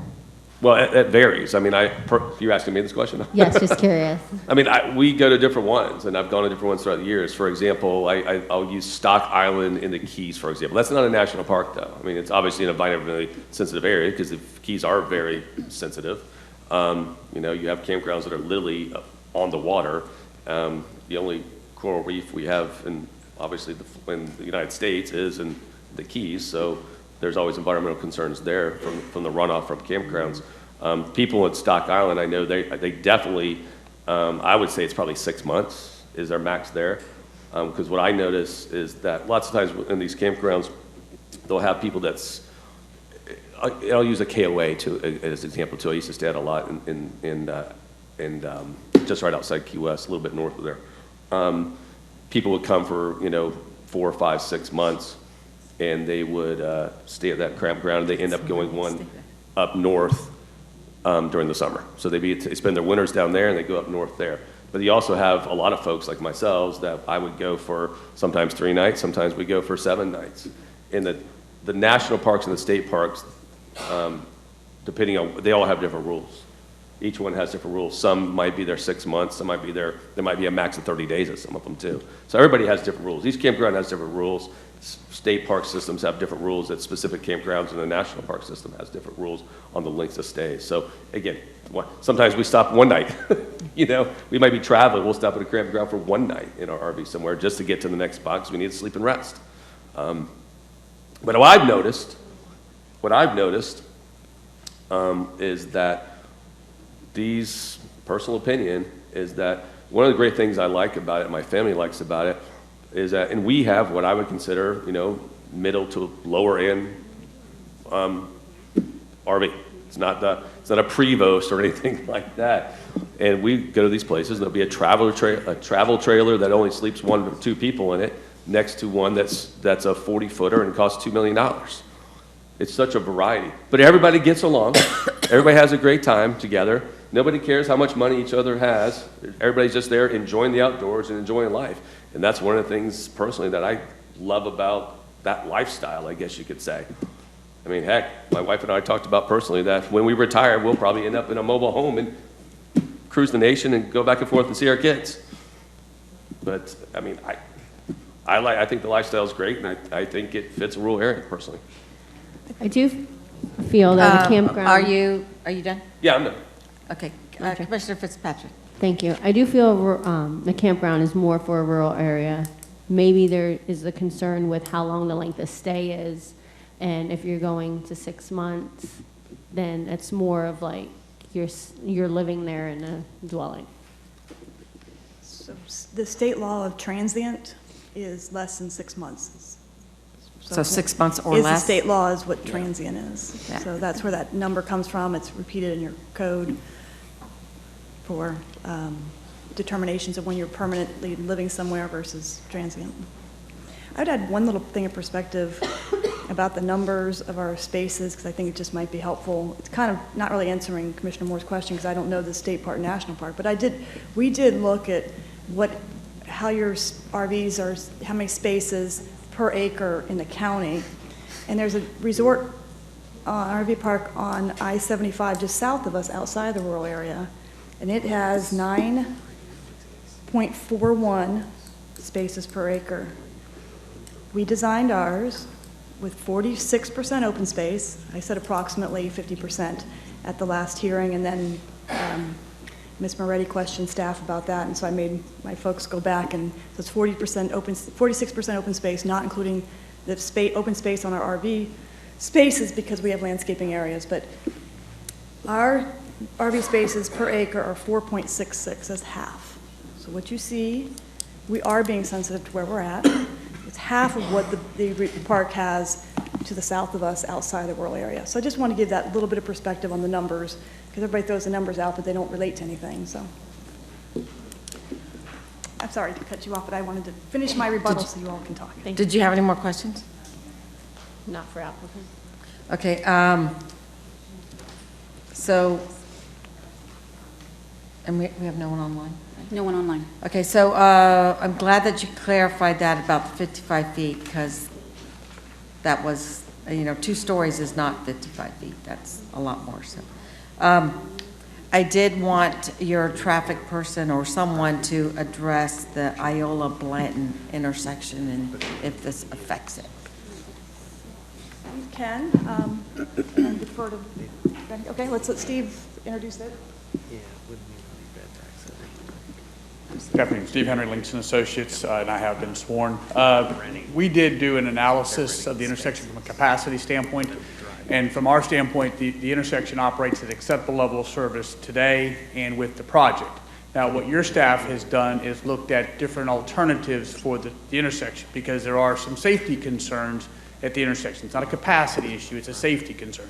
And I think Vantech may be on the phone. He may be a better person to be able to address that, because we looked at some different options. They looked at some different options, and they came up with an option they think is best, that they plan to implement whether this project goes forward or not. So I'd rather defer to him to be able to address that for you. Let me get a clarification. Sure. Is that a better question for the next hearing or this comp plan hearing? Well, if you think that the comprehensive plan should not be changed based on transportation conditions, then it's appropriate for this. Okay. It could go either way is, I guess what I'm saying. So do y'all want to hear about, well, I think Yes. I heard enough. Okay, sorry, thank you. So I was looking at the map of Dade City when we were talking about this, and if you ever see me on my iPad during a board meeting, I'm usually doing research or looking it up. And I was actually chair when we passed the East Pasco Rural Protection Ordinance. And what, we did that for residential, that we didn't have commercial in front of us. It was just the residential. And I've heard, oh, we took property rights, but we didn't. We said if you have whatever you have under the comp plan now as far as density, you could keep. And I'm not a planner or a land use attorney, so I may get this all wrong. But that if you wanted to increase your density, you would have to do a conservation subdivision, like Lake Jovita. But we did not address the commercial, and that was for a future date, and I hope that's in the works. This is commercial, not residential, even though I know that sounds funky, but that's where it falls. And when I look at Dade City, and I've been sitting here looking at it, and first of all, I think it's the right place against the interstate. I wouldn't want this out in the country more and have, which it could be, where you drive more along the roads. This has a pretty short access to the interstate. And then I look over at 301, and I don't have the Dade City boundary memorized, so I tried to transpose it here. And I see all kinds of RV parks right along 301, outside of Dade City, just north of the Dade City line. Not nearly as nice as this one's going to be. So what did concern me was the tree canopy, and that there be a substantial tree canopy here, because no one wants, we love our county, and I think it looks beautiful for the most part from the interstate. And if you know me, I've worked hard to ban billboards and add landscaping all over the place in the county. And I just thought it was really important that the view of the campers be softened by a tree canopy. And I think they've committed to, well, I'll let you speak to what you committed to, but that was important to me, that there be a lot of landscaping, and that the pads have a lot of, oh, that's going to be in the next one. Okay, sorry, I see I'm mixing these up. So we'll go over the landscaping the next one, but for me, for what we are dealing with right now, this is commercial. I think a campground in a rural area is right against 75. I see other ones in the area on 301, and so I'm for those reasons I'll be supporting. So if you look at this RV park, the way it is, the way it's set up on the land, the landscape, and the way the topo is, the fact of it is, you may see that up near the road a little bit, but it drops away from the road down toward the lake. And so basically when you come by, you won't see a lot of those I'm things. hoping that. But when you think about this as 550 spaces, is that a lot? I don't know if it is, because right down the road, you have Travelers Rest, which is a residential park. You cannot speak from the gallery. Which is a residential park, and there's 1,500 or so residents there. They have their own community there. You hardly hear much of anything there, and they've been there for over 50 years. And I wanted to address what Commissioner Moore was saying too. I mean, my brother just put in his resignation yesterday, and he's getting ready to travel in his RV, and I've done so as well, and so have my parents. So, Commissioner Fitzpatrick? Yes, Madam Chair, I was wondering if the RV air parks that you were talking about were within or outside of the Northeast Rural Area Protection. They're in it, yeah. And then Commissioner Oakley, I know you said the 1,500 spaces. Do you know, are those within or outside the Northeast Rural Protection Plan? Those are residential, those 1,500. Okay. I was concerned with how will this affect the public safety and the services out there? with all the additional residents or visitors coming to the park that may need public safety services? So if I may answer that, we don't see any extra need or extra burden on public safety, but we did calculate what's estimated to be ad valorem taxation that we're going to pay, and a similar resort of the quality down in Manatee, about a $22 million assessed value. Their tax bill is about $350,000 a year in ad valorem. Our tourism tax, which obviously doesn't go to that type of infrastructure, is, now that it's 5%, is estimated to be about $550,000 a year. Wow. So it's a significant amount that the resorts pay on top of mobility fees and building permit fees and all those things. But it's a significant amount because it's going to be a significant investment in the resort. So they will be paying the bed tax fee? Yes, about $550,000 now that it's 5%, $500,000 a year, which we're proud to do. Madam Chair? Yeah, so Yes. Commissioner, yeah, that's, RV parks pay bed tax, as well as obviously VRBOs are supposed to, and rental homes less than 6 months, as well as obviously hotels and motels and such. They fall in line with the same thing. We need to check on these ones on 301. Yeah. Make sure they're paying. Commissioner Oakley. Tax collectors doing a good job at that. Madam Chair, I'd like to move approval. Second. Can I have a discussion? Yes? Thank you. My concern is with it being in the Northeast Rural Protection Plan, if previous boards have agreed to put that plan together, are we still protecting the Northeast Rural Area Protection Plan by moving forward with the RVs? So the Northeast Rural Protection Plan is a residential rural protection plan, and this RV park is considered commercial, so it doesn't fall in, and I'm speaking for someone else, or the county can speak up to this, or Terry or someone. So But- the rural protection area is on the map. Right now, what you have adopted in your land development code only applies to residential. Right. Right. Not that it don't, but I'll defer to the planning director. Yes, me too. And then we're going to address, we're under discussion.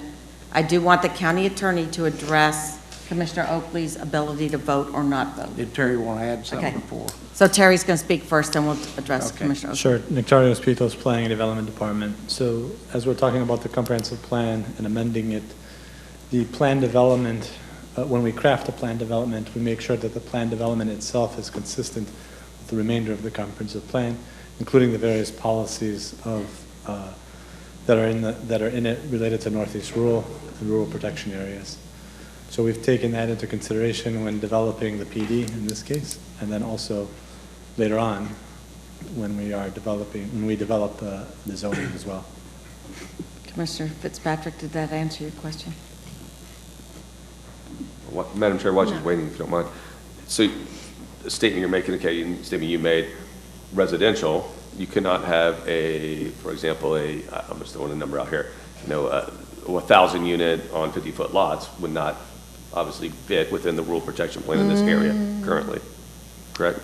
Not a residential. It would have to follow Residential. Yeah, a residential project would have to follow the regulations of the Right. development code. But if a truck stop came in tomorrow, a Flying J, they could make the application. They could, in the sense that they would probably have to Go through the process, but they could make the they would have to go through the process, and Okay. it would probably That's need my- that's rezoning the of some question. sort. It's, what Commissioner Moore just said is a discussion for another time about the 40-foot lots, because I don't know if what he just said is correct. But what we're dealing with is commercial here, not residential. That kind of, is that correct? Correct. Okay. That Okay, we still have another one. We have rezoning this comp plan. Go ahead. Thank you, Madam Chair. So I feel that if the previous boards have agreed to a plan, that we should follow that plan, but because that's only residential, that has nothing to do with the commercial that is being set in front of us today.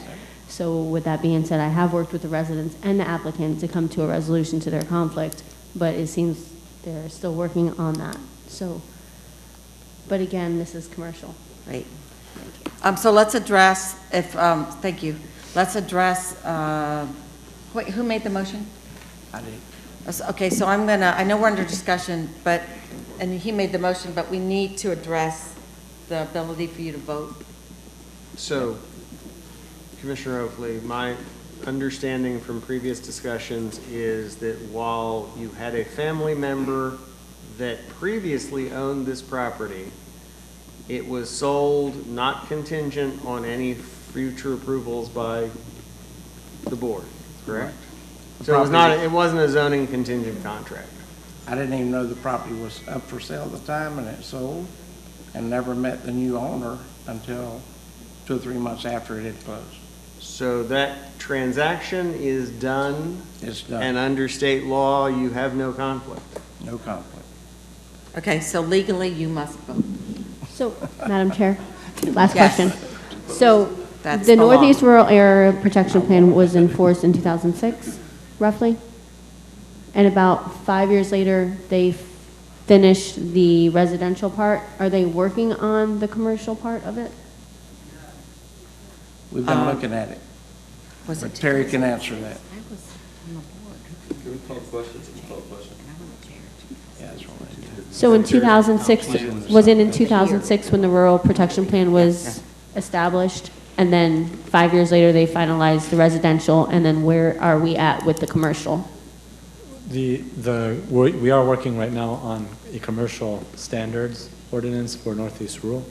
That was part of this previous fall, in the fall of 2021. We worked with the Northeast Rural Advisory Committee for a few months, and then we've taken the project and are finishing up the initial drafts of that ordinance coming up now in April, I believe. So that should be coming before the board in a few months from now. I won't say May, but coming up this summer. Okay. Madam Chairman, before you take a vote, I want to know from Commissioner Oakley and the seconder whether you are adding in the whereas clause finding of fact that Ms. Wilhite tendered at the beginning of the hearing. Whereas the proposed commercial recreational use is compatible along a major interstate corridor, I-75, a 6-lane divided interstate highway that carries an average of approximately 48,500 vehicles daily and has access to this facility from I-75/Blanton Road interchange, which is located approximately 1 mile north of the property. Under advisement from the county attorney? I think that I don't object to it being included in the ordinance. And the two-story issue would be in the next one in the Yes. rezoning? Okay. All right, so we have a motion and a second. All in favor? Aye. Roll call. Opposed? A roll call? Roll call vote. Okay, Yes, roll if call, there's sorry, it was some- at the beginning. District 1, Commissioner Oakley. Aye. District 2, Commissioner Moore. Aye. District 4, Commissioner Fitzpatrick. Aye. District 5, Commissioner Mariano. District 3, Chairman Starkey. Aye. Okay, now we are on the rezoning, where many of these other things come into question. And would the applicant, oh no, county. Hold on, let me do publication. Okay, publication. Item P59 was published in the Tampa Bay Times on November 24th, 2021.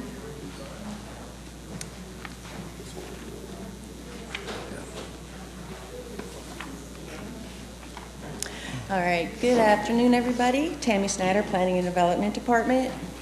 And I bring to you North Pasco RV Resort and PUD, PDD 227422. And here we have the location map. It's directly in between and abutting Lake Iola Road and I-75. And proposed as a rezoning request from an AC agricultural zoning district and an AR agricultural residential zoning district to an MPUD to allow the development of a 550-space RV resort and associated infrastructure and amenities on approximately 131.68 acres. Also requested is a variation from the LDC, Section 805.6, restrictions on post-development wetlands and upland buffers within residential lots and non-residential parcels to allow a recorded covenant over the entirety of the MPUD rather than an HOA CDD, merchants, or property owners association, and this covenant shall impose upon the developer a perpetual obligation to operate, maintain, repair, replace, insure, pay taxes with respect to all open space, drainage areas, common areas, landscaped areas, wetland areas, buffer areas, preservation, conservation areas, recreation areas, park areas, and other special purpose areas, unless said areas are or is required to be dedicated to another governmental entity. And here's their master plan. The project is located between and abutting Lake Iola and I-75 and is in the North Market area. On May 29, 2020, the applicant received approval for an alternative standard request to reduce the right-of-way dedication on Lake Iola from 67.5 to 57 feet per resolution 19-136. And the LDC specifies that variations from the code may be reviewed and approved by the PC and BCC during public hearings held on any application for the MPUD zoning amendments. Variations shall be allowed where the BCC specifically finds in the particular case that the proposed variation meets or exceeds the intent of the code, and the PDD has reviewed the requested variation and found that it meets the intent of the code. And conditions were added and revised since the last public hearing, and you also have a packet in front of you of some additional revisions since this slide was created, subsequent to meetings with various commissioners, and you have the ex partes in your packet as well. Condition number 2 was added to introduce Exhibit 1, the concept site plan, and designate authority to interpret and apply the concept site plan to the PSP and construction plans. Condition number 11, which is now 12, was modified to include any replacement or additional trees shall be comprised chiefly of Florida native drought-tolerant plants. Condition number 14 was added to require the construction of a 6-foot shoulder along the project side of Lake Iola from just south of the project's entrance north to Bayhead Road, consistent with the Northeast Pasco Multimodal Safety Action Plan final report dated March 2018. The ultimate details of the design and construction will be approved prior to or concurrent with the construction plan approval. The applicant did reach out to the County Engineering Department for input regarding the proposed 6-foot shoulder prior to making the proposal, and the County Engineering Department indicated that they had no issue. Condition number 26 was drafted to require pervious surfaces for the RV pads. That has since been revised. That particular one has been removed, and it's... Wait, what happened? It's that particular condition has been revised. It says the stormwater management facilities, including ponds, swales, roadway, gutters, inlets, pipes, and any other storage for conveyance features will be designed in accordance with Pasco County and SwiftMud standards, assuming that RV pads, sidewalks, and vehicular use areas are impervious. So that is how 26 was revised after this slide was created. Condition 27 was included to address the proposed splash pad and its water use and recirculating. Condition 28 requires that the on-site wastewater treatment is solely for the use of the RV resort and will meet all regulatory requirements. And condition 29 lists permitted uses. Now 29A includes equestrian-oriented facilities. And this proposed request is consistent with the Pasco LDC Chapter 400, subsection 402.2, zoning amendment and PUD, and with the applicable provisions of the Pasco County Comprehensive Plan. And I'm ready for any questions. I do have a question. Are you, so 26, are you saying that the pads can now be impervious when we were wanting them to be pervious, which is concrete blocks versus a concrete pad? Concrete blocks and, or rock? and that sort of stuff is not actually pervious. Tell that to your staff, because they consider it in the permitting department pervious. Okay. There's an inconsistency in our county then. Yeah, because but, they but are, what's this? they what are, this is, I what know this it's is saying from, is that their stormwater system will account for those RV spaces, the RV pads. Brad is coming to rescue you. yeah, because I can tell you, I've dealt with that many times in Gulf Harbors, that they consider concrete block pervious. Yes, Because I took out concrete block and put in a wood deck, which they considered they considered my wood deck with half-inch spacing impervious, but concrete block was pervious. Yes, for Brad Tippin, Planning and Development. For intents and purposes, we talk about two categories of pervious and impervious. But when it comes to pervious, there are different quantifiers. You could be 50% impervious, 70% impervious, higher. There's a coefficient that goes along with that. So there's some math that's done. Certain types of pavers, maybe done more tightly together, are less pervious than other types of pavers with open cuts in them. Different types of things like that are all taken into account. So there's different categories of that. And that's taken into account with the calculations, the math that's done with the drainage. Yeah, so that was not my experience, but maybe we can talk about that another time. Okay. Because I have personally had to experience this. All right, so Barbara, in my meeting with you and the applicant, we talked about paver block. Would you let Ms. Wilhite? All right, you can speak. You can speak. I think she needs to do her presentation. I was ready to go into my questions. Barbara Wilhite, 6327 Grand Boulevard. For Thanks, the Brad. applicant, I have the whole receive And you have been sworn and I for have been this one, sworn, right? yes. And I have the whole receive and file little thing to do here again. In the documents here are the PowerPoint that was presented and received and filed previously in the previous hearing, the transportation analysis, Francis Chandler Marino's resume, the comp plan consistency analysis, and the zoning compliance analysis. If you would be so kind as to receive and file those. Motion receive and file. Second. All in favor? Aye. And with that, as those received and filed, because I didn't say anything in my presentation that wasn't in this PowerPoint, I'm not going to go through that PowerPoint again. But if you have any specific questions, what we did try to do on the stormwater issue is have the most conservative stormwater design, and that's the way it's written, which is we're going to treat, because there's so much confusion whether things are pervious or impervious, we're just going to treat everything as impervious, which is conservative and makes you have more stormwater capacity. So that's what we wrote, and so we didn't have to get down into the confusion of what was pervious and impervious because there's a lot of confusion there. With that, I would spend my time, we have Brian Nolan who can talk to you about the landscape plan and what he did and how it compares to other projects and what his instructions were, and if he had any specific instructions or budgets or anything when he did that plan. So I'd like to him to come up and tell you a little bit about the plan he put together for this project.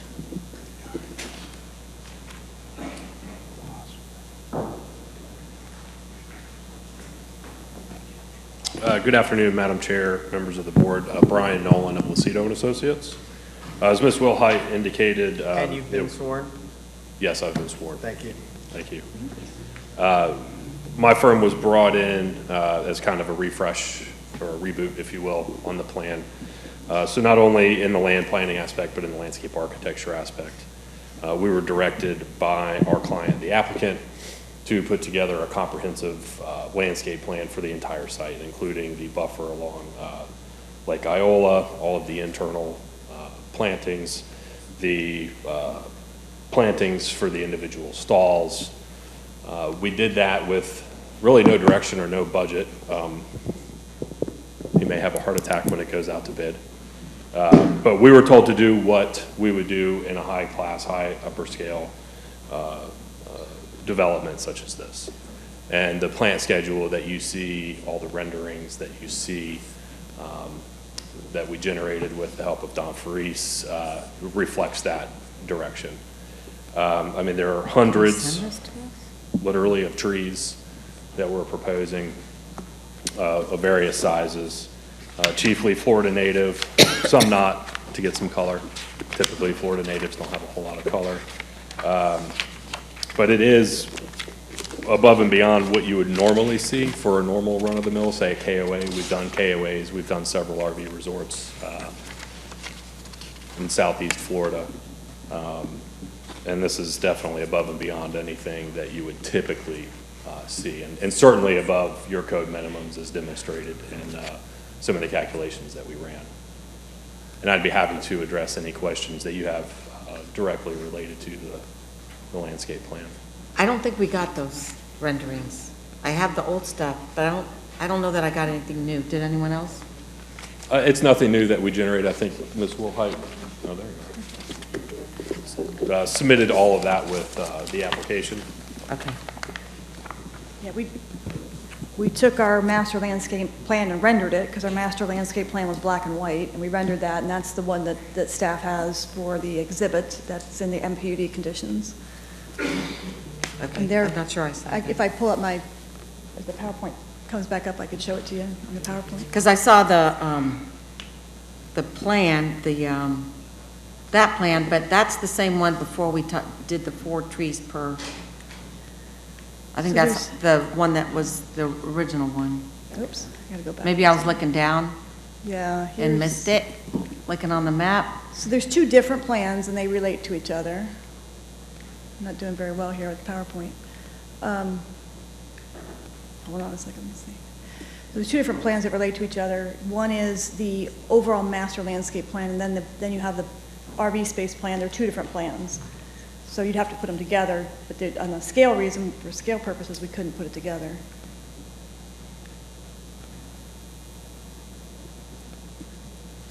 Did you see it in there and I missed it?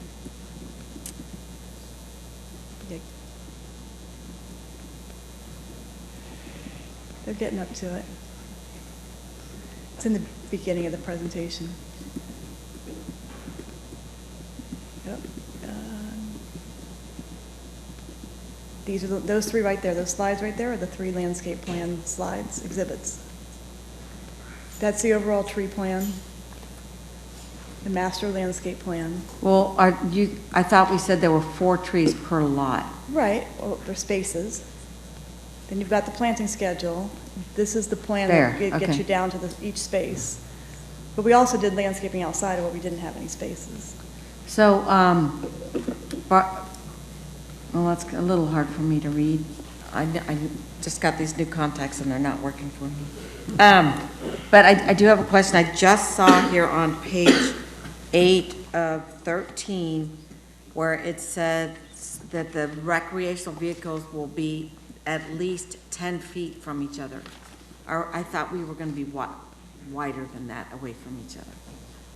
So the RV space, that is in there because that's the fire marshal standard, so that's why it says that, but the spaces are bigger than that.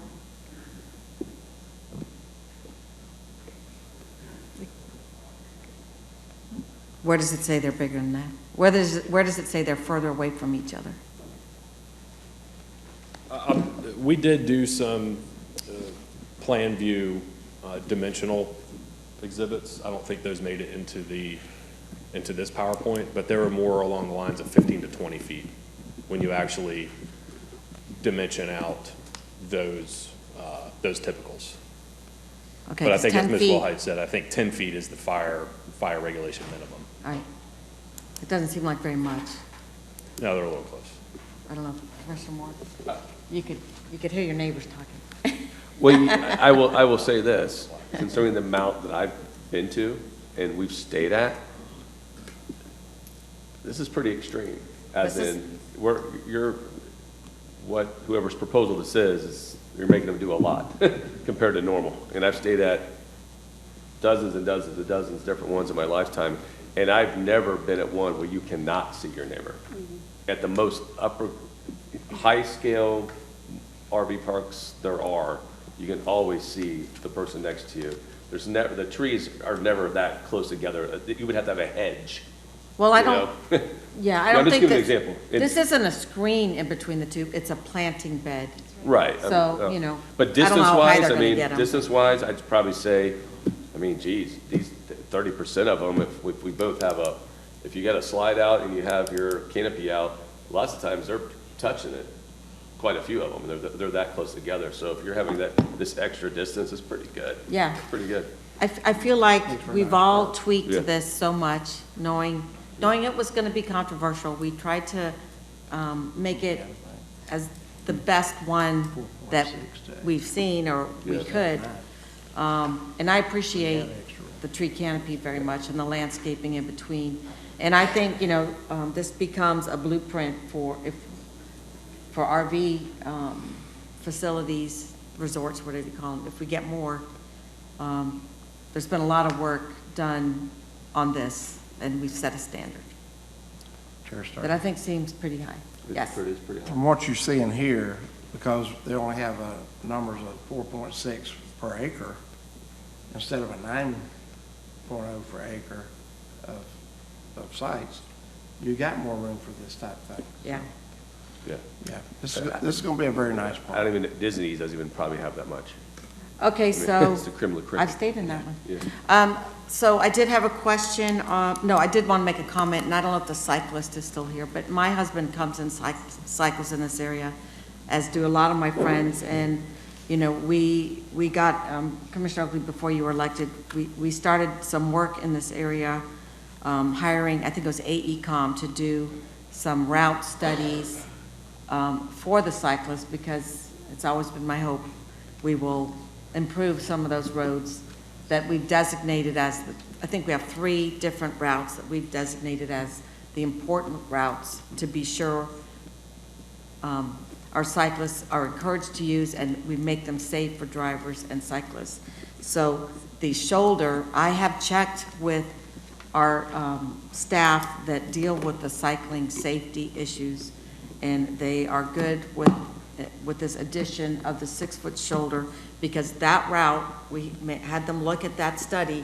This is the route that the cyclists take. They go up and then turn left on Bayhead, is that what it is? Now that I have an electric bike, I might get out there myself, but there was no way I was doing it on my regular bike. But we think we've addressed those concerns. Okay, we need to take public comment? Does anyone want to speak to this? Oh, yes, I have a couple people signed up. Okay. We will take them in this order. Please line up. It's late in the day, and we will, whoever's not in line. How about, we'll just go through the line and then I'll check them off as they Yeah, come we'll through. go through the line, and we'll check them off, and if you're not in line, after the gentleman in the red shirt, whoever, okay. I can't see who's last. The gentleman in the red shirt doesn't have to be last. Okay, so the gentleman in the red shirt is last, and if you're not in line, you're not speaking. Okay, name and address for the record. And then this one, you have to have been sworn. Yes, I've been sworn. My name is Ashley Vadas. I live at 16224 Nolan Road. Can you be sure, can you pull that mic closer to you? Sorry. Thanks. It is hard to hear. It's hard to hear in here. Sorry. We've lived out here almost 6 years, and we moved here. We're both from Riverview. We're Florida residents, born in Brandon Hospital. I don't know if you've been to Riverview lately, but when I was a kid, it was very much like this. It was orange groves and pastures and swamp, and now it's just this metropolis of pollution and traffic and crime. So I say that to say this: where does it end? You know, I understand that this is a rural area, so the fact that it's commercial doesn't really fit in, but I think that was the purpose of it being a rural area, was it not? Maybe I'm missing something. I never thought I'd quote my parents, but my dad said, there's a time and a place for everything. And we just listened all afternoon of all of the new developments coming in, so why not the place for this project to be somewhere closer to 52? And I hear what they're saying about it being close to 75, but I respectfully would like to point out that there's an alternate location right across from the lake, and it's already zoned commercial, and it would alleviate and allay a lot of the concerns for safety and the bicyclists and what have you. Somebody is going to die. It could be one of us in this room. Like, it's a pretty tricky area, and combine that with people that don't know where they're going on that road the way it is, like, you know, like other people have said before me, I've seen numerous crashes. I've seen a helicopter come in and take somebody, and I've only been here a few years. And I hear what you had to say, Commissioner Moore, but this is not a state park. There is no state parks around here, so I appreciate what you brought to the conversation, but this doesn't feel like the same script, if you know what I mean. And the fact that they bought agricultural land when there was already zoned commercial land that was ready to go for this project, the fact that they bought agricultural land for a lesser price leads me to believe that it is more to do with money than anything else. So I'd like to share that, only when the last tree has died and the last river been poisoned and the last fish have been caught will we realize that we cannot eat money. So I'm done. Thanks. I've been sworn. Gail Wright, 30424 Bay Head Road, Dade City, 33523. I have my notes, and as things have been talking, some things have changed. First of all, last time when I was at the meeting, they were talking about this being changed to recreational. Somehow today it's back to commercial. And I looked up the word for commercial because we were told it was not a commercial, it was recreational. But commercial is viewed with regard to profit, designed for profit, and designed for mass appeal. Sounds like the RV park is right there. 550 sites. I don't know if they mentioned today, but they're going to put yurts in. They're going to put camping cabins to attract people that don't have RVs, so now we're running a motel. They're going to have a restaurant. I imagine a store, a laundry. I am an RVer. I've been out west several times. And to answer your question, Florida State Parks, 15-day maximum, and then you have to leave and come back if you can find a spot. It's very difficult during the winter. To quote an ex-governor of Alaska, I will be able to see the RV park from my porch. That's how close I am to it. I am very concerned about water. A tiny home, which these RVs are, uses much water as a single-family home. A single-family home has its own well. We're going to have 550 tiny homes there drawing water. Bathrooms, showers, laundry, washing dishes, 2 pools, a splash pond, and by the way, when water is thrown up into the atmosphere, it evaporates very quickly. There's no reclaimed water to water their plants. They're going to spend thousands of dollars on. At Lake Trovita, it came out that this company has been known to do this and then sell it down the line, and then once it's sold, none of the promises that have been made, they have to keep. So who knows what it's going to end up like. And another big concern is that corner down at Blanton. I was there, I heard the traffic person say their solution was they were going to put lighted stop signs. What a joke. If anything, that needs a traffic circle. As much as I hate traffic circles, it needs a traffic circle. So if we're going to have to spend the money, I don't want to spend the money, let them pay for a traffic circle to keep this from being a mess. And Thank you. Promises made, Nope, promises ma'am. kept. Thank you very much. Next. My name is Bill Lamberson, and I've been sworn. Address? Oh, sorry. 184 Spring Lake Highway, Brooksville, Florida, 34602. I live about a mile from where this, a little more than a mile from where this thing is planned. And like most people in this room, I'm opposed to it, mainly because I believe it sets a bad precedent for this Northeast Protection Overlay Plan.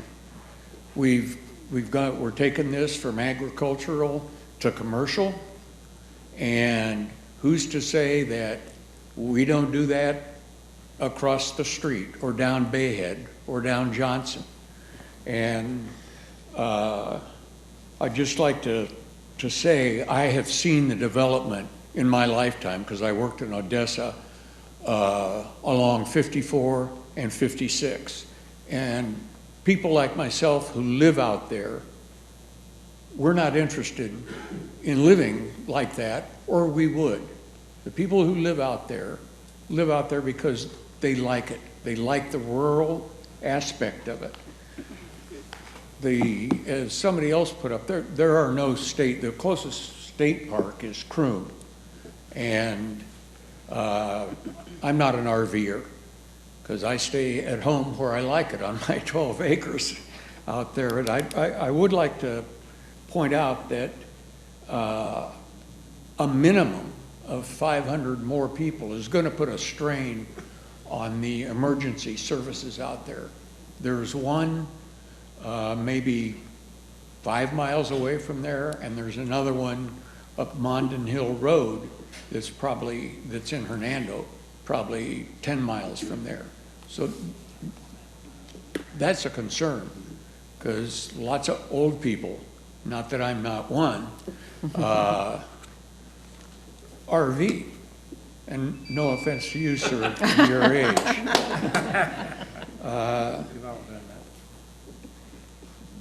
And I have a concern with the 6 months duration. Why couldn't somebody stay there 6 months, drive down to the Walmart parking lot, stay overnight in their RV one day, come back and stay another 6 months? My main thing is I just hate to see a precedent like this being set. I want to thank you all for your time, and well, that's it. Thank you. Chuck it over here. Good afternoon. Alec Benzar, 17616 Lake Iola Road, less than 1,000. I've been sworn in. Okay. There were some numbers, some mentioning of numbers, and I just did a quick Google search. Apparently, the Yellowstone National Park has about 2,100 campsites. Now, the area of Yellowstone National Park is 2.2 million acres. We're talking about 130 plus acres here and over 500 campsites, just to put in perspective. The other concern of the question that I had was there is discussions about the zoning and the Northeast Pasco Rural Protection Area and the fact that it relates to residential and not commercial. I just heard, and correct me if I'm wrong, there is discussions and work being done on the commercial aspect, which has not been finalized. So my question is, isn't it prudent to work that out first before proceeding in, rezoning this area? Just trying to make sure that everything's done proper by the book, and there is avoidance of any potential legal fees and more headaches to come both to the county and to the local area. That's all. Thank you. Hi, my name is Alma Costin. I live at 16995 Spring Valley Road in Dade City. And I was here before the comp plan for Northeast Pasco was even considered, and I was voting on issues with county commissioners, so I'll go back probably 30 years. And there's a couple of things I'd like to mention. For one thing is, do you know that for 15 years, every year we've approached the county commissioners to form a commercial overlay for Northeast Pasco since 2006, and every year we've been asked and we've been pushed aside and say, no, there's more important things in Pasco County than your commercial. And now our commercial is totally out. We don't even have a commercial plan for Northeast Pasco. Another thing too, in Northeast Pasco, the height of a building is supposed to be no more than 35 feet. They're proposing 55 feet, which is almost double.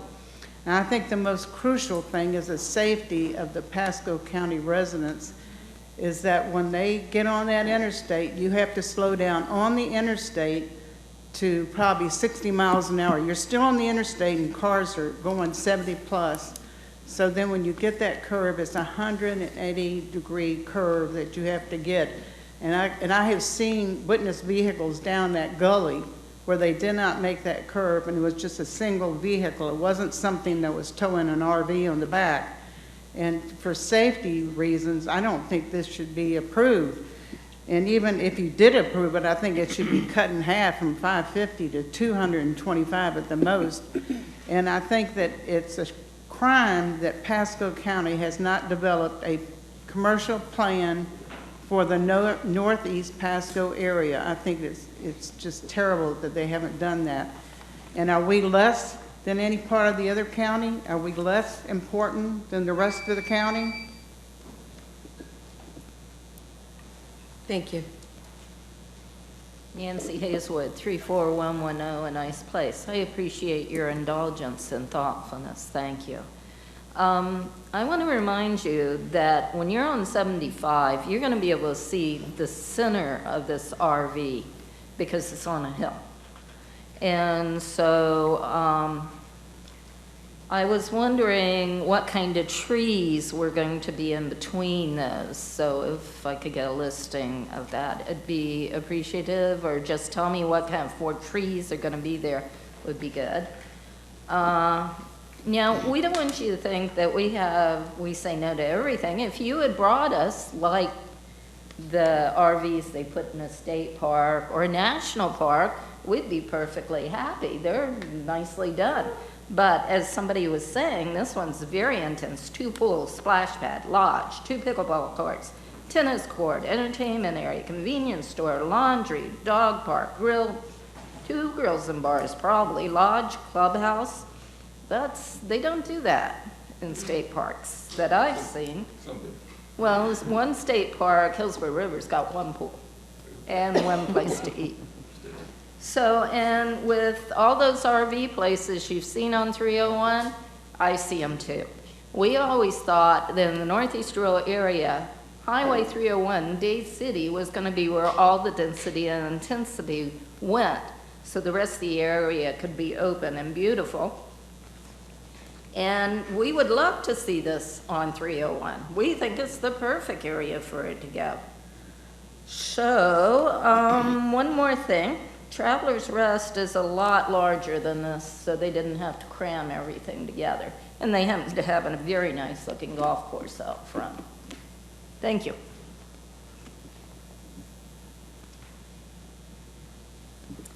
Lisa Moretti, 16331 Iola Woods Trail. I requested extra time today. And you were sworn in? Yes, I was sworn. We said that to get extra time, that there needed to be people who were willing to give up their time for you. I was not told that when I requested extra time. So, I'll do my best. I'll talk fast. Sorry. Thanks. You are fast. Do you need something to? Yes. Okay, motion? Motion to receive and file. Second. All in favor? Aye. So first thing I would like to ask is that you consider the public comments that were submitted from people in the previous hearing piece as part of this as well. Their observations are meaningful, and as you know, everybody's had a hard time keeping these 2 pieces. Even you guys have had a hard time keeping them separate. So I would ask that you consider comments from the community in both places. If they're going to speak. Did you have a question for me? No, I just that we wanted to address how you can, what the qualifications are to speak for a group. So I had talked to him about this yesterday, and I just realized I didn't get it. Okay. So go ahead. I would like to note that at the Planning Commission meeting, Attorney Goldstein had previously stated that this project wasn't residential, nor was it commercial. So it seems that we have a lot of nebulous definitions running about with this project, and I would ask you to continue it until you get those definitions in place. Here are some of the things that are bothersome. This is now listed as a RV condo resort and has a condo homeowners association. I asked the county for a definition of what an RV condo space is because I couldn't find anything in our own stuff or in the Florida statutes. Apparently there is no definition for that. So what I did look up was, what is a condominium? It's a single family ownership dwelling that has at least 1 similar unit within the same building structure. And it says the exemption of a multifamily dwelling from the definition of a vacation rental should not be construed as authorizing multifamily dwellings to be operated as hotels, motels, or other transient lodging establishments. So in that sense, it is residential. It also has a commercial component. So it could also be considered multifamily, because when you go camping, sometimes you like to bring your friends, other family members. And I've even, in college, stuffed 20 people into an RV and gone to a nice upscale park. And what's going to prevent that from happening here? What rules are in place? We don't know. And I have questions about what the entitlements are for somebody as a condo owner. Will they vote in our elections? Will they pay for the road abuse? How about emergency services? What about schools? What about police and enforcement? How will these owners contribute to the costs that we taxpayers already contribute to? Snowbirds that come to our area that stay here for less than 6 months also pay dearly for those services. These people will not. I did a quick little bit of math there, and at $65 a day for 30 days in a month times 6 months, somebody's basically getting home ownership for $12,000. I think that's ludicrous, and I think it's insulting to all of us. I wanted to note that the interstate does not dictate urban density, as Ms. Marina has said.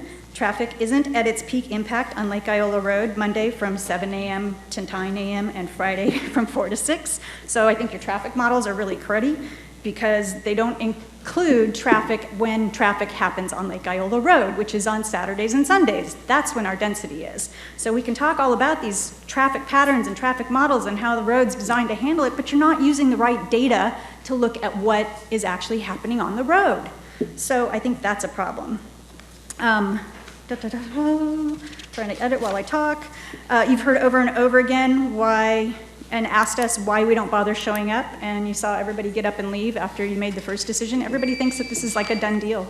Everybody feels like you don't listen to us. so you have another 15 seconds. So go Okay. ahead. I think it's unfortunate that everyone feels that we aren't listened to. Rather than ruin our treasured rural byways and neighborhoods, I encourage you to do the right thing. The developer knew what he was getting into when he bought the land. No entitlements, no zoning, no special new comp plan policies. He purchased a rural residential piece of land, rural ag land, and any expectation beyond that is just a wish. And when does it include our desires for our community? When do we get represented? Thank you. Thank you. And our last speaker. We have no one online?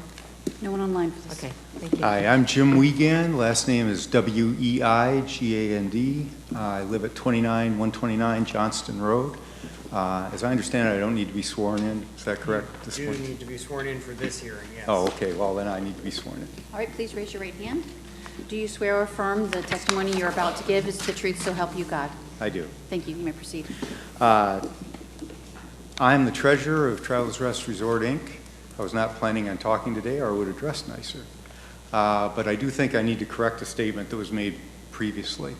Travelers Rest has approximately 550 RV sites. We have approximately a little less than 150 homes, manufactured homes. So our total number of units is just under 700. So we like to say during the busy season, we have 1,200 to 1,400 people. So my guess is that somebody told you something that wasn't quite accurate. But I wanted to make sure that the record was correct, as we do not have 1,500 sites.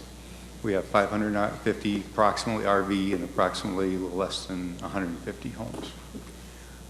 The other thing is that I may have missed it, but I think they were going to describe the safety solution to Lake Iola and Blanton roads, and I don't think I heard that yet, so I'm very interested to hear what that is, because that has been my primary concern on this whole issue.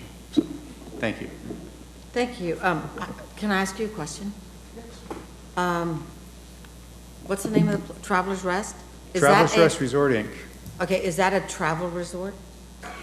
Yeah, it is an RV and manufactured home resort with a golf course. So do they travel? Do they leave every 6 months? We have people that live there year-round and people that travel. Yeah, I'm not sure. Is that did that get built? Well, okay. I'm going to ask my attorney the question. You'll have to ask the. Thank you. I'm not actually here representing. Predates me. All right, because I have a little beef with RV travel resorts that no one travels. So, but if you predate our rules, then I Yes, guess. I believe that's correct. I'm not an attorney, and I'm not here technically representing Travelers Rest, so I wouldn't want to make a statement on their behalf. Okay. Okay? Yeah, but thank you.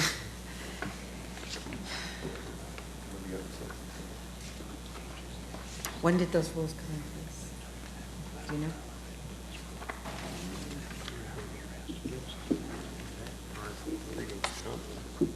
Okay. I just will keep doing my research. I have some travelers parks in my district where no one travels. I got a little issue with that. Barbara. Barbara Wilhite, 6327 Grand Boulevard, for the applicant. Mr. County Attorney, so you heard Ms. Moretti say, can we have everything that was said and done in the first hearing be the record for this hearing as well? That keeps us from having to meet Ms. Marino up here and have the same conversation again. So is that workable, or should I go ahead and have Ms. Marino come up and address the same things about residential versus commercial? You can incorporate the record from your legislative hearing into your quasi-judicial hearing. I'm fine with that. Okay. Well, and then it was requested now by both of us, so we'd like to do that. Thank you. Based upon that, I don't have anything specific because all these things are the same things we already talked about in the previous record. So if you have any questions, I'm happy to answer them, but I didn't hear anything new. So the things that we need to do up here to memorialize some things is, my understanding is nothing taller than a 2-story? 2 stories, correct. Maximum height, 2 stories. And I'm not sure what I heard about the pervious. So are these poured concrete pads, or are they landscape paver pads, concrete block pads? Well, we don't have any particular design exactly how we're going to do it yet, but there are concrete pads, and then there are paver pads, and there are some that I think could be concrete with pavers on them. It's all depending on how that design's done for weight of those of the RVs. But from a stormwater design, we're going to treat any of our surfaces, whether it's concrete or it's asphalt, or it's, because our drive aisles will be asphalt, or if it's pavers, we're going to treat them as all impervious. So that'll mean more stormwater design, even though we could have a debate whether things are pervious or impervious. Okay, and did I hear you say that 45% of this is open space? My team looked at it again today, and at least 45% is open space, and our concept plan is binding.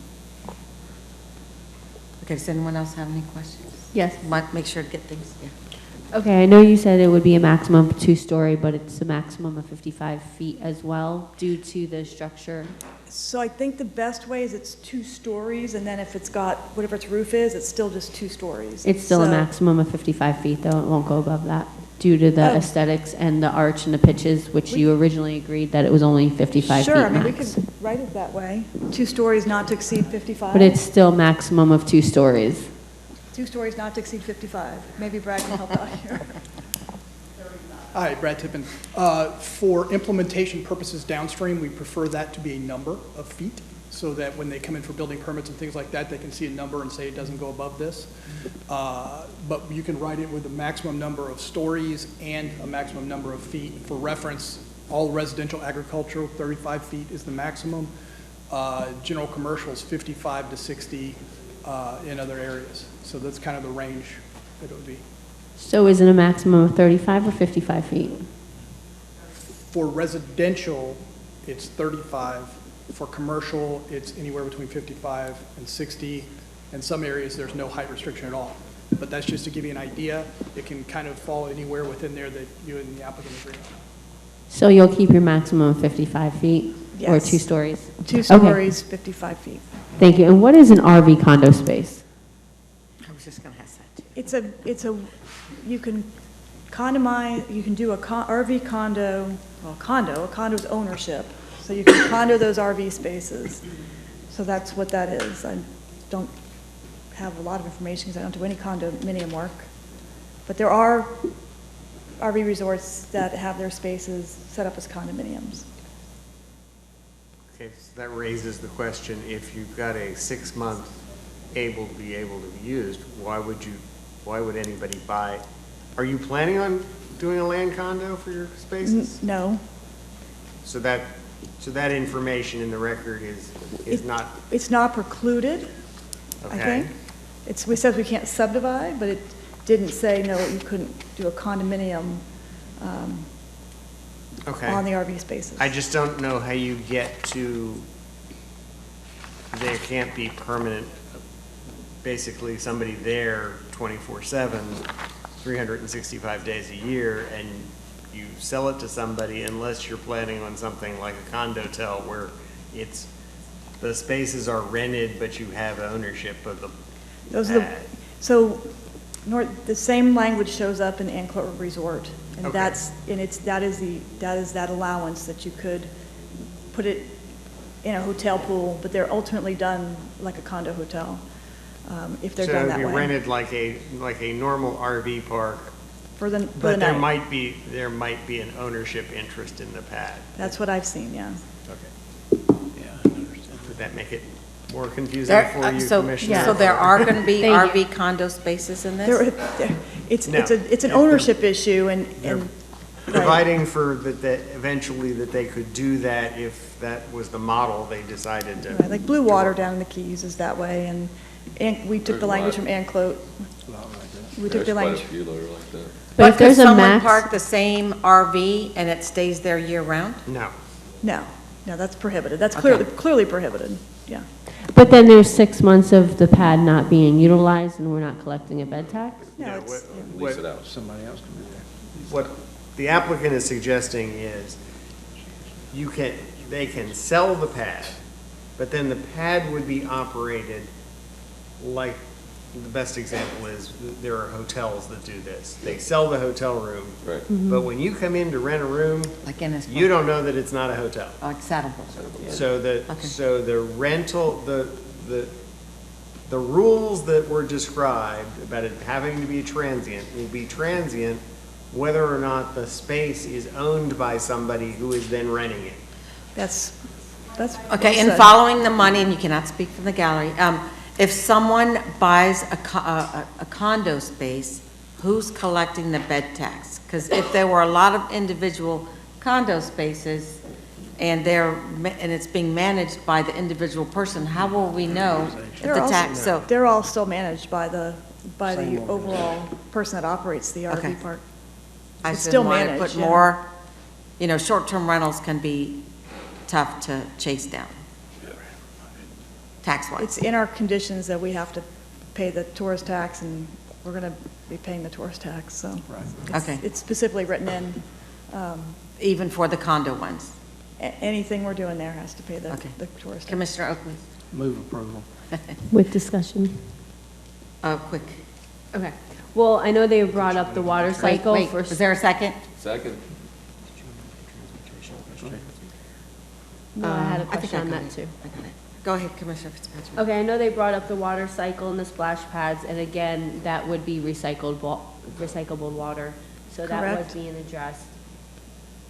Due to public safety, 550 units would probably have 1 to 2 people, so that would be 2 new law enforcements in that area that they would need. So I do want to take that into consideration.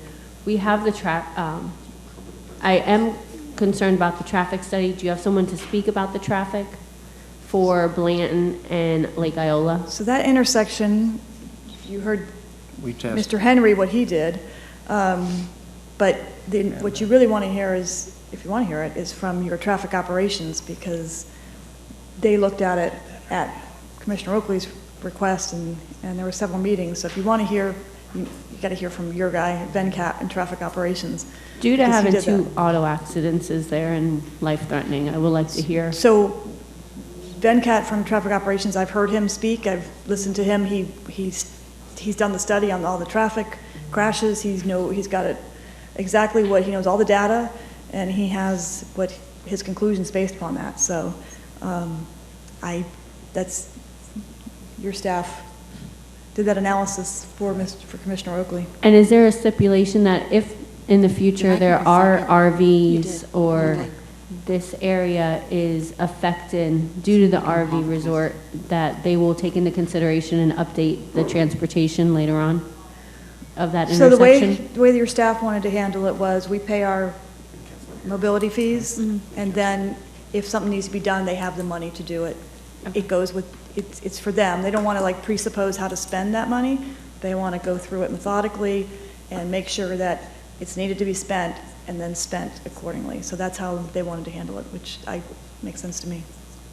Okay, and my last is, I think you've got your staff person there that wants to Very good. County Governance Manager, I've been on here. But I just wanted to give some update on the intersection of Branson and Lake Iowa. Okay, I didn't understand a word you said. What's the specific, what's the specific question? The traffic concern at Lake Iola and Blanton, which he was about to say. Okay. He was asking what was the question. That was it. It was Do you about have safety issues of that intersection? No, man, at this point, and based on the traffic volumes, based on the current traffic volumes, we're not anticipating any traffic issues. However, based on what Barbara had mentioned, we will be collecting the fee. We're going to use that to make any future modifications by our meeting. Okay. Okay, so the mobility fees are there just in case. And the only last thing that I am concerned about is setting a precedent, and because we don't have a commercial zoning and we have been waiting for 15 years, that is concerning to me because there hasn't been anything set in place, and I don't want this to be a precedent case for future development. Well, I think there's a couple things there. That's why I recommended that finding of fact to be added to your ordinance. So that's the reason why, to your comp plan change. So you had a fact of why you did that.